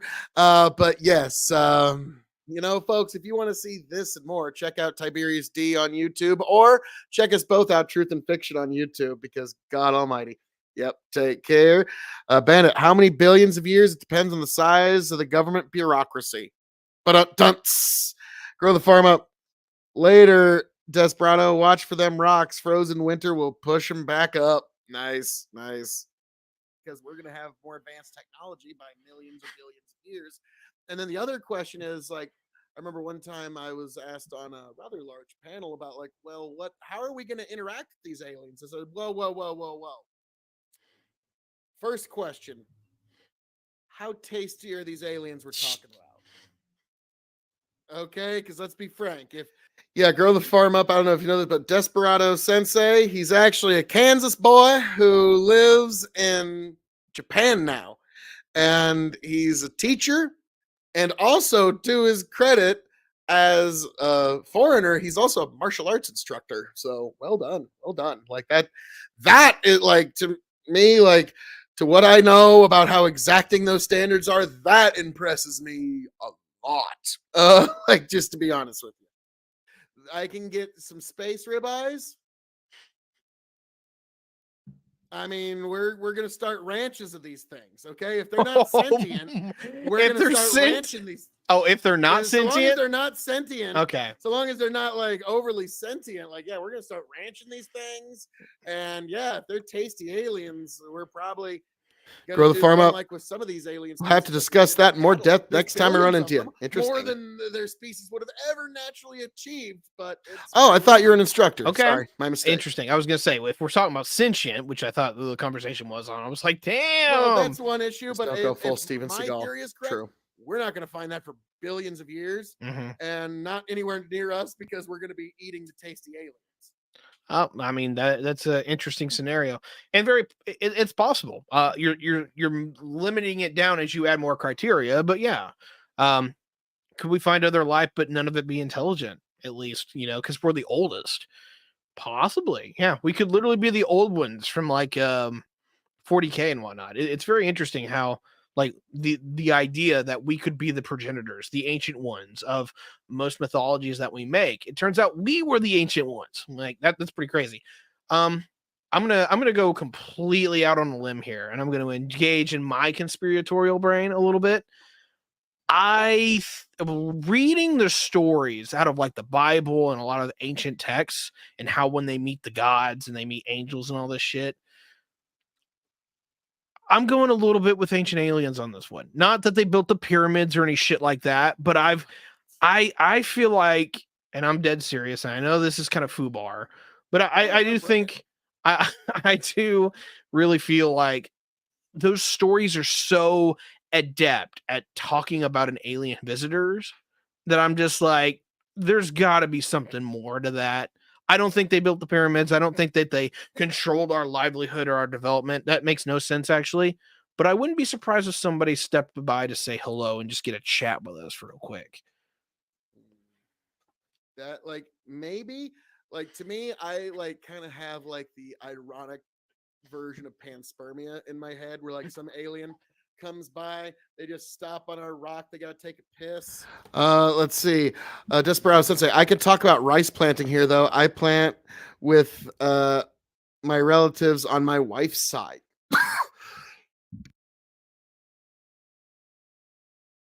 Excuse me. Whoa. Caught me off guard there. Bandit. Aikido. Oh no, he's going Steven Seagal. Biblically accurate angels. Ancient text equals Raiders of the Lost Ark. Biblically accurate aliens. Ooh, interesting. They pee and achoo!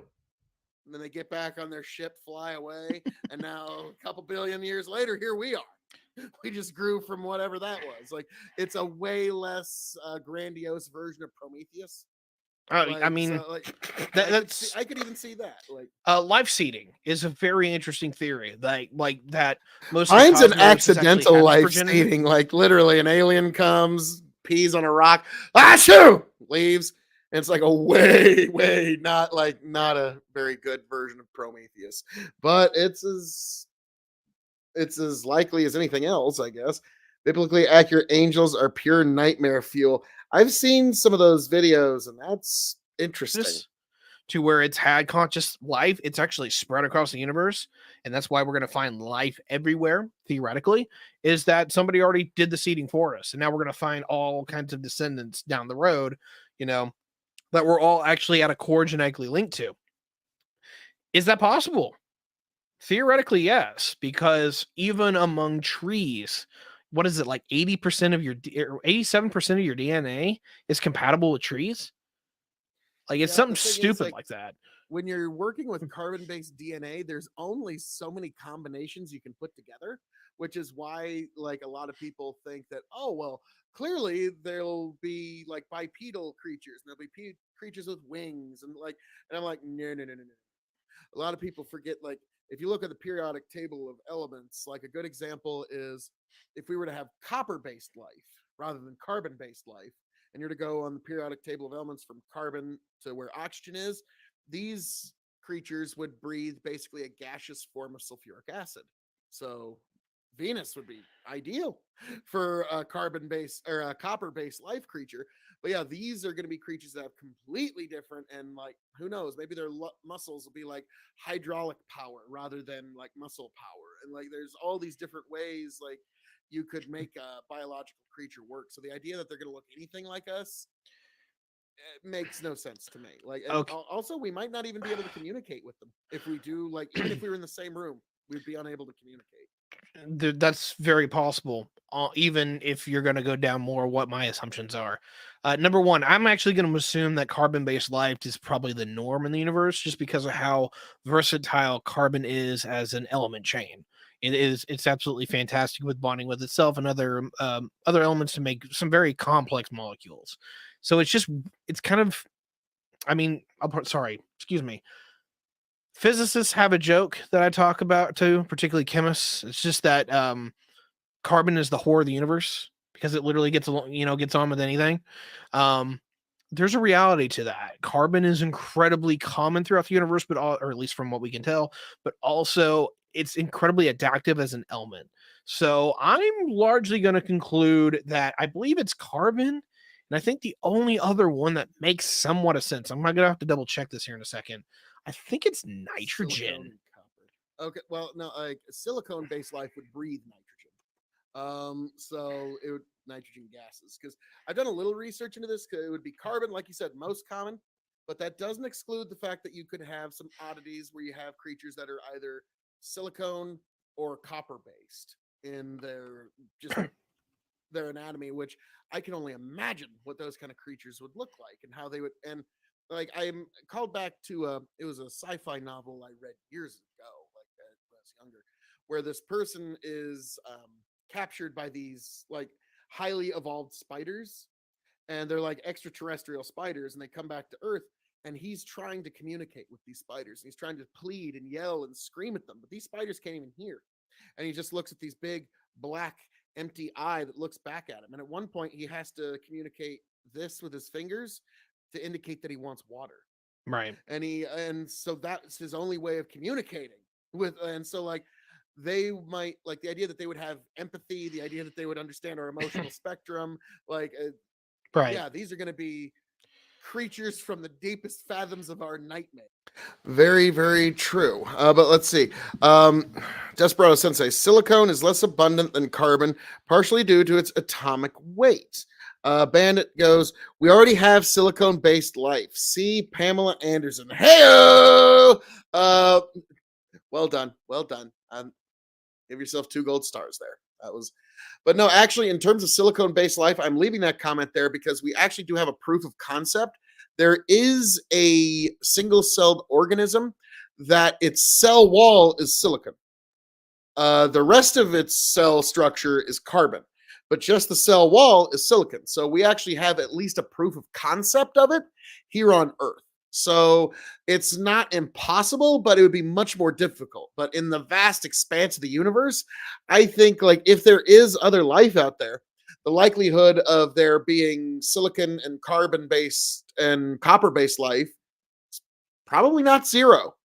There's probably something out there. Now, like I said, that we're probably not going to be able to communicate with them. And then like also consider that our morality is going to be completely different. Like another this is just a hypothetical that was given to me by somebody like, okay, what happens if we run into a species where when they reproduce, they have 7,000 offspring and they have to eat 2,000 of them to stay alive, and they don't consider them sentient until they get to a certain age, and hunting the little larval offspring is actually a pastime for them until they get to a certain age. Do you think that creature is going to have the same kind of ethics that we do? Do you think they're going to have the same moralities that we do? Because our ethics and morality are kind of a consequence of our biology. So that would be one thing to just keep in mind. Star Trek TOS covered it back in the late 60s. Nice. That was there was an episode on it. TOS, the originals. Oh, okay. The original series. Yeah, I mean, like that's kind of the idea of the Prime Directive. But yeah, like and then there was another like our communication differences, because I was told about, it was a book, but it was an interesting idea where when we explained the aliens our idea of gender, they told us, well, we have 3 genders, because they didn't quite understand what, like, and so when they told, it turns out that their species had a male and a female, but they were a parasitic species. So they had bred an animal that was basically gave its offspring everything it would need nutritionally during its larval and pupa stages. So when they put their egg into this creature, and it's kind of like a parasitic wasp, once the baby emerges, the other creature dies. And like, to us, it might seem strange, but like, that's really no more ethically different than, like, say, what we do with cattle. And so we gave us a nutritional creature that can give us and our offspring the best possible chance to grow as big as we can, because this creature just has such amazing nutrient density. So I when you're talking about running into aliens, the idea that their ethics are going to be like ours is just wildly not going to happen.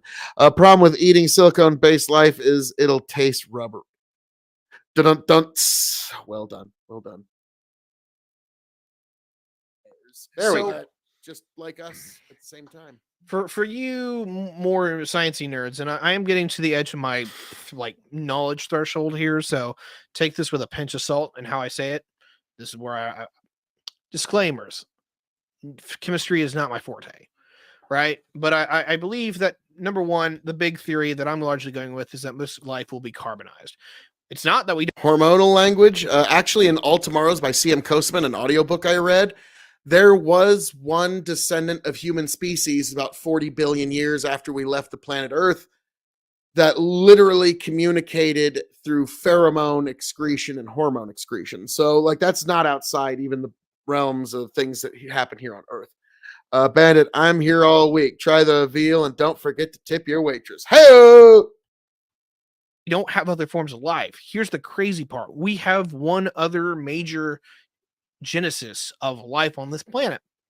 It's sulfur. It is In this moment, I got a creatures and organisms that message have from somebody that I hadn't heard not from on in a a long time. carbon-based. So, like, I do apologize, Ty, but like in this moment, I had gotten a message from somebody I hadn't heard from in a very long time, and I was like, "What in the world is structure, going on but here?" on a sulfur one, because they live near sulfuric vents, near oceanic volcanoes, down in a place where no other life could actually permeate into. And we have found that, and I believe actually 2 separate places on volcanic vent chains. Feel free to check that in any disclaimers that you want. But yeah, there's a couple of from what I'm going with, carbon is assumed to be far more ubiquitous than anything else, just because of how it works in chemistry. But as far as that I've been outlined, what they assume is that it is feasible and possible to have creatures that would be made of also of nitrogen, oxygen, sulfur, phosphorus, and silicon. Oh yeah, phos. All those atomically largely work to some degree because of how Phos I could see. interchangeable they are. Oh, phosphate is huge just within us because we burn it as a chemical within our own bodies. Yeah, like I've often said, the limit to how much life we can have in the universe is limited to how much phosphorus there actually is in the universe. Like, that is the exact limit to how much life our universe can support and no more. So that's so yeah, if there's phosphorus-based life, I could definitely see that. But like, I've also heard about copper-based life as a possibility, which I understand that would be a little harder to work with in some instances. But again, when you're talking theoretical, there could be hell, there could be uranium-based life, and we don't even fucking know about it. So like, there could Peace, be crazy Desperado. shit out God there. bless. Travel well. So hell, that could be organisms that live in the sun that we don't even know about, uranium-based life. So that would. This is where I get crazy, but I love it. It would make sense for some creature to try that, because 99% of all the stuff that's in any solar system is in a star. Okay. For uranium, I'll simply say this. If it's ever something that would be picked up, it would be picked up as an add-on, but you're still accepting the acceptability. I'm sorry, you're still bringing on the acceptability of radioactivity, which is a really big deal because the alpha, gamma, and beta do not work well with anything that we think of as living tissue, no matter what it would be made of. Hey, folks, well, you let us know what you think of all of that, because hey, we're pushing the very bounds of ideas here. But Ty, I'm afraid it's time. It is time. Yes, folks who are fans of wrestling, it's Vader time. No. Folks, as I'm known to say around here, God bless you. all that being said, thank you for joining us. You're gonna here get a little at backstage Truth here, in folks. Fiction, folks, where you get to decide, was it truth in the fiction or truth in the lies, truth in description or truth in disguise? No matter what it is, folks, it's you who decides. I hope all of you make it back here to Truth in Fiction happy, healthy, much the wiser. I am the devilishly handsome outlaw himself, your king of extreme, Phil K.O.E., the man of the hour, the man with the power, the man that makes the other podcast hour. You can, of course, find me at K.O.E Nation on YouTube, TikTok, and Twitch. That is K.O.E Nation on YouTube, TikTok, and Twitch. Like I said, I hope all of you make it back here happy, healthy, much the wiser. Ty, take it away.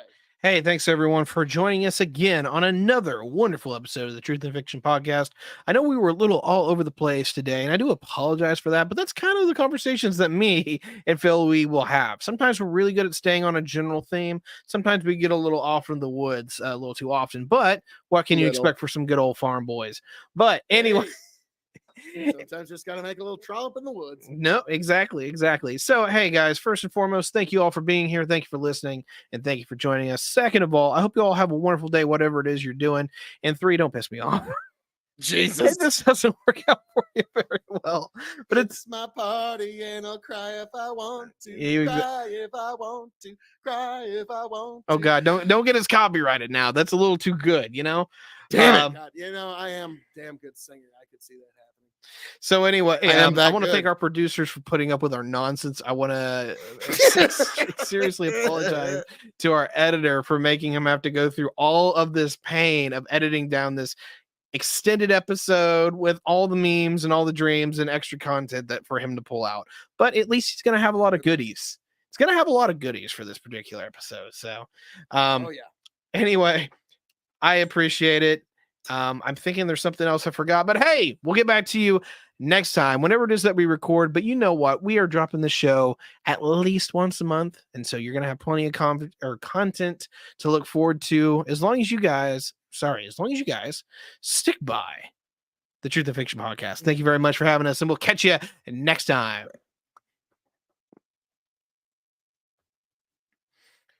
And then it's a little backstage kerfuffling. Impromptu this combo is definitely a thing. I want that motherfucker to Sorry visit about that more. One. Jesus. It's staying in there. Good luck editing all that, motherfucker. Thank you. I- But before we get there, I'm still alive. I just want to wrap this up real quick. Guys, thank you for watching us. I really appreciate it. Somebody online would love to chat with you and hang out. But yeah, this is kind of a power hour between me and Phil. I got to go take care of something. I will probably stream later. I might even be joining our good friend Phil K.O.E. on Big Buck and Empire shortly. We'll see. All righty. But yeah, your brother's still being a cunt. Well, I mean, wait. Can I inject an opinion here? As a neutral sort party. The original targeted conversation that he was having, I can see how that was offensive, but I don't see how he's still being a cunt, because I think now you're just like, fuck him. Yeah. Give it a new fair shot. Quote, wow, I understand losing sucks, but is it really worth calling another man the C word? Eloquent Tyberius, who's the clown? You! Oh, fucking nice. you're kind of a douche. Okay, never mind. I take it all. Oh, Fuck it. God. Keep in mind, absolutely no idea what I'm talking about, but everything does attach to the carbon chain in biology. Okay, so that's funny. Bandit, hashtag grow the farm up did nothing wrong. I like it. Yes, that's the new hashtag. Grow the farm up did nothing wrong. But yeah, just Oh, more so, minutes. so Grow the Farm Up was enthralling you with his farmer acumen? Is that So I made a conversation earlier about people having like a tangential knowledge, right? And acting like they're fucking experts. But here's the fucking rocket science for you, my friend. When I said I was getting into things that I tangentially knew, I fucking outlined it. I said, hey, look, take this with a pinch of salt. I think I'm correct here, but I'm not 100% sure. So feel free to check it back So the out. reason- You're a cunt. You are a little cunt. Fuck. Yeah, our producer is like, please stop saying that Dude, word. No, I'm sure. Like if I look at Brad, So you're not voting for him for president. Got it. I'm sure if I look at my, Apparently he's I'm sure if supposed I to. look at some text messages, they'll be very fun. Apparently Well, no, he's going to he- be he the can Secretary of Agriculture here in this KOE administration, and I'm just going to say Oh, shit. I might be trashing a few trade deals just to fucking spite you, dude. Oh, Ty, damn. I'm Okay, afraid so of we've what got you're our going to do with a first monicum of imaginary administrative power. panel. God This is damn, gonna be dude. fun. This is Wow. gonna be fun. Well, But yeah, that's a- so all right, already nothing but peace and love in the administration of Extreme. So this is gonna be fun. This is gonna be fun. But now, sorry, I mean Ty, it's one of those like, oh, all right, you messing with my bro. All right, let's bring it. Let's bring it. So it's one of those, hey, nobody hits my brother but me type thing. I believe that. but no, that was fun time. That was fun time, and good luck editing all that shit, Osiris. Good luck. 'Cause I actually we gave want to you, hear like, more about 15 ethics topics. because I gotta agree with Tiberius on the ethics of on your online conduct. Because I don't have to be subjected to other people I don't like. Me personally, though, I don't ban anybody because I don't really look at. Well, chat. like I said, I was Fuck you about to people in say, chat. if any of you are just like being cast aside, cast asunder by Tiberius D or Osiris, why don't you just come on over to KOE Exactly. Nation? You have a right to go somewhere else. You Fuck can off. come to KOE Nation, where we have a complete open border policy, so long as you're just cool and chill about shit. That's basically it. That's the Wait. open border Phil policy. KOE is for open borders? Oh, man.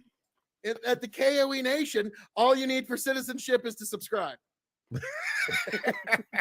That's your citizenship. form. Hey, you know Subscribe. what? That's kind of funny you say that. That's going to be the dystopian future of the United States. Yes. The corporate future. You didn't subscribe here. Actually, if you ever watch, it's a guy named Stupendium, and he's got a song called Data Stream, and it's like 6 minutes long. I played it for my daughter because, like, yeah, this is the world you're gonna inherit.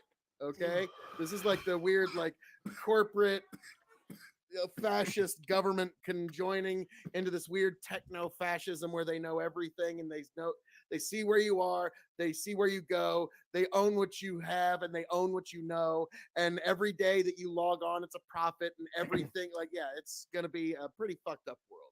All right. in the future. I think Sistrum is waiting for me to end stream so he can come yell at me. But anyway, thank you all very much You for rapscallion ne'er-do-well. KO Thank you. Nation, YouTube, TikTok, Twitch. thank you for joining me. I will actually probably be streaming here in about 5 or 10 minutes if I join Phil, or I'll be playing Factorio or something. I'm gonna see if everything's on. So if I'm not back within 20 minutes, you probably know what's up. Anyway, would I rather just ban you than Alright. have a conversation? Yes. If you're rude to the point where I would literally want to punch you, then yes, I don't want to have a God damn, conversation. I would dude. rather fucking ban you. Like, all right, Ty. Like, that's a bit much. You want to actually punch somebody over saying you get your information from CNN? Like, grow the farm up. Yeah, GTFU did nothing wrong. Hashtag grow the farm up did nothing wrong. Like, I'm sorry. Looking at that, you know, like, you get your information from CNN, which that was the comment he referenced. You get your information from CNN. So that was the one that got under his skin. That's a little far. Like, let's be frank. It's like, grow the farm up. It's like Dad told me. And then you referenced it years later, harvest one year. It's, you know, sometimes you just got to drink some concrete and harden the fuck up. It's not fucking rocket science. And I'm like, dude, like for real. Yeah, I guess he doesn't This- know Sith Lord Tiberius. When does sh- he? True. All right, that's why you got to get a nice suit coat on, thicken that skin up for the internet. Like look, I don't know if he's just thinking I'm being fragile, but or what, but I'm just like, dude, I'm not fragile. Probably You're the just a same. douche. And I wouldn't And want you in he's my just house or mad around my, because- family. Fuck off. You still haven't Wow. debated a single coherent point. That's because you're stupid. And you don't understand what a coherent point is. Okay, Sorry, now let's we're move getting on. Pee Wee Yeah. Herman here. I know you are, but what am I? You're a Now Tiberius is like, you're a All stupid you head. level people, catch you around. Like, let's get. All right. Like, I'm like, Alright. wrap Alright, this guys, up. that was a good one. Jesus Thank Christ. you, Tyberius. That was there. quite the show. But Me. folks, I Beautiful am your me. king of extreme, Phil Look at me. K.O.E. But most importantly, I am here to tell you about the man Tyberius D. But yeah, so folks, that was that particular show. He just mad because he found out he's the only one. Well, like, yeah, because like, I'm sorry, like, I was like, okay, I understand what this argument is, and I understand the strengths and weaknesses of my argument, but I still went whole hog. And also, it's yeah, no, nobody hits my brother but me is one of those type of deals. But yeah, and I'm sorry, girl, the farm up. I think we did quite well there, and earlier was quite fun as well, because yes, grow the farm up. You and I are too much for any one mortal man to have to take, or let alone like any army, let alone one mortal man. So it really was unfair. Like, even if he had a full team supporting him, it's really unfair for the two of us to ever really team up on any one mortal human, because that's it's checkmate before the game even starts, before a single pawn or rook or knight moves. So yeah, it's like, oh god. So I understand going the farm up, but folks, it didn't end there. In fact, that was just the palate cleanser, if you will, because it got fucking vicious, and to be frank, it even started to get a little personal when Tiberius showed up on Big Bucket Empire. And it was really something, folks. And I just got right to the point where I show up, and then Tiberius shows up just a few minutes later, and we get right to it. We waste no time, and we start getting to the jugular fast, folks. But yeah, so Tony and Justin had to basically kill time for about 8 minutes while I talked backstage. And our producer gave us very good advice of maybe stop using the see you next Tuesday word. Maybe just, like he said, I got no problem with fuck or shit, damn, or anything like that. Maybe not that one. And I was like, yeah, that's probably fair. That's probably fair.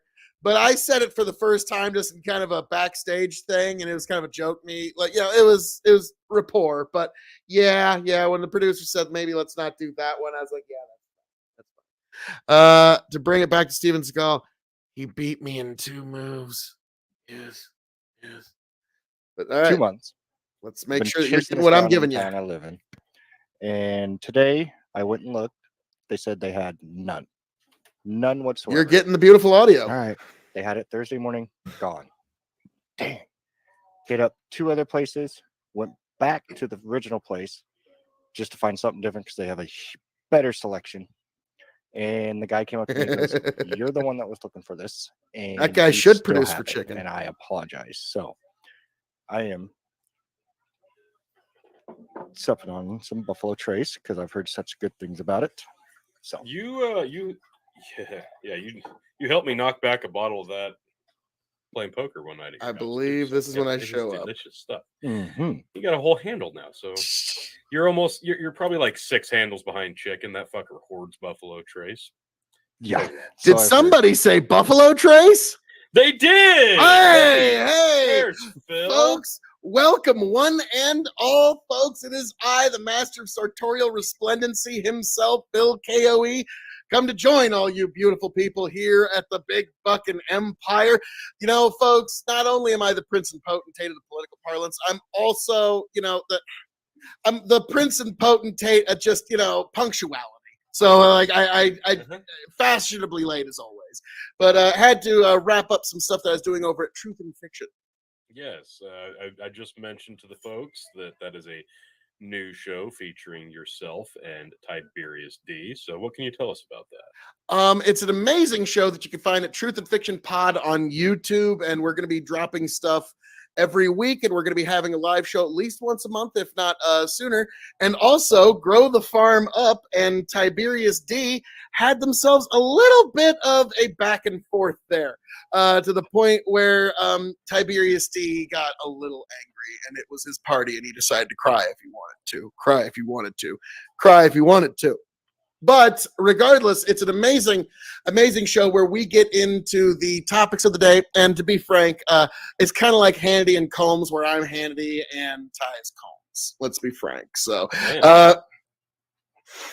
if you want Tiberius D to ban you, go check out the show. We'll get into that a little later. But yes, Bill, gin shot for Ty, you rotten. All right.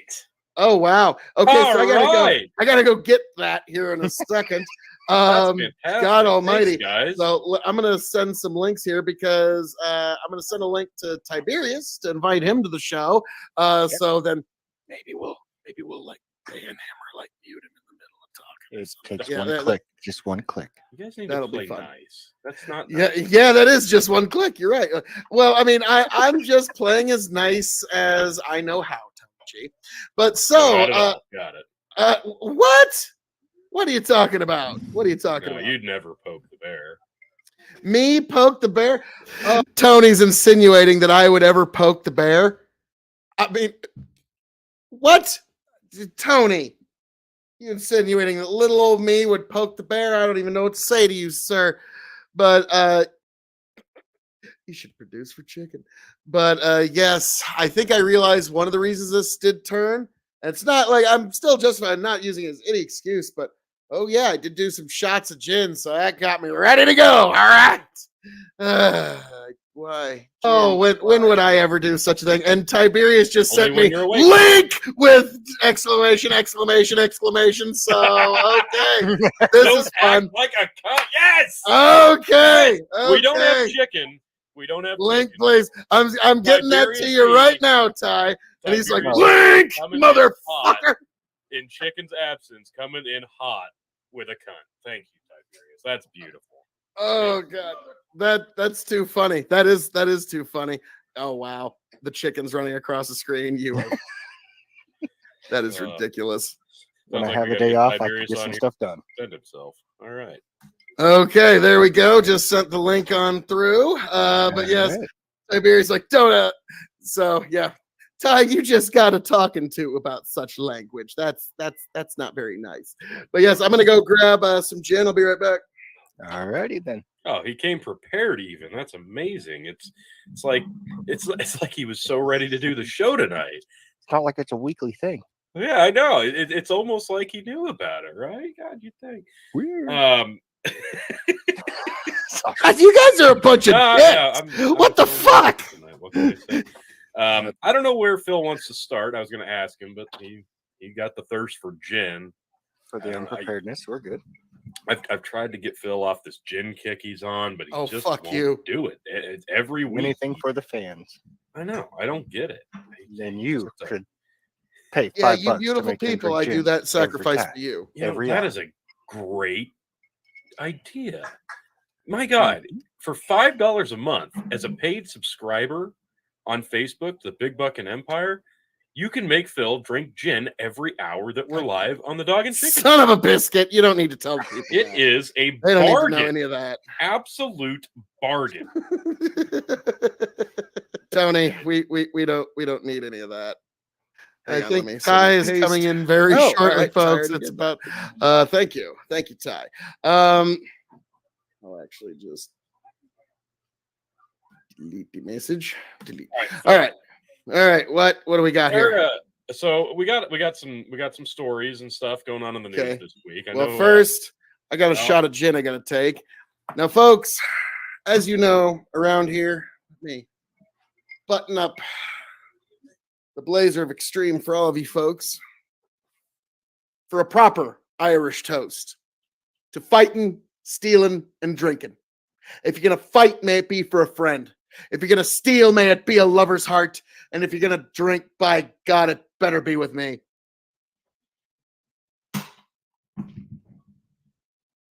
There we go. There we go. He's alive! The night has begun. The night is young. The night is young. Oh, God almighty, folks. Why do we have to have gin in this world? That's right. You got to do two. God damn it. Okay. Oh, we got you, Phil. Oh, just back. You do. You know good rapscallion ne'er-do-wells. So What should I do with my shot? let's see. To drinking, stealing, and fighting. If you're gonna drink, make sure it's a good one. If you're gonna steal, may it be a drink. And if you're gonna fight, may it be over a drink. I don't know. What the fuck was that? I don't know, but I like it.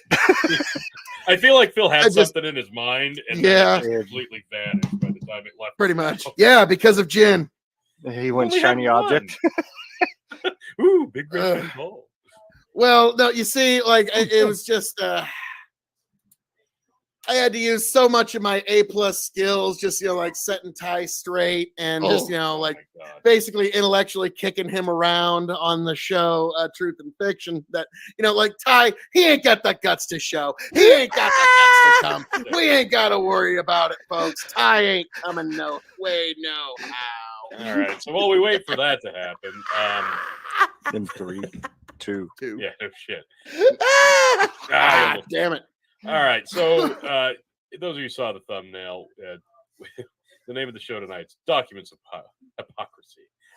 So anybody that who's was been living under beautiful. a rock or is unaware, a while back, one former POTUS, Orange Man Bad Trump, apparently he had a bunch of classified documents in his Mar-a-Lago home. And they sent the fucking FBI out to just ransack his house. I don't even think I got to get those into my bad boys promo here. And they're basically just trying to use this as a way to throw him in jail would be ideal, says the Democrats. Well, that is until recently. One current occupant of the White House, Joe Yes. Biden, One current occupant, Sleepy Joe, Sleepy Joe, has been found with documents dating back from his time as VP and as senator, classified documents that he says he doesn't know how they got there. Now, like I just they're said over slippery bastards. like I just said over at Truth and Fiction, no matter how much Phil Truth and Ty Fiction, yes, you are correct, Trey. Phil is the truth and Ty is the fiction. Oh, hey there, Ty. How we doing there, folks? And yes, it is the one, the only Tyberius D. Welcome to Big Bucking Empire, sir. How are we doing, Stephen? Oh, it's Always about good get to be back. fucking It appears spicy. I am being trash talked as I ready, enter. folks. I always appreciate that. hey, Yeah. at least you know the people care. Isn't it nice, like when the boxers like head into the ring, they just get punched by the audience on the way to the ring, and then the ref takes a sucker punch while they're doing the announcements. I mean, that's how that works, right? I wouldn't know. I try not to watch anything fake, but then the people tell me I watch politics, so I don't know. You tell me. Yeah, I mean, Yeah. you watch a you got Zelensky press point briefing. there. I mean, that's pretty Yeah, fake. pro wrestling. Standing in That front of shit. my green screen. Yes. So Tiberius, we were just all talking about how over at Truth and Fiction, I was completely right. And everything I said was the complete, unadulterated, absolute truth. And that over there, you basically accepted and bowed to me and said, Phil, you're superior. Every argument you made is best. And I'm just going to go ahead and replace my politics with Phil King. He is the true prophet, ladies and gentlemen. I don't know Thank you. how, but he always seems to be right. Right? It just I know. like everything goes his way. He always seems to be right. You tell me which is the truth in the fiction, that everything seems to go his way, or we have a charlatan in our midst.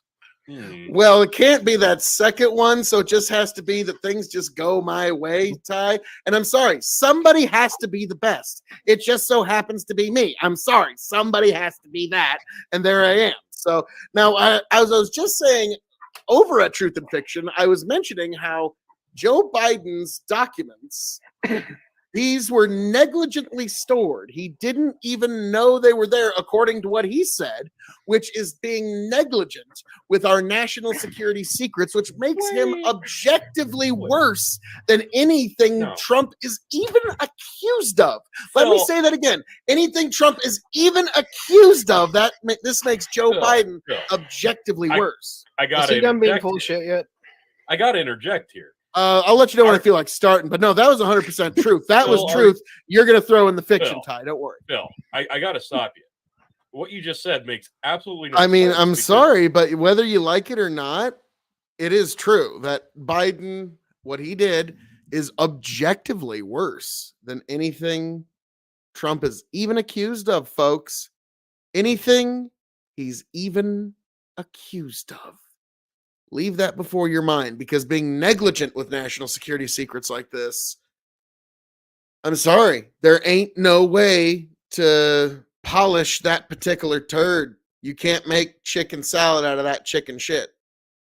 Joe Biden couldn't possibly be negligent with possession of classified documents in his home because that's what he accused Donald Trump of being, was negligent. And he couldn't possibly believe anybody would be so negligent with such documents. He said that. That's a quote from Joe Biden. So you're telling me that Joe Biden may possibly, maybe a little bit, be a massive fucking hypocrite. I'm just, is this what we're I'm going to understanding? say that it's a little bit more than a 50-50 shot on that one, T. Because, yeah, I don't like, know how to now handle keep this. in mind, like, he was negligent with these documents, and then him and Pence are both like, well, I don't even know how they got there, which means they let somebody that wasn't cleared to handle these documents move them, which is another point of negligence. So again, this is one of those things that it's worse than anything Trump is even accused of.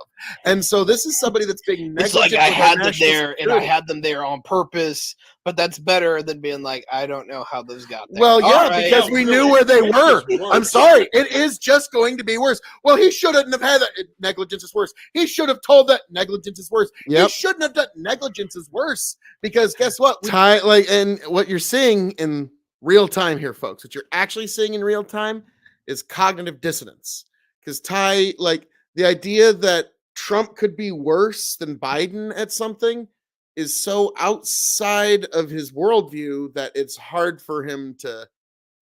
And that is what cognitive dissonance is, when you're taking in information that's so counter to your worldview that it's hard for it to be processed or computed. And it happens to all of us. If you think you're above it, you're the person that it happens to every day.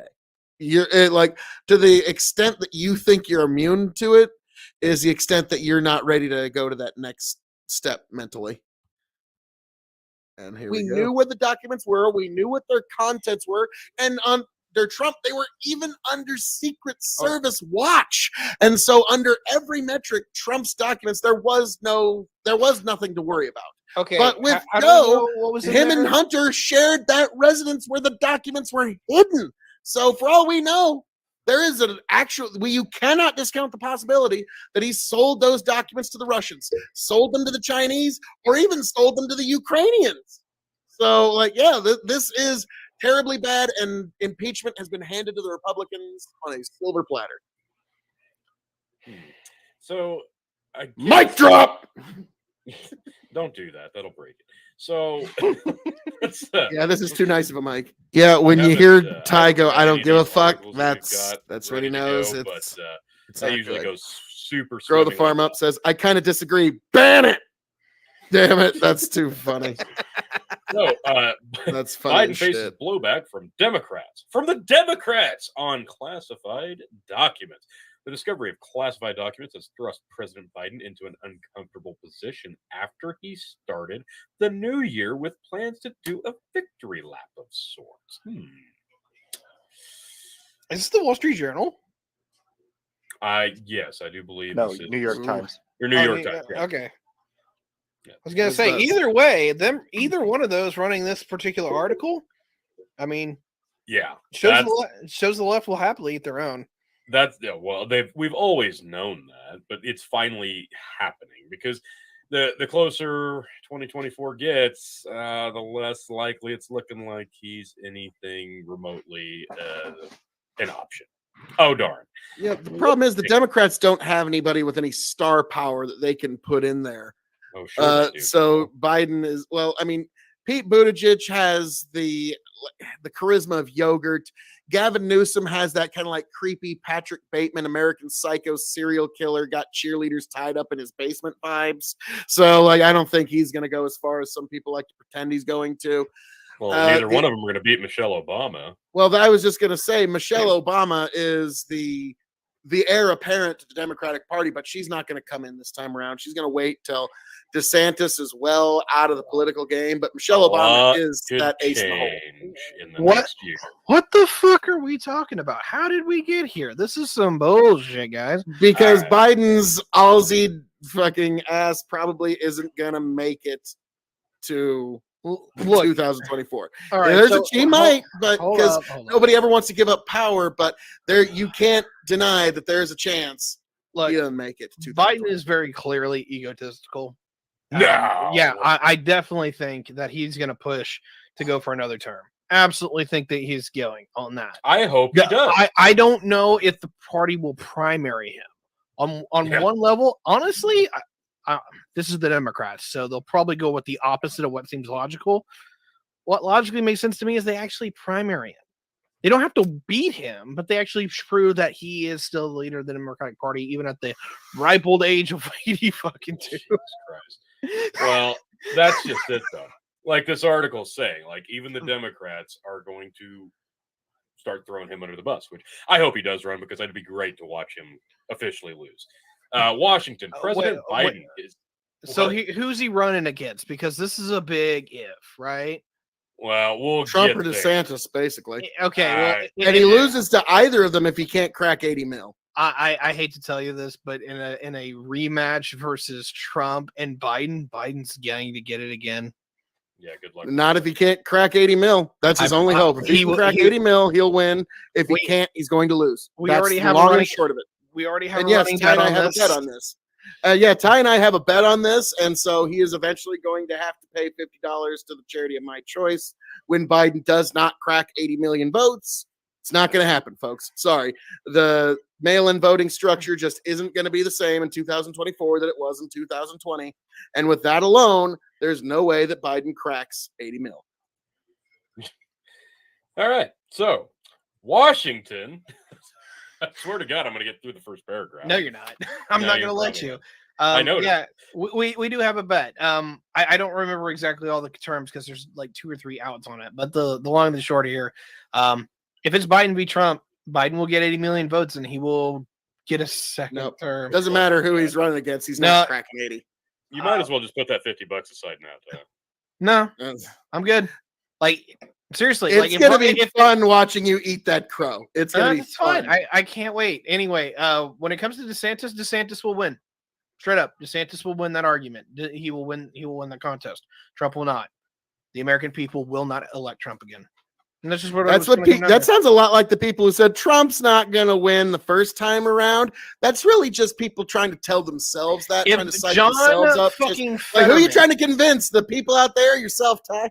Okay, no, seriously. If John fucking Fetterman can win a senatorial seat, I don't care. Trump doesn't even need Pennsylvania. He just needs one Rust Belt state, Georgia and Arizona, and he was off by 44,000 votes the last time. And Biden's not going to crack 80 million. So, like, I'm sorry. If we can get basically any Republican that can stand on 2 legs and look to the American people and say, God bless America, they're beating Biden in 2024. And this is the thing. If it's literally pretty much anybody else, the Republican wins. If it's just Trump, it's gonna go to hell. And that's the debate or the bet. If Biden isn't the nominee, then we're out. And then if Trump isn't the nominee, we're out of the bet. So, yeah. No, actually, that one was just for how much Biden wins. The original bet was $50 for if Trump is the Republican nominee or not. Okay, so like regardless of who Biden runs against. So if Biden runs against DeSantis, you and I both know he has no chance of cracking. Like it's just not going to happen. He's not going to beat DeSantis unless there's a fucking horrible thing like DeSantis kills his wife or some shit, right? That's in pretty a much video game. Yeah.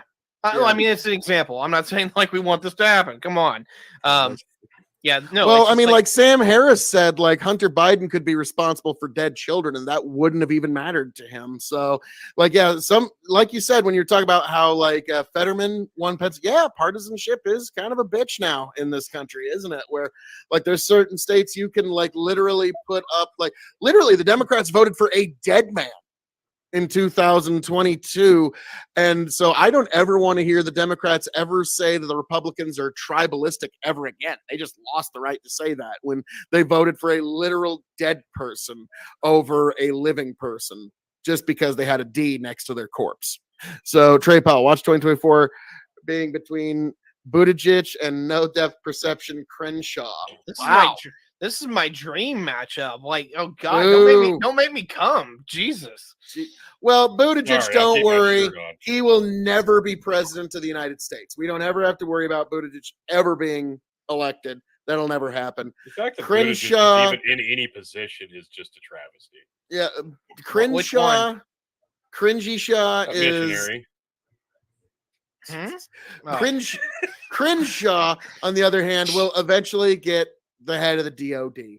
He's just a perfect fucking candidate for some moderate Republican or some hard right Republican even to come and put him as head of the DOD, because like I found out, he is basically a fresh young face of the military industrial complex. And so he is the modern equivalent of putting Dick Cheney's floating brain in a jar as the head of the DOD.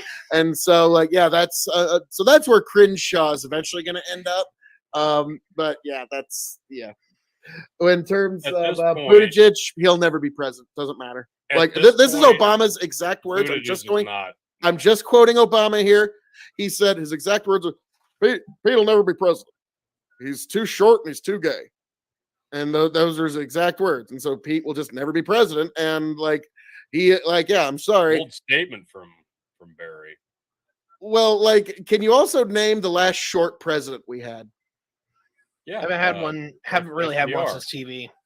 Yeah, since television, we have not had it. And like, God, could you imagine FDR. Donald Trump standing next to Pete Buttigieg on the debate stage? That's it. Donald doesn't have to say anything. He just has to stand next to him. FDR is our shortest. Okay, sometimes I think the public are morons, but they're not that level of morons. All right, damn. I am going. There's certain things people want in leaders.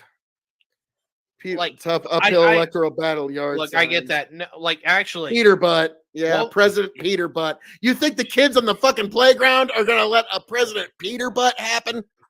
yes. Yeah, actually, I think they would love that. That guy will get Great roasted memes. every day. Yeah, So yeah, like no, there's no way. Buttigieg has no chance. He's just one of those people that like they like to say he's got a chance, but he's not gonna. I don't want to listen to Who's people his mispronouncing the base? president's name for 4 years, so he's got no shot. Well, As like it sits who's right his now- base? Because the moderate base of the Democrats. left hates him. Well, there you go. The progressives don't really like him because they don't think he's left wing enough. But unfortunately, for the Republicans, the vast majority of the moderate Democrats and moderates really like him, and that's your electorate. That's the people you need to capture. It's just So it's general just like political moderate. Jeb. Oh, if he could just get past that primary, he'll never win. He would have won the primary in 2020 if they literally didn't have Obama just pull everybody up. You think Pete Buttigieg would have won the primary in 2022 when you've got Biden with the Obama rub? In 2020, yeah. Like if In literally, 2020. yeah, if Obama had not come out of Wow. retirement, no, seriously, if Obama had not come out of retirement and literally just gang wrangled the entire party into going behind Joe, Joe wouldn't have actually made it into the convention. He would have been out. He would have not gotten very many votes outside of the South, and it would have been down between Pete or the top three would have been Bernie Sanders would have had the most going into the convention. Pete Buttigieg would have second, like fucking like Elizabeth Warren would probably be somewhere in there, and then you have a few others. But Joe Biden would be pretty much middle of the pack, and the moderates would have fallen out bit by bit, as you know, Warren and whoever else would have fallen bit by bit. It would have come down to Buttigieg versus Sanders for the primary in the convention, and it would have been settled there with a second round vote. And the entire moderate wing of the party would have gone behind Buttigieg, and he would have been the nominee. And he would have got crushed in the general. I have no idea on that one. I do. Like Obama said, he's got no chance. I He's just, love there's, you. There's some people that Lord just Phil- don't have like, I'm sorry, visual presentation matters with your leader, and a guy that's as tall as my fucking desk here is not going to be somebody that people want to vote for as an executive. A guy that you look like you could whip after 2 Bud Lights is not a guy that you want to be your executive. I'm sorry. Well, if that's what you believe, that's fine. I'm not questioning that. I'm just going to put this out here, buddy. Your accuracy rating as far as forecasts fucking suck. Oh, I've got the last year's recession fucking A+, so I'm sorry. Congratulations. I got great. You're batting like 20% average here, my friend. It's not looking good for you. Oh shit, are you kidding? My economic averages are great. And basically what I said is you needed to have a red wave. You needed to meet these metrics. And I said, the taking of the House is fiat complete. Senate was anybody's game. And what do you know? I was absolutely correct in my original assessment months before the election. Tony even backed this up, even found the clips that showed me saying as much. So in regards to predictive analysis, you're not going to get much better than Phil K.O.E. And I'm also going to spike the football the day that Berlin Wall 2.0 hits, and you were the naysayer the whole time. And in terms of bad predictions, Ty, when's that worldwide fucking fan supposed to hit that you were claiming the Chicken Little sky was going to fall on our head that never came? When's that coming about, Ty? Yeah, any minute now, right? No, it got delayed. I told. Got delayed. Yeah, it's never going to happen. No, it very well will sooner or later. The problem is that. Oh, Jesus. Okay, no, seriously, no, you're being a cunt. Okay. Now you notice that he tries to give me some problems. Like these are things you got wrong when actually I was pretty much right on. I said give or take 15 seats. And so I was pretty much almost down to the seat if you want to get technical about it. And he tries to give me that problem. Then I give him a little pushback on one little thing that he got wrong. And now I'm a see you next to like Ty. This is like now, granted, folks, this is just the beginning. This is just the beginning. It. Oh, well, you're the one who's saying that I'm not the one that's getting it proper, accurate predictions, and then I throw one back in your own face, and now I'm a cunt again, Ty. So maybe. Oh, yeah, and he didn't like that. But also, this is a good phrase that my mom would say, like when like brothers and neighborhood kids will fight. She would say, "Hey, don't be that kind of kid who you can dish it out, but you sure can't take it. You don't want to be that one." And so, like, this is an instance where Ty, it's like he can dish it out, but he doesn't like taking it tonight. Bandit, yeah, when Zelensky is taller, you don't have a snowball's chance. And boy, yeah.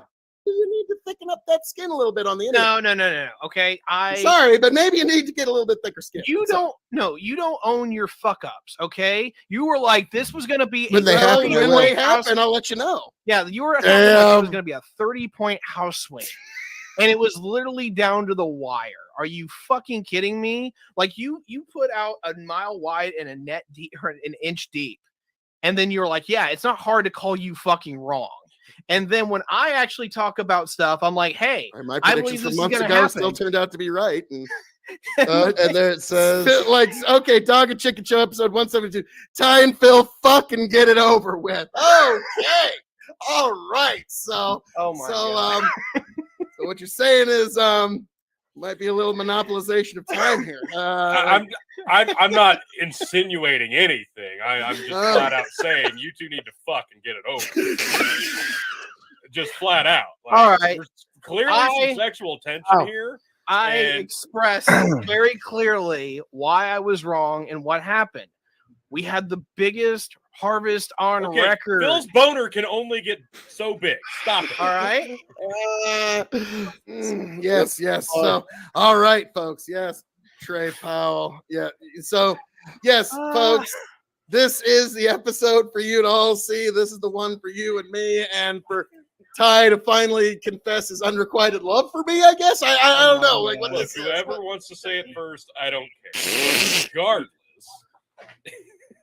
But okay, all right. At least we got to the core of that, where Ty admits that I'm completely right.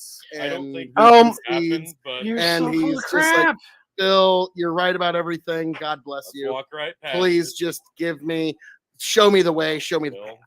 They'll just walk right past it. Look, at this point, no. Buttigieg has no fucking chance. Reverend Tony Biden's G. not going to get 80 million. No fucking way. I don't even think he's going to run again because over the next year, enough shit's going to come out. This document crap is going to keep piling up. They'll find something else. The impeachments will start. I hope Biden runs because I'd love to watch him lose. I think that'll be great.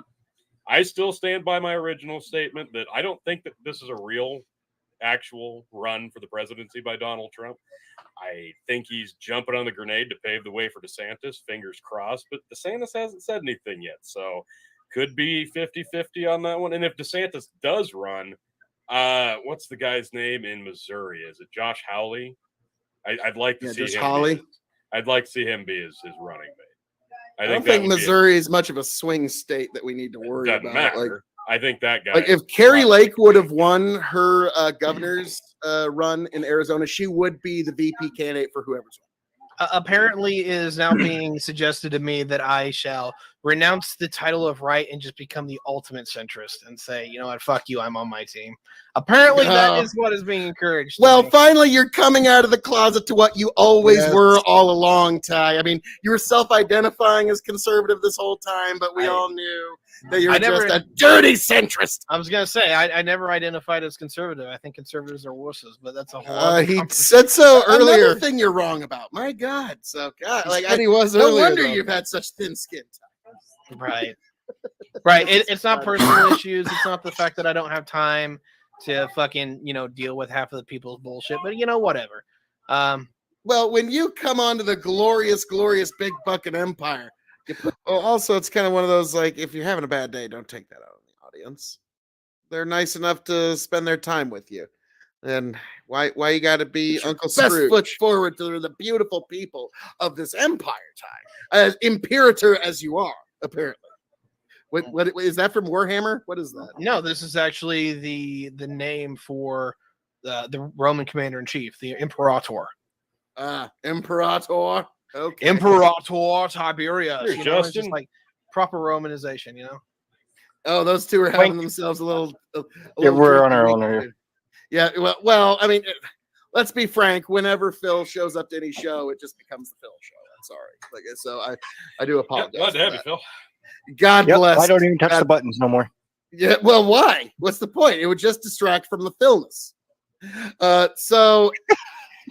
Yeah, before Phil got on, I was like, "Oh, I don't want to like talk too much about the articles or anything because I don't want to get too deep before he shows up." And then he showed up, and I realized, "Oh, there's no need for articles. He's just going to ramble for." We literally had 30 seconds of article, and that's it. Words that aren't Phil K.O.E.'s. Well, now to be frank, Ty was the one that was interrupting the article quite a bit. Oh, for God's sake! Phil. He said, "Fuck you! You're not getting it in." And I was Phil, like, okay. for God's sake! In his defense, I was going to interrupt you if he did. The fucking session needs to end right here. All right. So you what? Now, kids. No. So what you're telling me here is that me and Phil are allowed to fight at all points, but as long as you two do not challenge our divine authority, then we can continue to fight. That's basically what I'm saying. Yeah. Ty. Pretty much. I mean, that's the smartest thing you've said all night. The best part is I get to edit this, and it's going to literally be you two. Oh yeah, just the two of us. Rambo. But no, like, can you tell that the previous show we were on was a touch contentious? Really? It was a little contentious, but I was not nearly pissed off at Phil as much as I was his brother. Like, I'm just sitting here like Grow the Farm Up thinks you've been inhaling too many of your own farms. Yeah, I noticed there's a little bit of contention there. He has this really good idea of like talking about a lot of things he doesn't know about.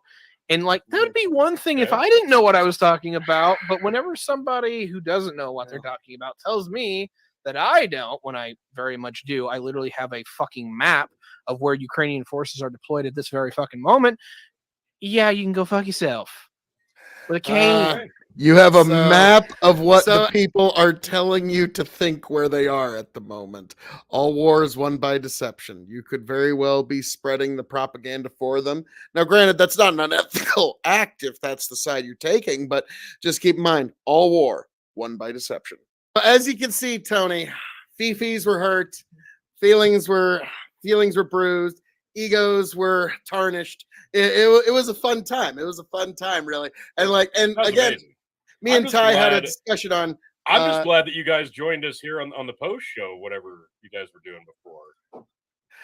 Grow the farm up. Tiberius is without question the smartest man on the planet. Just ask him. Oh No. I'll happily answer this. I'm not. This is the scary thing. All right, Well, we for know. real. The scariest realization of my life. I'm not that smart. I fuck up a lot. We My know. accuracy rating on things are probably around 60-70%, somewhere in that range. But then what does it make you? That's Oh being my God, I real don't know generous how you on all your don't end, forget Ty. to keep breathing. I'm Way more Some of you accurate. are moronic on levels that I can't even imagine, particularly Grow the Farm Up. Holy Grow the farm up. If shit. you do not agree verbatim with what Tiberius thinks, you're a cunt and he's going to ban you. He will not have a discussion. He will just ban you because he's just intellectually that much smarter.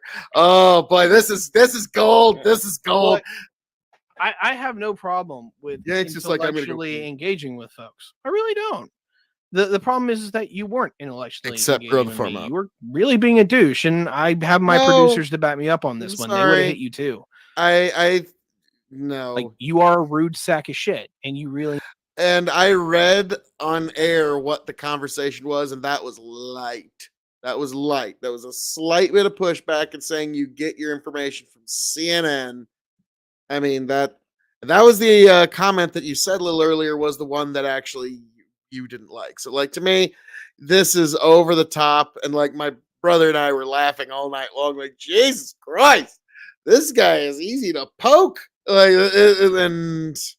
and poke we did, folks. And need poke to we stop did. if you want anyone to actually engage with you with decency and ethics. And more Well, particularly not to do the intellectual dick waggling, but he's got way more subscribers than all of us combined.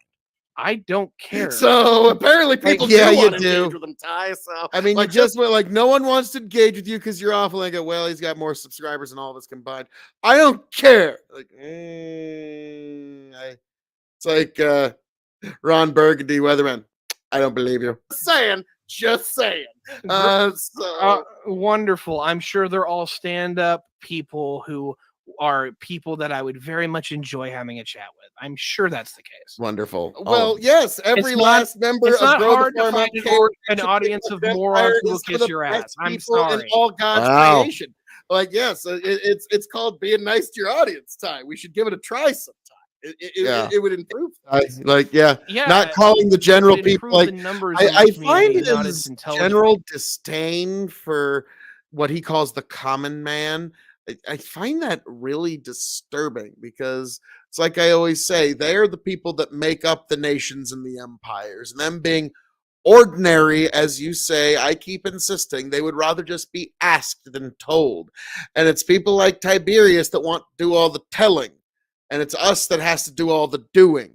And it's one thing to tell, it's another thing to It's do. not its decency and not its forte. This is why I'm happy to institute Order 66 consistently on people. I maintain a standard for people, and if you don't meet that, you yeet it. And you know what? It works out really well for me. I've got some of the best friends I Not could really. possibly imagine. I'm very, very happy for that. Tony G, you're welcome in my community anytime, by the way. Thank you, Reverend Tony G.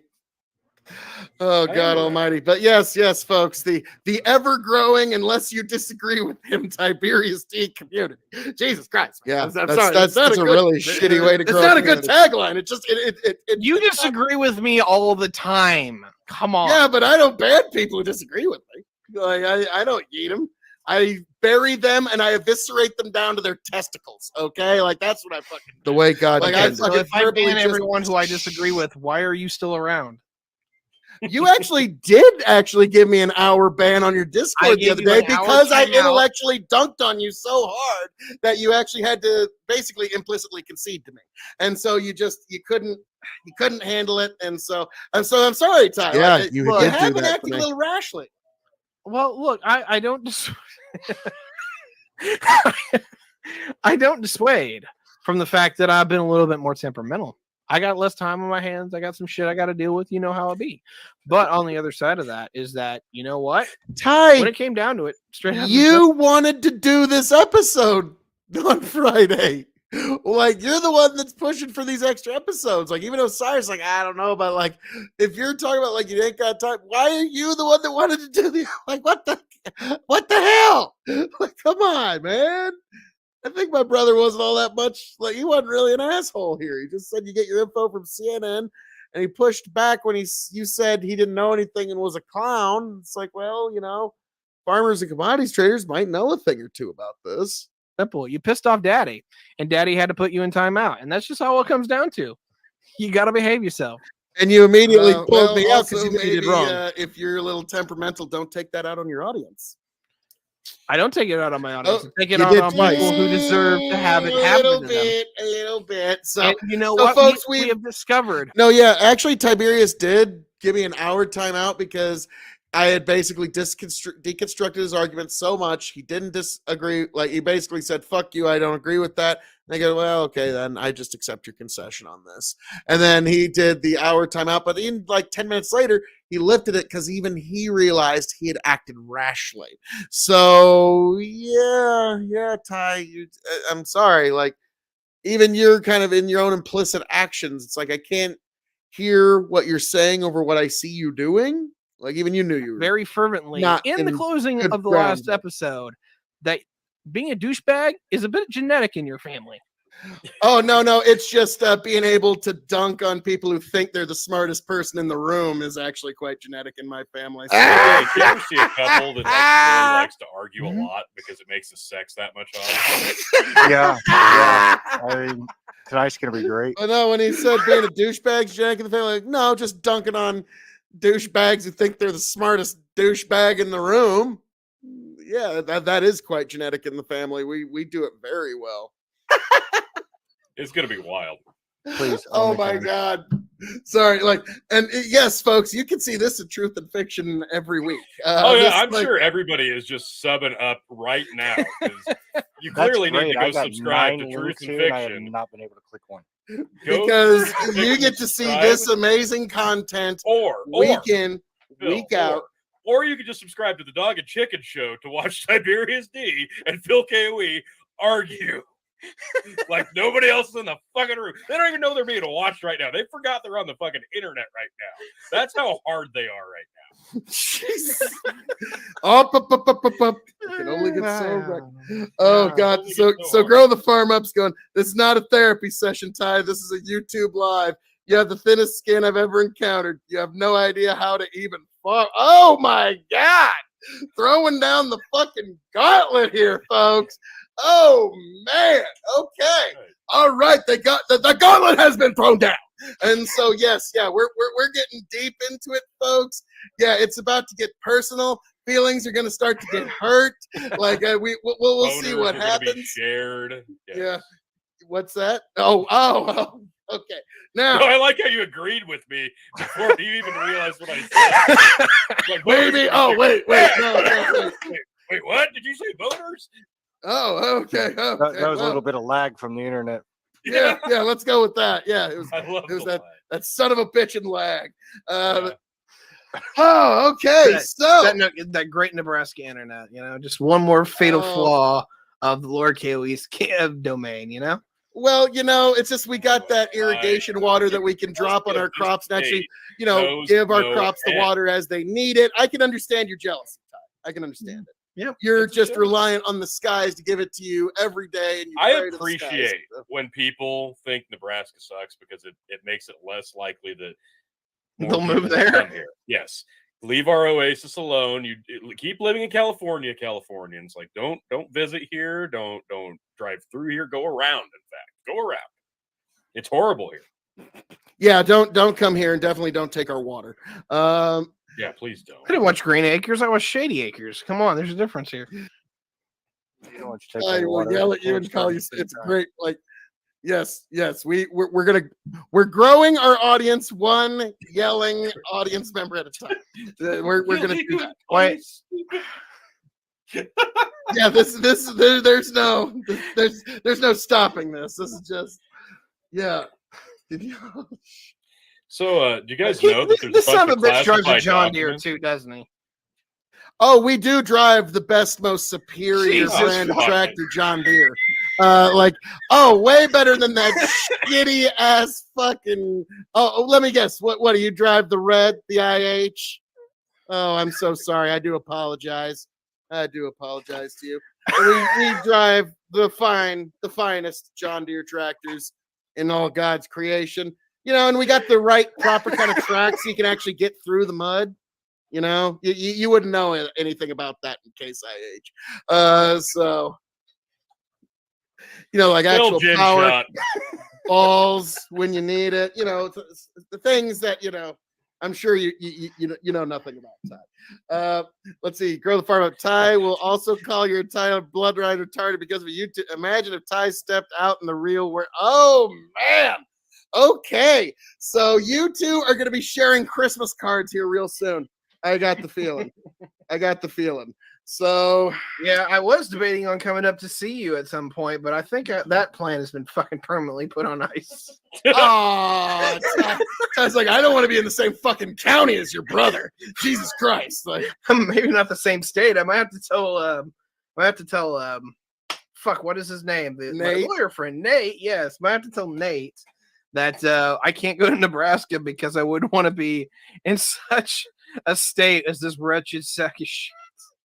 well, I mean, don't trust me, Ty. The feeling would be very much mutual between you and Grow the Farm Up. You would be like, I was about well, to say, okay. like, I mean, if that's how you feel, Ty, then don't sully the fine, good God's own Nebraska with your cynicism, sir. Yeah. You no good shiftless millennial. Yeah, stay in your shiftless corner of the world. That'd be pretty close if I had. Hey, Tony. Yeah. What's up, Everybody's guys? starting their own little side projects of podcasts. You want to join? You want to do this next week? Yeah. Can we invite Phil and Ty on to fuck more? Yeah. Yeah. Like, Fuck more. I think that's what the Dog and Chicken show, has really been lacking. Is more Ty and Phil hate Just- arguments. Just fucking going down to the fucking core. Like, All right. like when I like do research for the show, I'm looking for stories and like news articles and funny stuff and making memes. No, I just like throw one just comment get in the middle of these two, you two and watch you fight over it like a pack of fucking boars. Jesus. Well, This is folks, gonna here's make a my great shot YouTube video. because Yeah. I don't really give a fuck. Tiberius D fears Grow the Farm Up. What? I don't know anymore. I think this is why people troll. It's just to fucking completely throw shit into the fan and see where it spreads everywhere. Oh, well, clearly it's spread over to episode 172 of the Dog and Chicken Show. Hey, Chicken, Yes. aren't you glad you missed this one? I was about to say, like, this is the one to be in on. Well, let's be real. Chicken would have came in here about 20 minutes ago and just told us to shut the fuck up. We have stuff to do. He's Shut the the most. fuck up, you cunt. He's the most Yeah, that'd adult have in been the Chicken. room. Yeah, I just wanted to let it play out, but now it's like taking on a life of its own. What the fuck? Yeah. So Oh, why? that's Bandit, great. the irony Trey of goes, the if you actual like title, this, check out Documents Ty's of Discord. Hypocrisy. You can get it 24 hours a day because I do randomly drop my memes of brilliance where they are appropriate. And you got to give me credit. Like when you started logistics and transportation sub, I found logistics and transportation memes, motherfucker. Okay, that was not easy. Okay, like, yeah. So, yeah, if you. And Tony, you should There thank is Tiberius literally- and his Discord because they take like at least 40% of what you would otherwise. Thanks. True. Definitely welcome to get in there. But We'll have to do that. yeah, it's funny a man Are you who pouring a libation? makes- Tyler? Hmm? Are you pouring a libation? Thought you were pouring a liquor. no, I Liquor wish. drink. Ah. I might have to smoke more and get some wine because y'all give me a headache. Anyway, Oh, I'm the one talking. fair enough. Bottom right. Wait. You and Phil are the only ones talking. I'm hearing So his you- brother in my head when I read his Oh, bullshit. okay. Jesus Christ, this is funny. Well, I mean, here it is. Tiberius is like watching a little newborn baby deer learn to walk. He's just starting to kind of figure Oh, it that's out. right. That's why I'm hearing it in my head because you're reading it.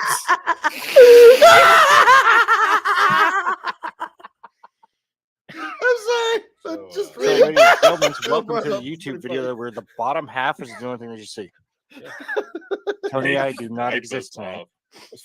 Just wipe that off. Redacted like classified documents. Just right over the top for you. Wipe right.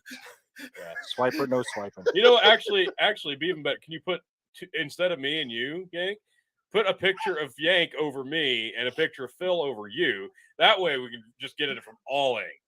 Yep. That'd be great. Just get double the time, Phil, Yeah. for the price of what? Like Tony, that is the Oh, best we're already deal. getting double the price. I mean, double. Yeah, you're We've been getting double. double for 53 minutes, Phil. I don't know what the fuck you're doing. Yeah, this is the only time I've ever seen this show go 53 minutes without even getting 2 seconds out of I mean, one yeah. article. I read a headline. I'm Anybody sorry. remember that? Yeah. Tony, even someone read was wrong Washington. on the internet, and I needed to let him know that they were wrong. Well, how do you Like have that- time to sleep then? Because like, Well, no, it's just Oh, you're specifically amazing. Tiberius here. I had to let him know he's wrong on the internet. Like Tiberius, like, no, I need some alcohol for this. Holy Yeah. Jesus. Well, cheers then. Slanjiva. yes, booze. Cheers, I'm 4 in just because of this argument.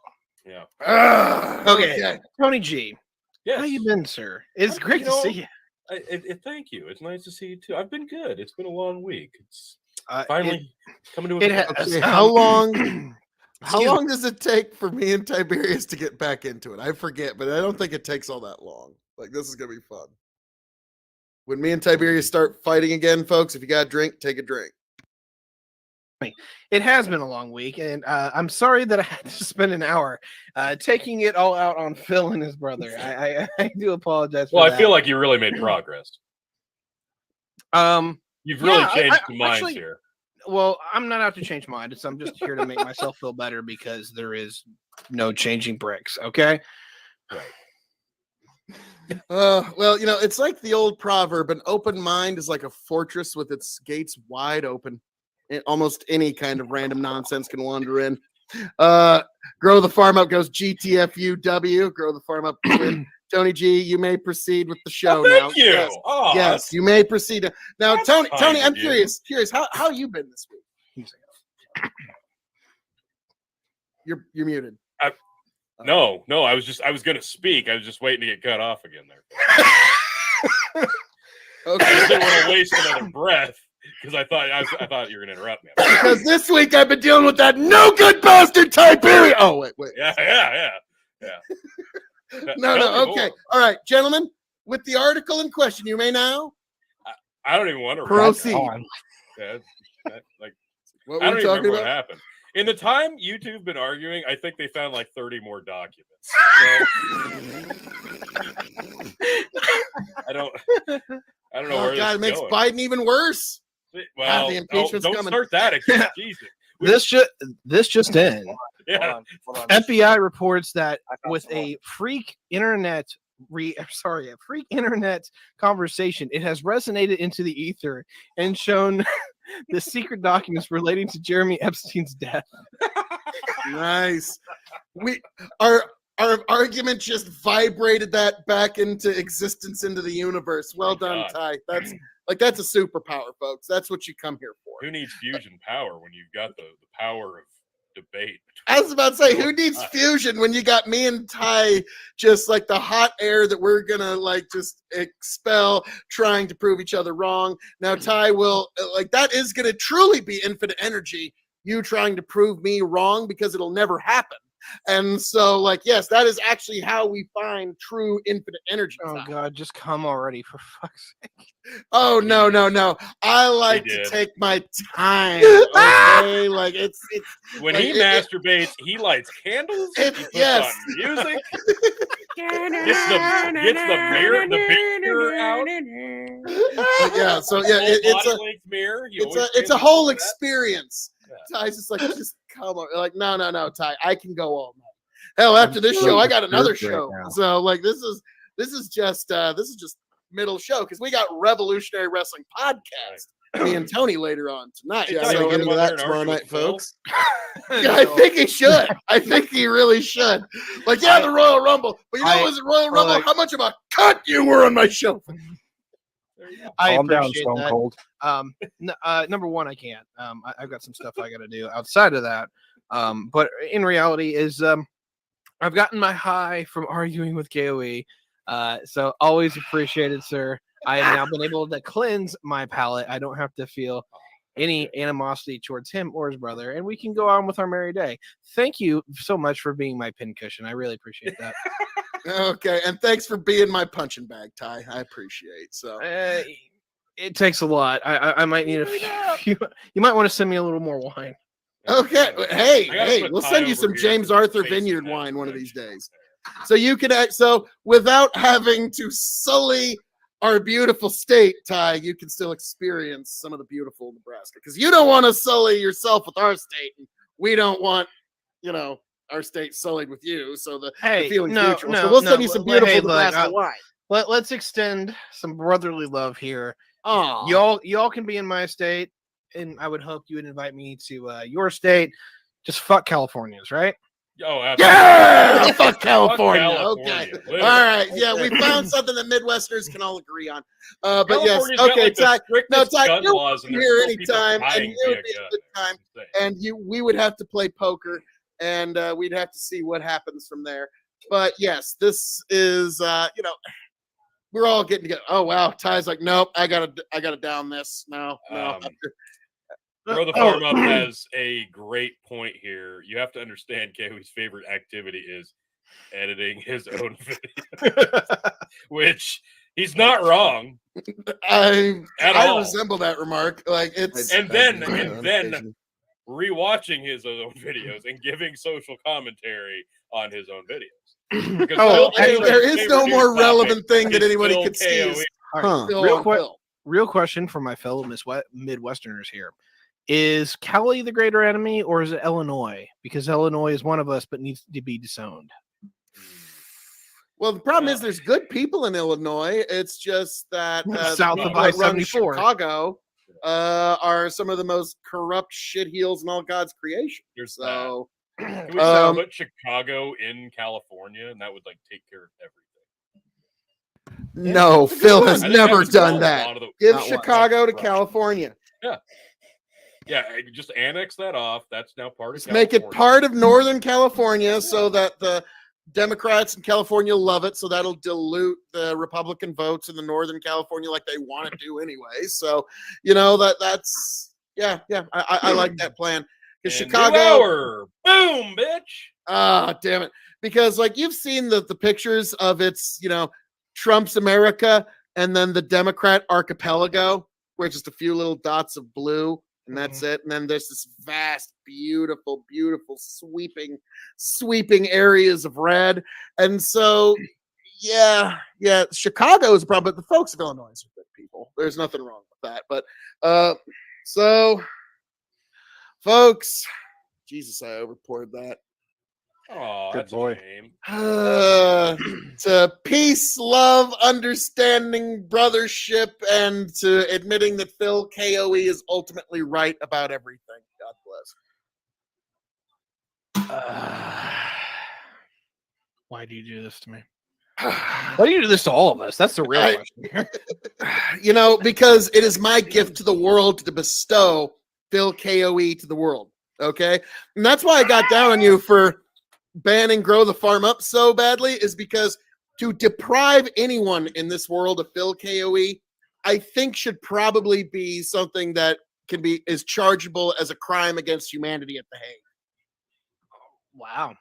I mean, that is Can I try this luck? Okay, go Yes. for it. Oh, wow. crime against humanity. Let's- Crime against humanity, folks. Yeah, and I don't know. I have an Justin, because I administrator's like pass. you, I'll let that one go. But I don't know. So yeah, Ty, I take this one very seriously. To deprive the world of Phil K.O.E., deprive anybody of Phil K.O.E. is, I think crimes against humanity at The Hague. I think that's a slap on the wrist. Nate, you're a little late. I already finished it off. Nice. Oh, Nate, God bless Phil. Gin shot for whatever the last hour was. God damn it. That's more like it. Yes, more Yeah, I'm okay gin. with this. I love how I get to trigger the shit out of KOE and then he has to pay for it. That's the best part. Yeah.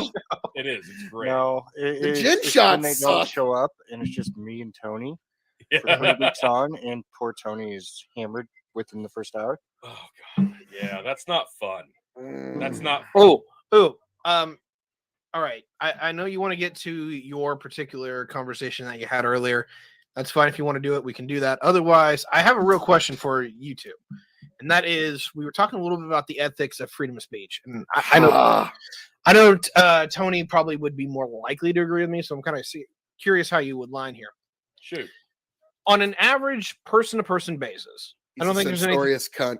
I don't think it's wrong in any ethical way to be like, hey, look, you're in my house. I don't like how you're behaving. Get the fuck out. But as a content creator, It's do a little I weird have to a call it higher your house. ethical? I think this is kind of like more like you're open, like you're one of those like falafel salesmen.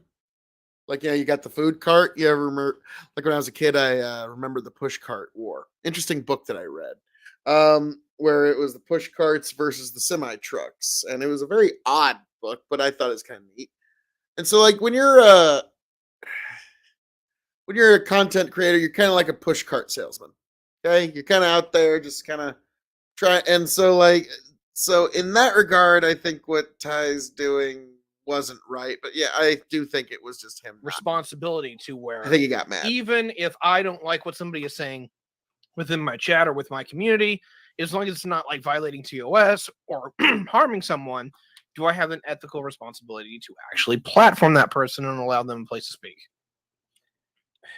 I think if you're going to have a public platform, I think obviously you should. can't- And also, you do kind of have to get thick skin if you're going to be Look, an internet personality. Phil, I love you. We already had this conversation. This was Hey, between me and I you. know, but you didn't listen the first time. Hey, So thanks for I answering didn't- that question that was clearly directed at you. Yeah, I exactly. know. Thank you. So I'm particularly wondering what Tony and Yank think about this. Is it ethical to be like, no, you came onto my stream, you were being a bit of an asshat, and I have full right to say, you know what, I don't want to engage with you. I don't want you in my audience. You're a douche, and So send them on their way. Or is it more ethical to be like, hey, look, whether you are in my audience or not, whether I like you or not, is that I, as a content creator, make a community, and I should allow you to be a part of that as long as you're not fucking over somebody. I think at one point it comes down to you can't formulate your show based around the comment section. You just can't, because Right. if you're getting a reaction from the comment section, good or bad, you're getting a reaction, and that's key. So if you're pissing them off, that means you're doing one thing right. If you're making them happy, that means you're doing another thing right. But the point is you're getting a reaction. So it boils down to what kind of content you're making and how interactive that is. Because if you're getting a negative reaction and you can base any content off of that, it's worthwhile to have that kind of interaction around to an extent. Now, if you want to avoid any problems with your audience, I can understand that, but it depends on the kind of content that you want to make. And if you have a set line that you don't want the audience to cross, I can respect that too. We've had to boot and ban people on this show before. One, Jeff Paskoff, he's still banned. Fuck him, he's a douche. Yeah, we made chicken. We gave him. You can only ban one person at a time, because otherwise you will ban people every 8 minutes. Yeah. And so he's Pretty just much. one of those, like, he'll get into like what I like to call like I don't care, I don't give a fuck anymore. It's like, it's almost like I want to commit suicide. Well, Like, Phil, you're in forgetting a video one game, but thing. like he wants to just throw it all away. Phil, you're forgetting one thing here about chicken. You got to understand, like, podcasting is fucking great, except for those pesky fans. Like, it happened to have those. Yeah, If it wasn't just to have those, like, it'd just be so. I perfect. just got a raid I by know. Lethe Waters. Thank you all. Thank you. God bless y'all for getting in on here. Y'all are fucking awesome. I'm dropping my links in chat to my Twitch and my YouTube, folks. We're getting into World War VI. Me and Tyberius jumped right over 2, 3, and 4. And we're now getting into the ethics part, because he banned my brother in his chat for basically giving the most minor, tiny little bit of pushback. And I, your king of extreme, would not stand for it. And so we've been arguing on this for the better part of 2 hours at this point, and neither one of us are backing down, and it is getting like, it was getting down and ugly, and it keeps getting ugly. But thank all of you for being here. And Lethe Waters, thank you. And it's like one of my favorite songs by the corporate band, Lethe Waters, the quiet ones, endless marching, forgetting one. Lethe Waters. So yeah, it's a great song. And so minute I ran into Lethe Waters, I knew it was like, I like this guy. I like this guy. Because yeah, like every time somebody would say your name, I was immediately thinking of that song, Lethe Waters by the company band. And so yeah, God bless all you and thank you for this raid. Thank you. That's really nice of all of you. But yeah, so folks, yeah, this is me and Ty getting deeper into it, and I had to give Tony and Yank my ideas as to what I was thinking in this before we got any deeper. Wow. If it wasn't for the pesky fans and the things they like to see, God Almighty. Yeah. For this. So yeah, we love you, chicken. We love you, but he's another buddy of mine I gotta give a shit about because we have very different podcasting. Rock on, Lethe Water K. Phil, you having opposing philosophies with I- anyone? I know, can't hard to believe. believe because this lovable fuzzball that is me, because it's just my simple mission that I will keep going until every single person on the internet agrees with me, either explicitly or implicitly. So like we will get there. We will get there. Yeah. Jake, what do you think? Well- Good. Sorry. Honestly, like when you're getting reactions out of both sides, like from one end to another, you're getting the reaction, you're getting the content, you're getting the likes, the stuff, all that stuff. Let it go. I mean, unless they're sending death threats, it's still freedom of speech to me. It's the internet. You're telling me there's a wall. So I come into your community, you don't like what I say, you literally throw a wall, and now I'm in Mexico. So Ty, it's still, I didn't know you still a supported freedom of building the speech. wall, Ty. No. I support deportation. Let's go. That's But why at the it's still KOE freedom of Nation, it's a complete open border policy for anybody that wants to come. The citizenship requirement is just hit the subscribe button. That's it. I support Just so long as freedom you're of cool and speech chill on about shit, you're a all citizen. platforms. Now, I can't control what is behind the scenes of like what we're doing here, live, YouTube, Facebook, all that. But in your own community of Discord, you can. Okay, yeah. So Only by trebuchet. yeah, it basically comes down to the conversation that, it was in my chat, and I'm like, all right, I feel like chat is my house kind of thing. So to answer Troy's question, which is a very really relevant point, it's like, hey, should you ignore this, right? Should you just let it go? There's a level where I'm like, if you treat the virtual space as just virtual, sure. On the other side of that, I kind of treat like my stream and my chats as kind of part of my house, right? I'm literally streaming from my office. Like I'm in my house. And like if you want to engage with me on the platform, Like I said, I don't exactly agree with that. It's not really your house. To me, it's kind of like your push cart. If you're a push cart salesman, like I was joking about the old push cart war book that I was reading when I was a kid, if you're out there, it's like you got your push cart trying to like sell your falafel or sell your flowers or sell your whatever on your push cart. So I look at it a little different. So banning somebody there is kind of weird, and you kind of it has to be an extreme example for that. For me. I don't control for that. So you know what? If you want to tell me I'm a dumb cunt, go for it. If you're coming into my chat and telling me I don't know shit, I'll lay out the fucking law, because that's how you do it up in here. Yeah, he So got wait, mad wait, because in somebody one said he got sentence his said, info if you from want to call me CNN. a dumb cunt, go for it. But if you say it in my chat, no. So that's kind of speaking out of both ends of your mouth there, Ty. I feel like it's different in principle, and if you disagree, that's fine. I think it's do. more. It's like, hey, look, I do. I'm in somebody else's shit. house on this. Couldn't have planet. said it better myself, Phil. Who lets me in is who lets me through the door, and they tell me, hey, look, I don't appreciate you. Get out, then I'm getting out. But my chat and my stream is my house, and you will play by my rules. It's not really your house. I think that's fair. But that's me. Is that something you got from another content creator? Trey, I Yeah, he know where got you got that the from idea of it's my CTV. house. Is that like some Destiny shit? I have no fucking idea. That's CTV. Okay. I But yeah, I don't to be really fair, get to that be analysis. fair, Like, I'm trying this to show's operated persuade on you to that come with me, very one and all. similar philosophy for a long time. Like But we only there's- keep there's a one lot of person that's instances. bannable. There's Because a lot Chicken of would ban instances them all. where Chicken's like, no, this is how we're doing this, and that's that. But do you see Chicken here? No, because I booted his ass tonight. Yeah, he's gone. Yeah, Never yeah. see him again. Never see him again. Well, I mean, yes, Tony, there are times that Chicken's overall philosophy is incorrect, and that's when it disagrees with Phil K.O.E.'s podcasting philosophy. And Right, so, right. yeah, I mean, there are times like people have the right to be wrong, Tony. Okay. And this was one of those moments where Chicken had the right to be wrong.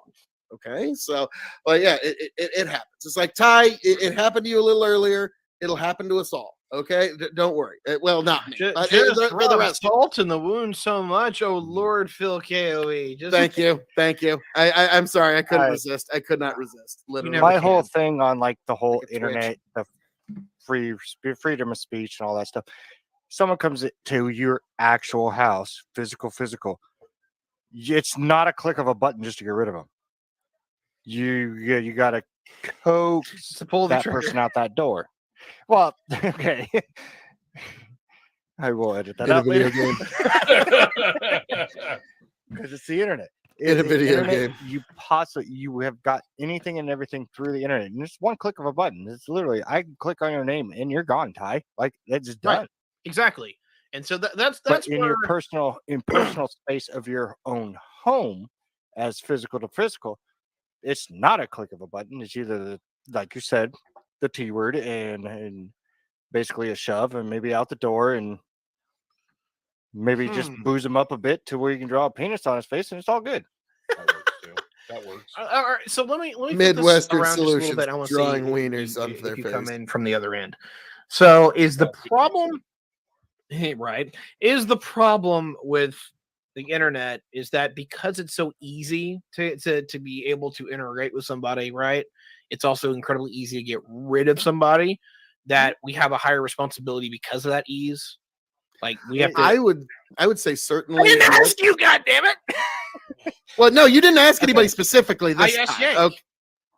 Well, no, I'm you sorry, said, I well, was let me asking ask you. what And it is. so Yeah, I'm I sorry, I didn't was hear asking- anybody specific, but I was just going to say, like, right. yeah, I think you do. We didn't But specify it is- anybody it is there. very I could simple. grab It's that so if I simple wanted on the to. internet just to You throw just- up a fucking wall. Like literally, Skin, here we go.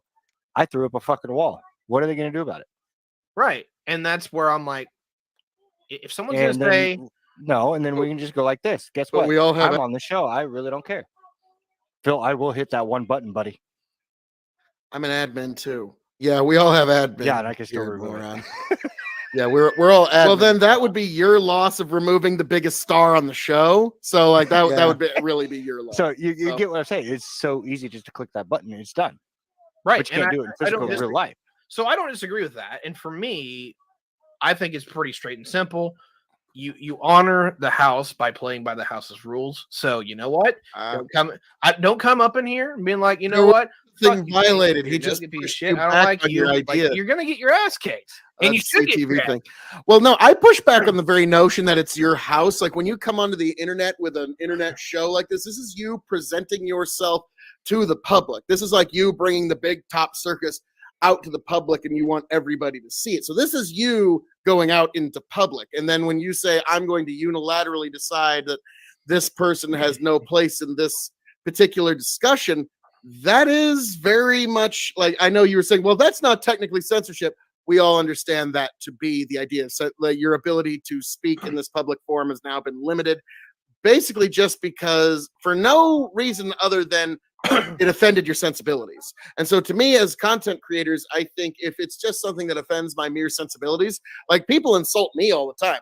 I've been called just about everything you can imagine. Like people say, you fat fucking all this shit. And what I just fire back is, well, yeah, the reason I'm fat is because every time I fuck your mother, she makes me a sandwich. As you can see, folks, I've been eating a lot of sandwiches.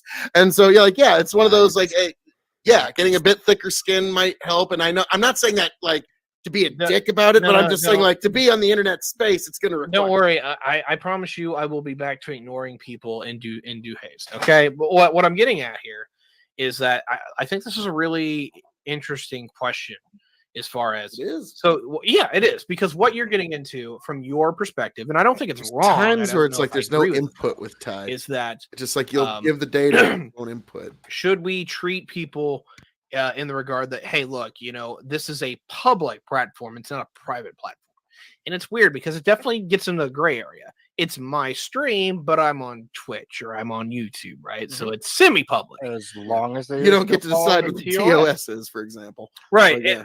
Right. So, and then the other side of that is, all right, is there a way, if I wanted to say, hey, look, this is my house. Like, this is a stream for me, my friends, and you're welcome to come in. But, like, hey, look, you abide by the rules. Like, do I got to put a fucking welcome mat out up in front of the stream? And I'm not memeing here. I'm dead serious.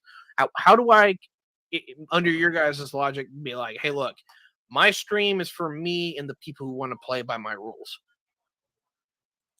You're gonna Well, alienate then that's not portion of really the a audience. public plat. Like you're That's the not problem. trying to At get the public. point, then. if Why it would you gets- scream to the If public? it gets to a point where you're basically dictating how the audience has to behave to be privileged enough to watch the show to begin with and try to interact with it, your audience is going to go the other way. That's just the nature of the beast. And that's You have to America. find a happy medium. Yep. Well, Capitalism, okay, so baby. this is the thing where I'm going to split hairs here. Number one, there's 1,000 people who don't agree with me, but there's also a couple tens that will. Maybe those are the people that I want in my audience. The people who do agree with me, or the people who don't piss me off consistently. Now, I'm not saying that. Sounds like a very liberal approach. But kudos to that. Well, if anything, it's probably anti-liberal, but whatever. No, if you want to be in an echo chamber with no pushback, that's literally just Yeah, that's woke about as mentality. liberal as you get. Like, That's literally an anti-liberal opinion. Sure, it's not. then tell all the liberals that, because they seem to be carrying it out They're- almost uniformly. Because they're like, there's So, not liberal. almost one for one. Yeah, like the people who claim to be liberal are the bastardization of liberal. Bandit. It's weird that he has the opinion while trying to get enough money to do shows. Like,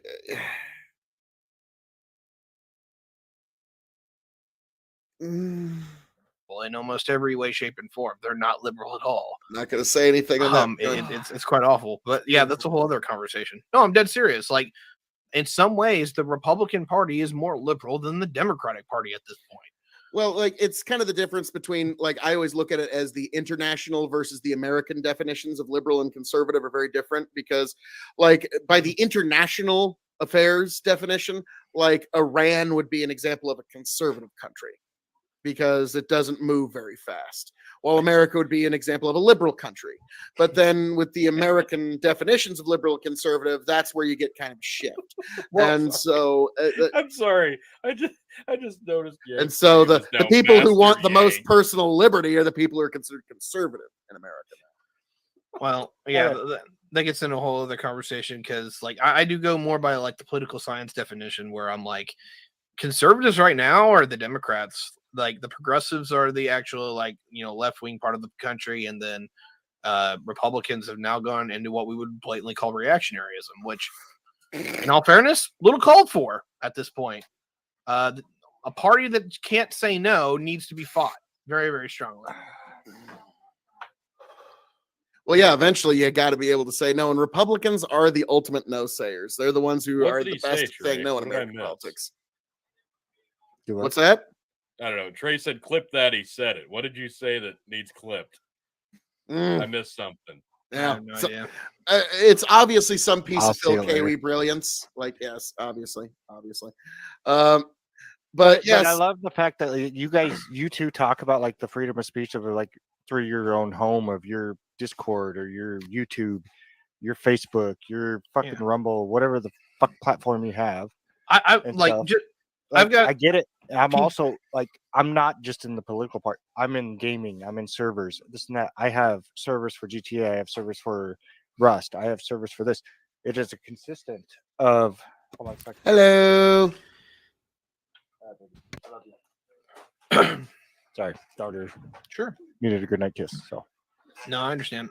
So But- so go ahead. you're dealing with gamers. Gamers are probably one of the worst trolls that you can get because they are pushing of how much they can get in trouble. They're not trying to get in trouble in your Discord. They're also trying to get in trouble in the game.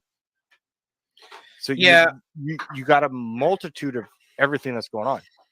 Freedom of speech is freedom of speech. To me, internet is freedom of speech. I really don't care. If you want to throw that wall up, fucking throw that wall up. I really don't care. I will find a workaround and I will be back. Okay, fair enough.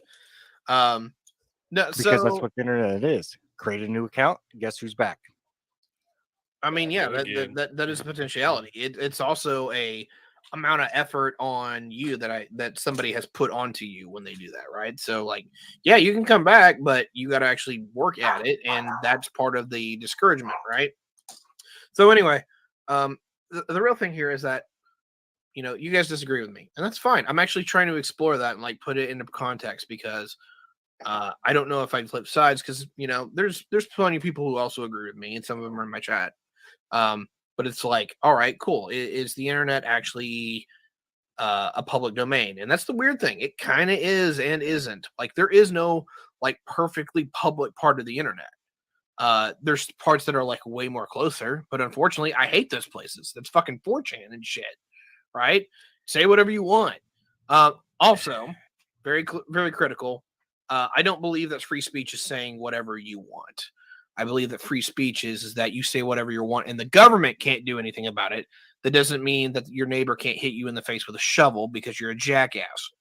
Actually, that does mean that your neighbor can't hit you in they the face can't with a do shovel that because because that's then the government will assault, put them actually. in jail. like yeah, that's Like- no. I'm sorry. Just somebody saying mere words Yeah, that I offend see. somebody's sensibilities isn't a reason to hit somebody in the face with a shovel. Uh, and so, like to me, like I get where you're I'm coming at. being bombastic. but Let me roll that back then. Let me roll that into something else. All right. Let me roll that into, all right, you say something stupid. The government can't do anything about that. But your neighbor can be like, nope, you're not invited to the neighborhood poker tournament anymore. They actively disengage with you. We'll put it. that's the difference between a house and a public I public think show that you're putting out. that's my problem with the. It's kind of like analogy. saying You're you coming into can't a watch house. No. MTV anymore. You're not allowed. You can't compare being like on YouTube or Twitch or whatever to inviting people into your house to hang out at a party. Like that'd be more like your Discord server. Like you're inviting only specific people that you want to be in there in. Being on YouTube or Twitch or Rumble or what have you is more like going out in public, standing on a soapbox with a fucking megaphone. Not everybody's going to stick around and listen to you talk, but the people that like what you're saying will, and the people that don't like what you're saying will. The people that are indifferent to it are going to keep walking. And you can't dictate who's already in that public space. They were already there when you showed up with your soapbox and megaphone. So regardless of what you're saying and regardless of what their thoughts are, you both have the right to that space because you both went there. Okay, that I think solid. I can't push back against that. I think there is something undeniable in that. Is that You're here. I don't provide the primary filter. That I can work with very, very strongly. I don't like If I can put a little bit finer point on that, Tony, it's one of the finest pieces of English liberty, where even in Areopagitica and in all these different varying pieces of English literature where they talk about freedom of speech is not just the right of the person who speaks to be heard, but it's also the right of the audience to listen and to hear and to be exposed. And anytime that you silence somebody, you make yourself a prisoner of your own action. Anytime you restrict somebody from being able to hear something, then you've made that person or even yourself a prisoner of your own action now that this person cannot hear you anymore. And so to me, I think that's to kind of piggyback off what you're saying, T, that's one of the essential pieces of English kind of common law liberty when it comes to free speech. Okay, so free speech is should be open when it comes to something like Twitter, YouTube, that kind of stuff. But you guys are going to be like, all right, if Ty wants to go nuke everybody in his Discord, go right ahead for it. Yeah, no, absolutely. You created that space specifically to invite specific people in.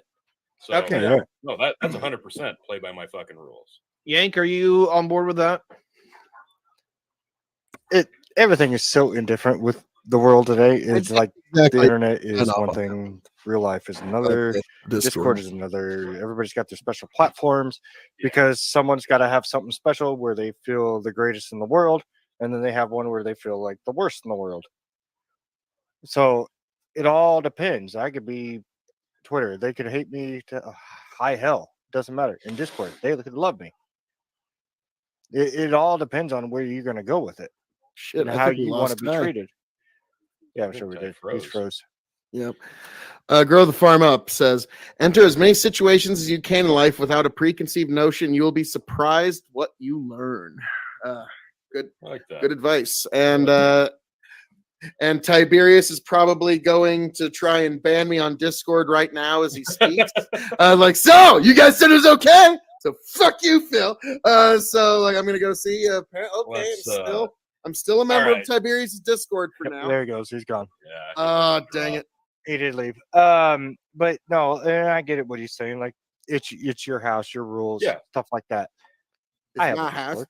I have Discord. I ban people? Fuck no. I run game servers. Just people want to talk shit. They want to talk shit. That's their own problem. If someone's got a problem with it, fight it out. That's all there is to it. I'm not banning because one person is going to be a crybaby over another person. Let's yeah. All right. So, folks. Oh, his stream just died too. Oh, his stream just died. So his whole network went down. So the whole thing, like, so Ty, like, he was so overcome with emotion of admitting that I was correct, that it crashed his computer, crashed his whole internet. Like we'll see what happens. But Ty, hey, Phil, did you notice how I was able to get through to him by making it relatable instead of being a pompous dick to get my point across? No. What? What are you talking about? I don't know, Phil. I'm just saying maybe sometimes your approach is a little jagged.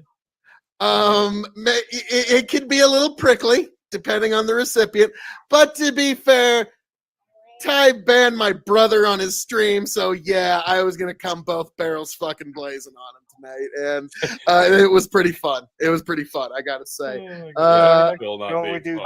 Jacanadar go, Phil not be pompous? Never. I don't know what you're talking about. Trey, actually, we're gonna get to some racism. Can we? Fuckers will let us. Let's do this Tiberius guy, huh? Let's do Tony's story. We crashed his whole life, just the whole life. Just oh my crashed god! Oh my god! It's like Buzz Lightyear when he realized he's a toy. Years of academy training wasted. Like, actually, Trey, I think let's get back to racism. Yank, if you can we? As the pull up, so we're already in. We're halfway into our second hour, and Tony, I know you're itching for something. Then, all right, because them two have been so busy, nobody's been giving shots. So, yeah, let me get it forward. Hang on. Okay. Which article are we going? I got my daughter here. We're gonna do the CNN article. He's saying hi. Yes, you're right. 128. Okay, fucking. Cheers, folks, to episode 172 of the Dog and Chicken Show.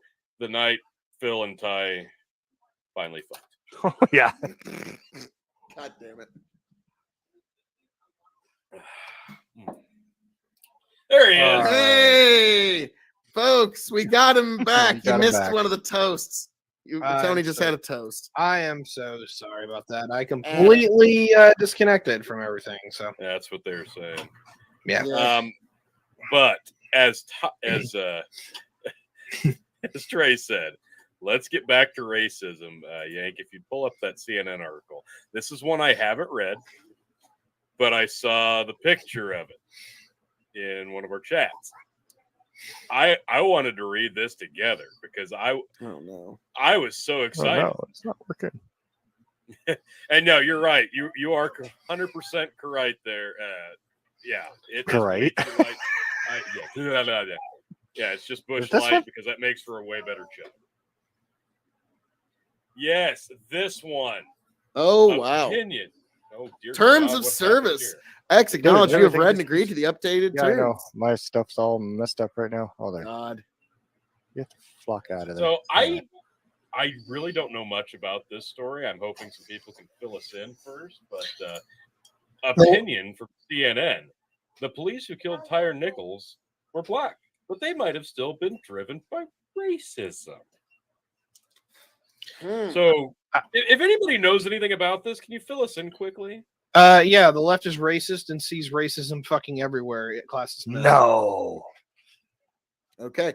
Is that Neither the does the right. The TL? right is racist too. Was that the I hear that. TLDR or like? I'm feel sure like there's some more to it. Like, there might be more to it, but like for real, how do you make this fucking statement? These people are just absolutely racist. They're black, but they also hate black people. Like, all right, what evidence do you have for this? I'm sure it's nothing. It's bullshit.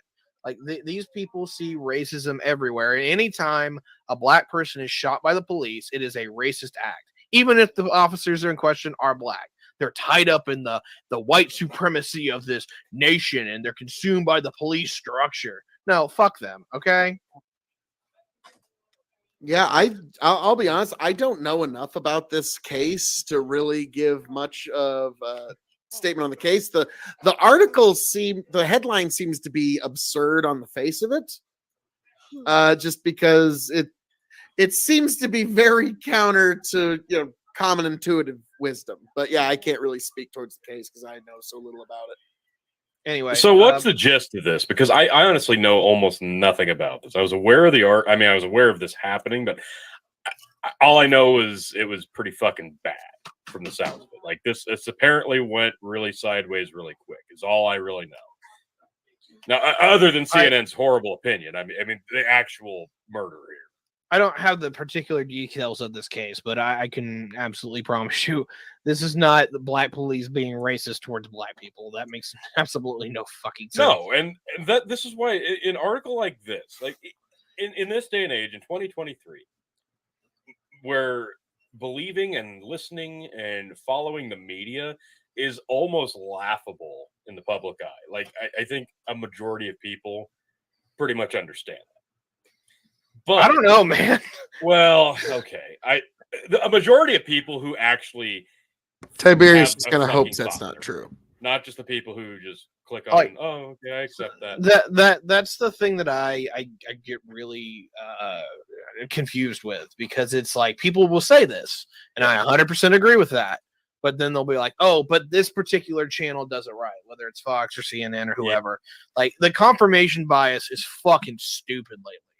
Yeah, I mean, people who just get their news from CNN. Yeah, I could understand how that would be a problem. And that was a little jab at Chai earlier, but Yeah, but, that's fine. Just anywhere. I got Like, straight up anywhere from like one particular source is just asking for. well, yeah, I always kind of take the idea of take at least 3 sources, find one that's fairly left, find one that's fairly right, find one that's somewhere a little in the middle, and then take those 3 sources, and the truth is gonna fly somewhere within the bullseye of the 3 of them. So it's like the moderates aren't always right, but it's good to like hear what the moderate normally. Trey says traffic stop for reckless.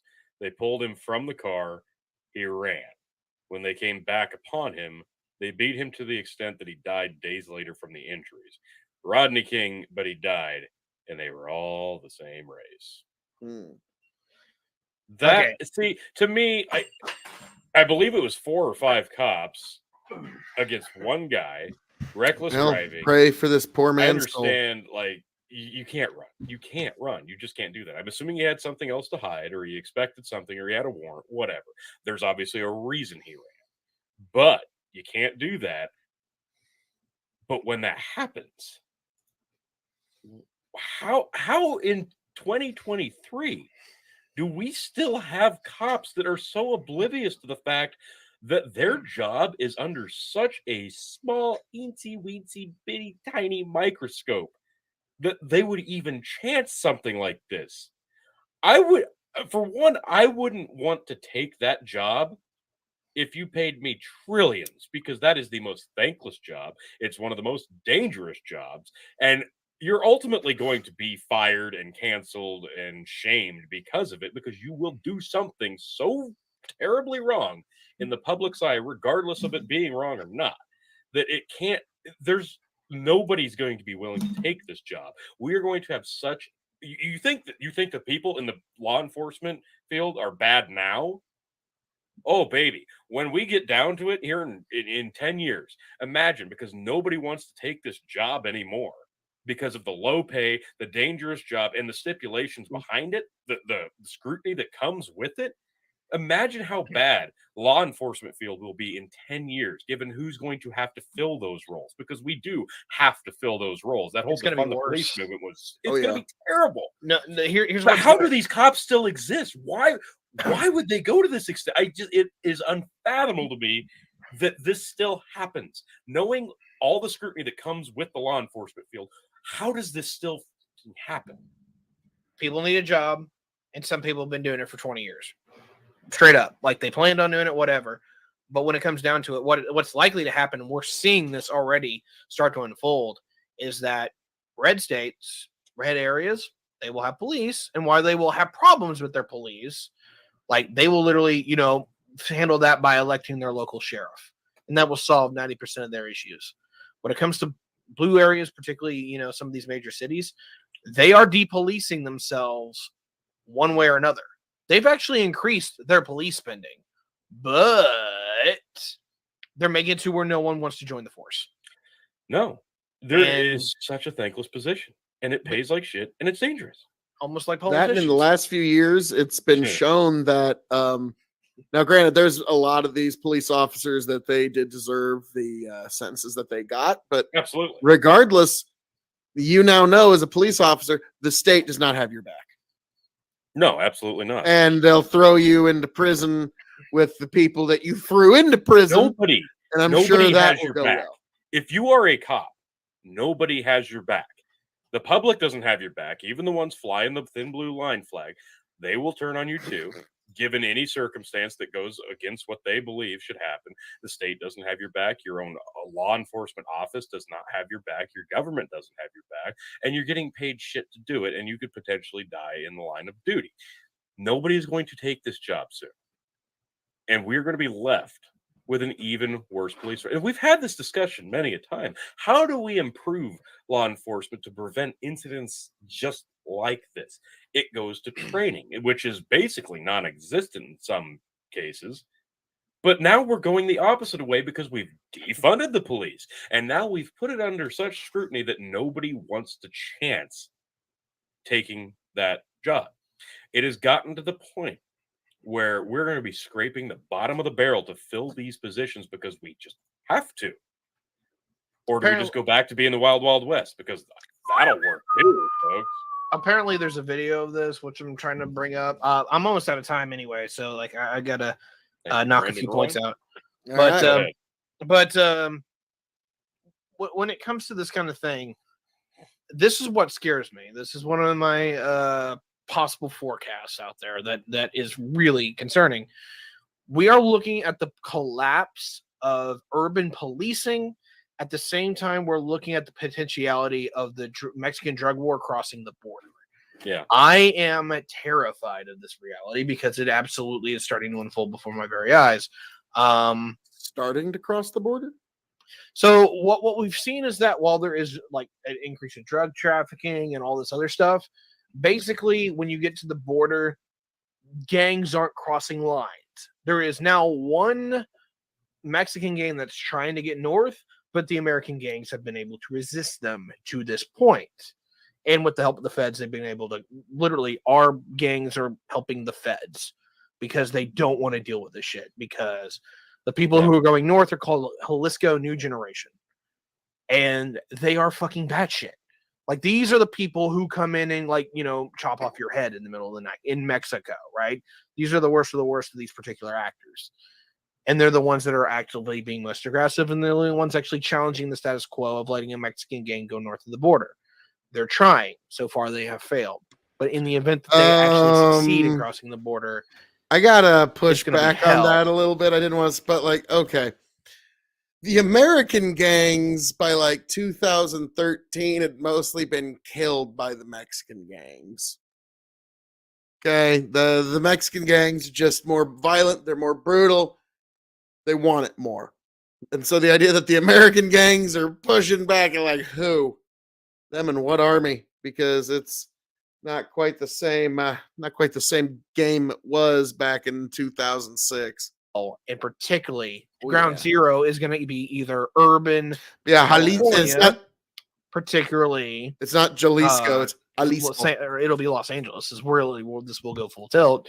Or the other avenue, which bothers me because they are people I really like, is Texas. Getting into El Paso. Brownsville, El Paso, and Laredo is a threat. And if this actually permeates into where it would naturally permeate, which is DFW in Houston, oh shit. Yeah, Jalisco, new generation. They're kind of the new kids on the block, but the thing is, every new Mexican gang has to do the same thing in where they make their reputation by being the most brutal kids on the block. And Not always, but usually.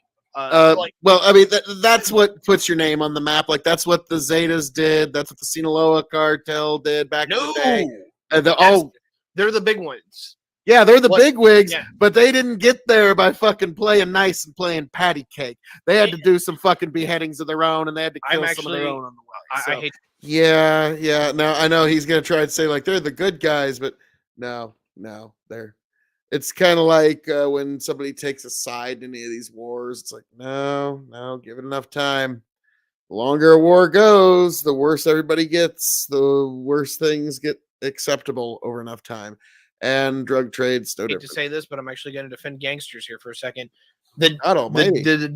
Excuse me, the leader of the Sinaloa cartel, El Chapo, evil son of a bitch by a lot of standards. I'm sure he got his name El Chapo by not chopping people up. Yeah. Anyway, long and the short here, he actively looked at the drug trade as a business, and so he believed in don't shit where you sleep. So he didn't go around killing the shit out of everybody. He actually decreased a significant amount of the violent crime and the thievery that happened in Mexico. And you can actually check the numbers on that. Violent crimes, murders, all that, when he was in charge of North Mexico. Grade on a weird curve there. Jalisco New Generation was actually his enforcers. He was the guy who sent the other guys to kill the guys who were out of line, but he wouldn't kill the locals. But after he got caught in 2016, that's when everything went to hell because New Generation didn't have a boss. And so they started turning on everybody else. And you can see this. 2017, the numbers in homicides in Mexico spiked by 3 times. Like, I don't know. It's like, hey, look at the number of homicides under this cartel was like, it was an acceptable number of homicides. I'm not ever going to say it it's was an okay number. But when the other guys went up, it was back to business. Like, it's almost like a boom and bust cycle of murder in Mexico, and I don't really like. But now I get what you're saying is that when to establish a well-oiled government, you got to chop a few heads off. I get what you're saying. No, like you also got to keep in mind that El Chapo's cartel was the one that Obama basically chose back in 2012, and so like, which is why he Fast and arrested him in Furious, folks. 2016. Do you think Obama's going to ever hold to his deals? What you think? Are you shocked that a politician double crossed somebody? Like, come on, that's half the job. I will soak that one. However, look, I'm not trying to act like gangsters are good people. That's not what I'm doing. But there is a real politique. There is a real conversation. I get what you're saying 100%. Like it's just like, all right, would we rather have Sinaloa, where the fentanyl problem is from them? That is 100% on them. But would we rather have to deal with the fentanyl or deal with the fact that now North Mexico is literally like on the doorstep of civil war? Fuck, that's a hard ethical conversation. If anyone acts like that's a fucking easy one, fuck off. Okay. Build the wall. That was which Biden is doing. He's completing the wall.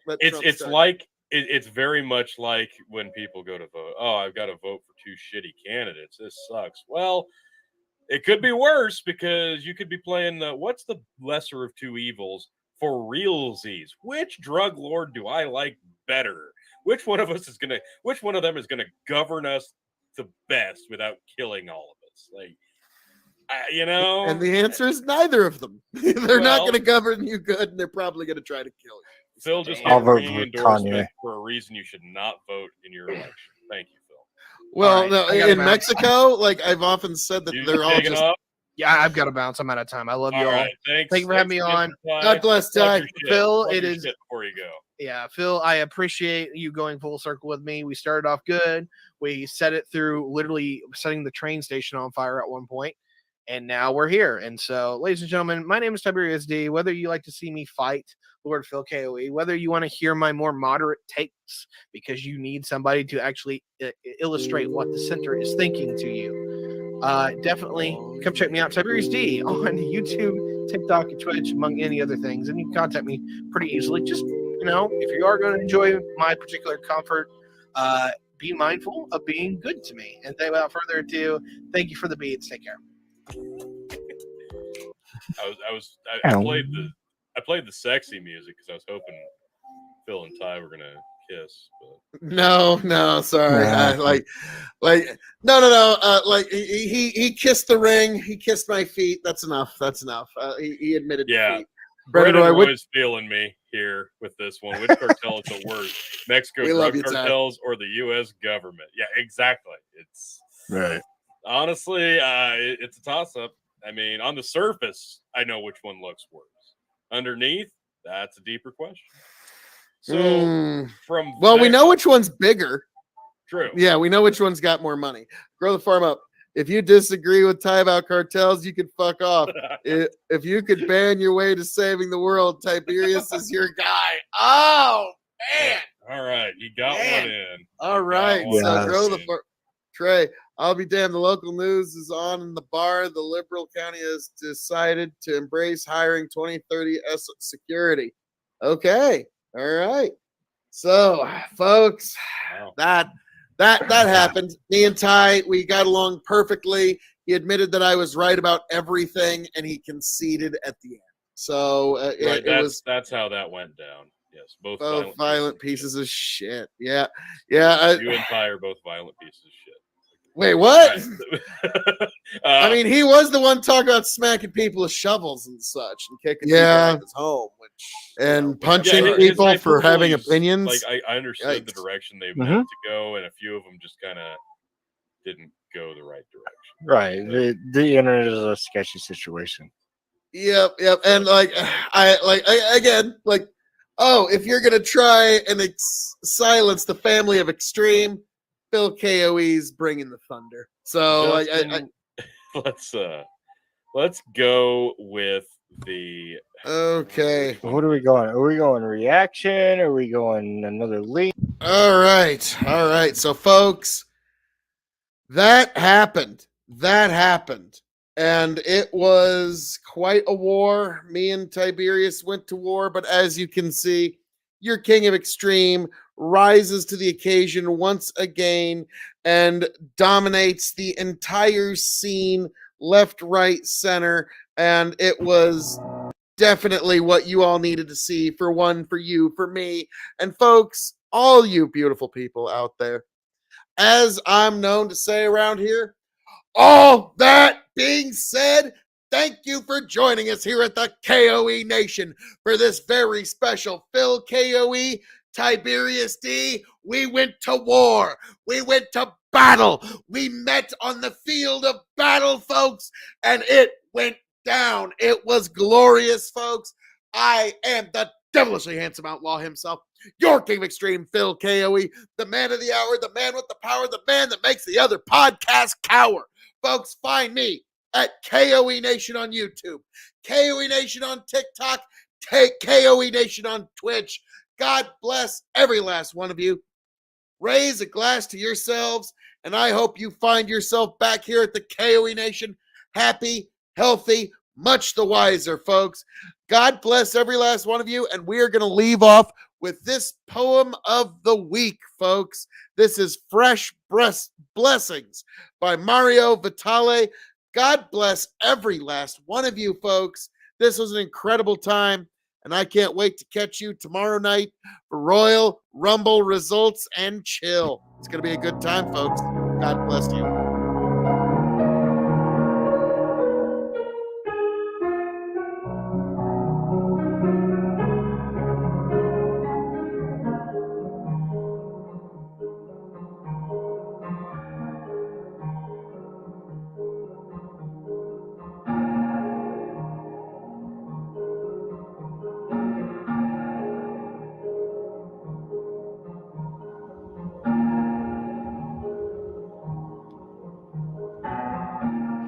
How we doing, all y'all? It's time for another poem of the week. This is by the great Mario Vitale, and it's called Fresh Blessings. Meet me on the Nile, on the edge, a little wild, safe thus far beyond the river, to flow as if it takes your breath away, carry on through the autumn breeze, left a current blessings fold, you will do what you are told, thoughts through an emotion blend. Won't you help me, my friend? Safe thus far, a trip in the car. Stay on the path worth light. Never give up on the fight. Listening towards the rain, I have become cumbersome to this world. Impressed toward my girl. It's all good health. Running through bases, soft pedals with excommunication. Dare the savor, the stead. What's the matter with your head? Mario William Vitale. Fresh blessings, folks. Folks, if there's a poem you'd like me to read, or if you'd like me to read your poem, please just let me know in the comments or in any way you can reach me. Until then, God bless. Travel well, everyone. This has been this poem of the week. Catch you around.